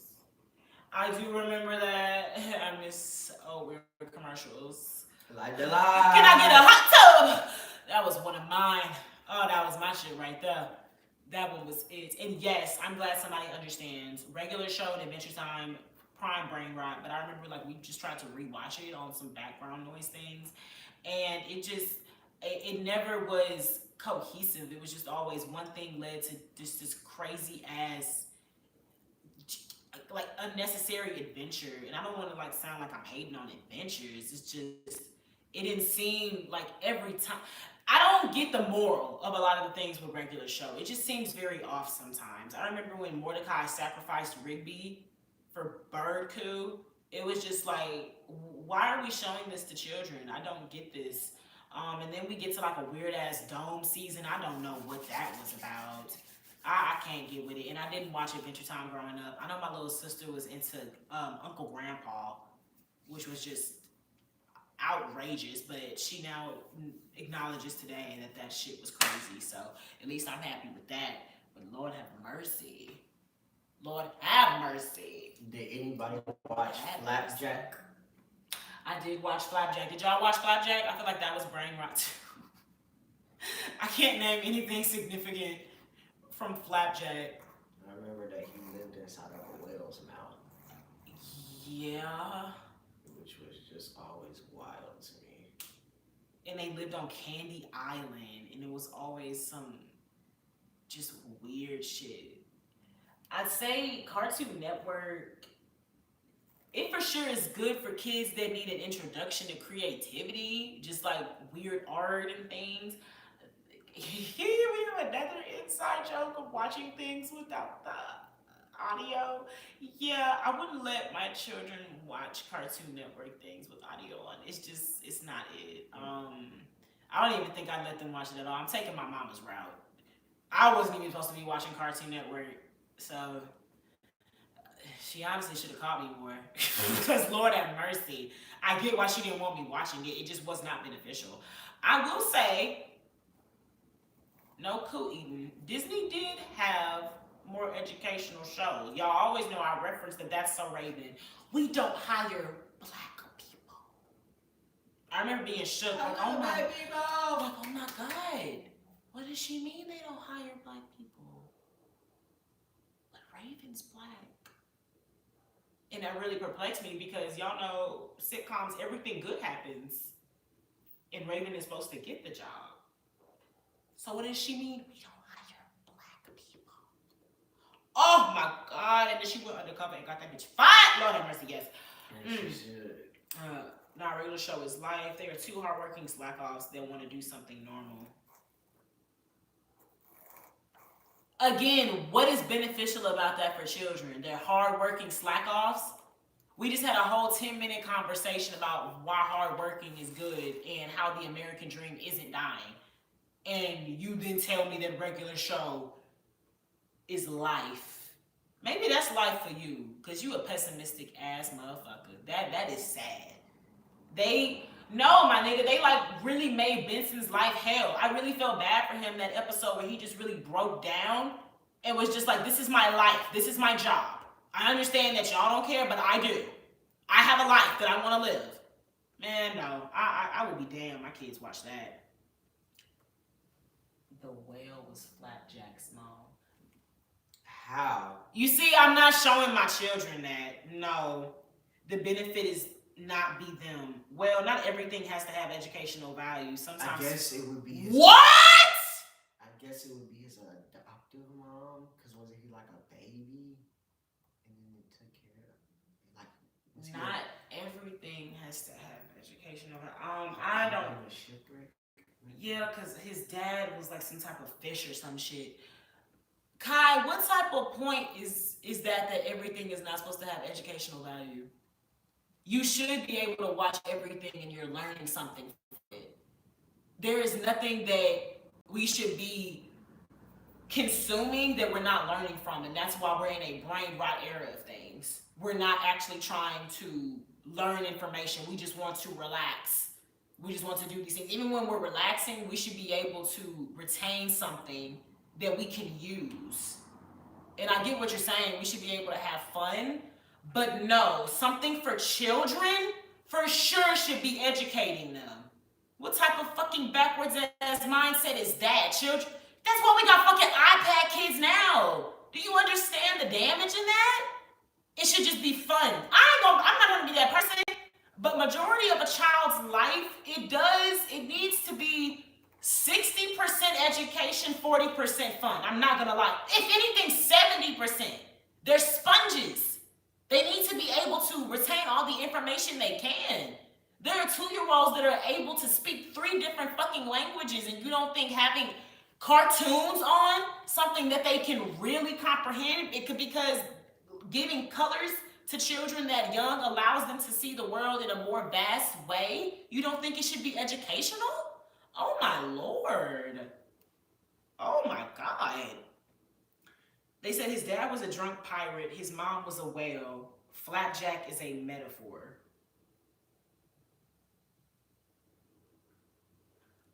A metaphor for what?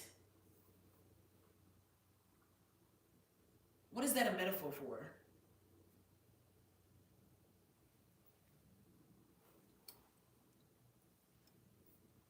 No. And you see, no.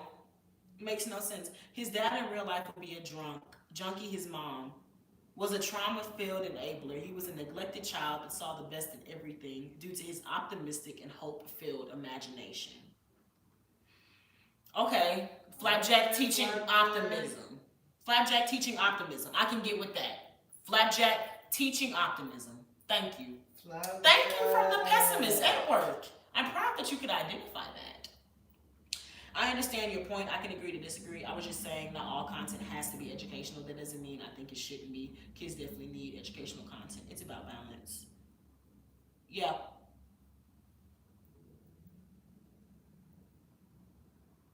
But you very much can have fun and learn in that fun as well. That is what kids need, for sure. Because just having, fun. That's how we have iPad kids. And saying, oh, well, I'm not trying to be that person, y'all, but kids lacks time and really understanding that you can teach a lot to a child very young. You can get hella lax time if you have a lot of structured time as a child. Understanding if you teach your child different languages, understanding if you teach your child instruments, that's even going into opportunity in life. Honestly, I'm with that. You do all this freaking structure shit early, you got plenty of time to have this fun you speak of.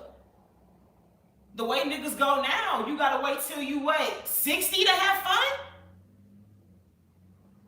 Because we wanna have fun so motherfucking early. No. I'd rather have my fun when I can actually understand what the fuck is going on. God is good. Amen. All the time. Amen. Like the live. Donate. Donations. Let's get some super chats going. Yeah, we'll make that last 10 minutes, y'all. Last 10 minutes. We'll do super chat Q&A. There it is. Thank you, Edward, to the 6-7 super chat Q&A. We are reaching on our last 10 minutes, y'all. It's almost 4 o'clock. We're now doing super chat Q&A. Super chat Q&A time. We don't got no super chats. We just gonna manage the time. Right. I'm just gonna chill. I think that's gonna be it. Super chats for this time, and now it's just gonna be me and my man kind of just conversing with things. So I honestly wanted to discuss Wolf of Wall Street. It's now we've slept on it. So I still on my stance. That was just too much sex. You already know my stances. I think we already have that same stance. Rape scenes in movies are so unnecessary. We can get this point across in a more grander way, and it's just just not it. I remember hearing that Jonah Hill ended up going to the hospital for vitamin B poisoning because they had done so much vitamin B on the set, and I can see why. Literally within the first 5 minutes of the movie, Leonardo DiCaprio is snorting coke out of a hooker's ass. And it's just like, wow, obviously you see where we're gonna go with it. It's just that this is something.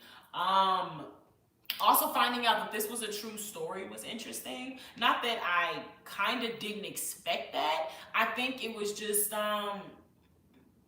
wow. I guess that somebody would be able to really tell us the insider ways, but I mean that's life. I be reading Korean book on here every other day. So to think that they wouldn't have somebody who's lived the life of a Wall Street person, gone through the ups and downs, fallen from grace, and now they're telling us their experience, the after effects. Lord have mercy.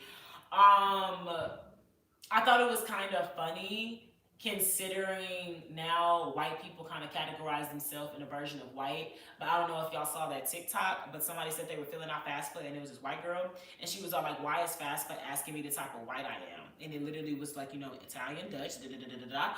And then everybody in the comments was like, oh my goodness. Yeah, niggas is really bringing back that OG racism.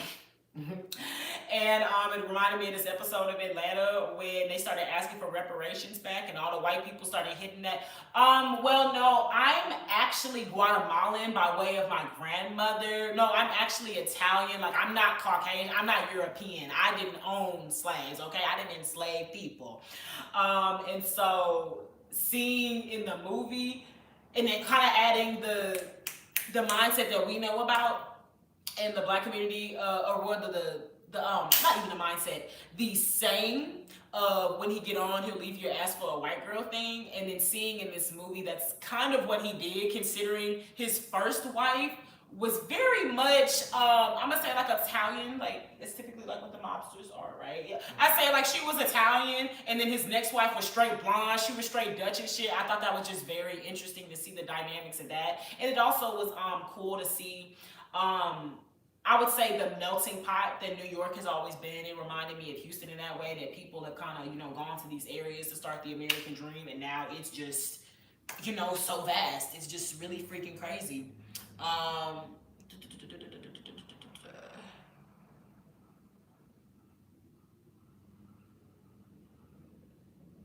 right. And so I thought that was just kind of like a little funny thing of, oh wow, look, they didn't put it in the white people movie. This is so odd and perplexing. I haven't watched Mad Men yet, but understanding that Mad Men kind of takes place in that same socio-economic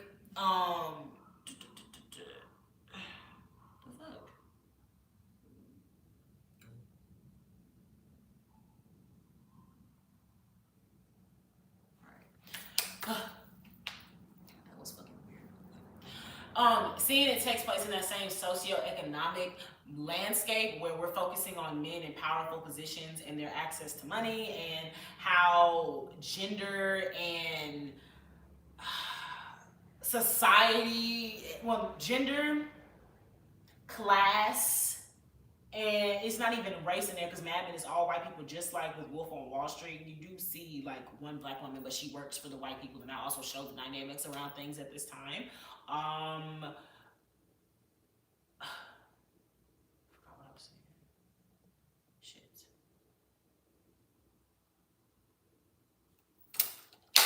Forgot what the fuck I was saying. Damn it! Oh yes, Mad Men, I'm sure reflects this same type of environment, so it low-key motivated me to see Mad Men, because I do like those type of history lessons. I don't really like it told in the, I would say actual history way. I do like it being told in the satirical way, where you get to take a look inside of, oh well, no, this is actually how everybody was going about things, and it's satirical because people kind of just have to laugh this shit off in real life and act like shit was not bad at Oh my gosh. Oh, but y'all, it is 3:56. 3:50. It is getting close to blunt o'clock again, and we have no wits. Yeah. And so that is something that we have to go and do. And I cut off the live on here, and I would have done the second live again, but we didn't get the super chats in the last 10 minutes. And so clearly, if y'all don't want my time no more, I will not give it. And so I think we're going to close out for today. But I thank y'all so much for being here. I thank y'all so much for all the gifts that we got. We got 141 gifted today, and we got $1 in super chats. And I am so blessed for that. And I'm always so grateful for y'all's time, because y'all being here and just really giving me that. The time of day is grateful, because y'all could be anywhere else, and y'all are here with us. Woo! So I hope you enjoyed today. I hope y'all enjoyed our updated segment of Coffee in a Blunt.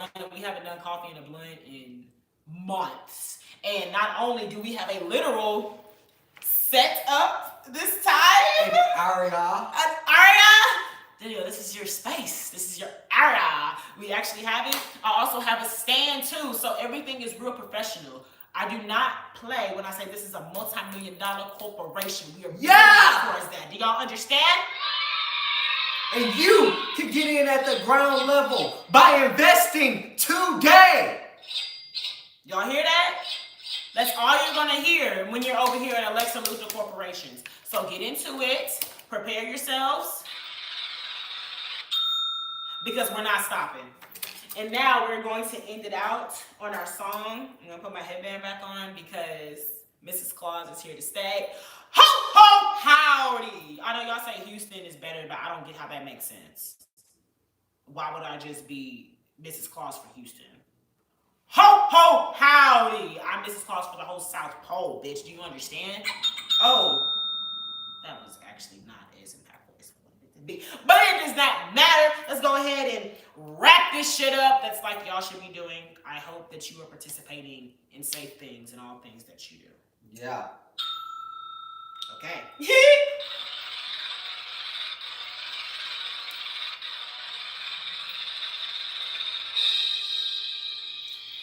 It's so hard to say goodbye to my life. I should have done it in that deep voice. Did you hear me deep singing today? Yes. How'd you feel about that? It was crazy. What were your thoughts? Because I was actually impressed I can do it. I want to hit one of those deep belts before we get off, because I was impressed. I was impressed.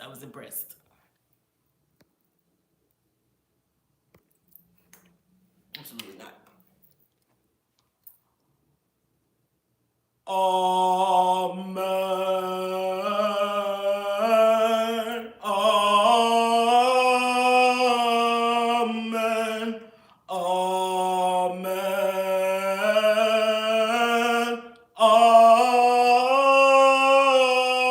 Amen.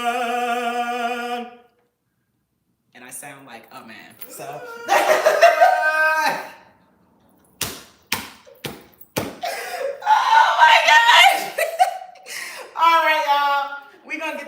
Out of here. Thank y'all so much for being here. I hope y'all have an amazing Friday, and I hope y'all have an amazing weekend. I will see y'all on Monday. Be safe, be great, say your prayers, and always be the best that you can be.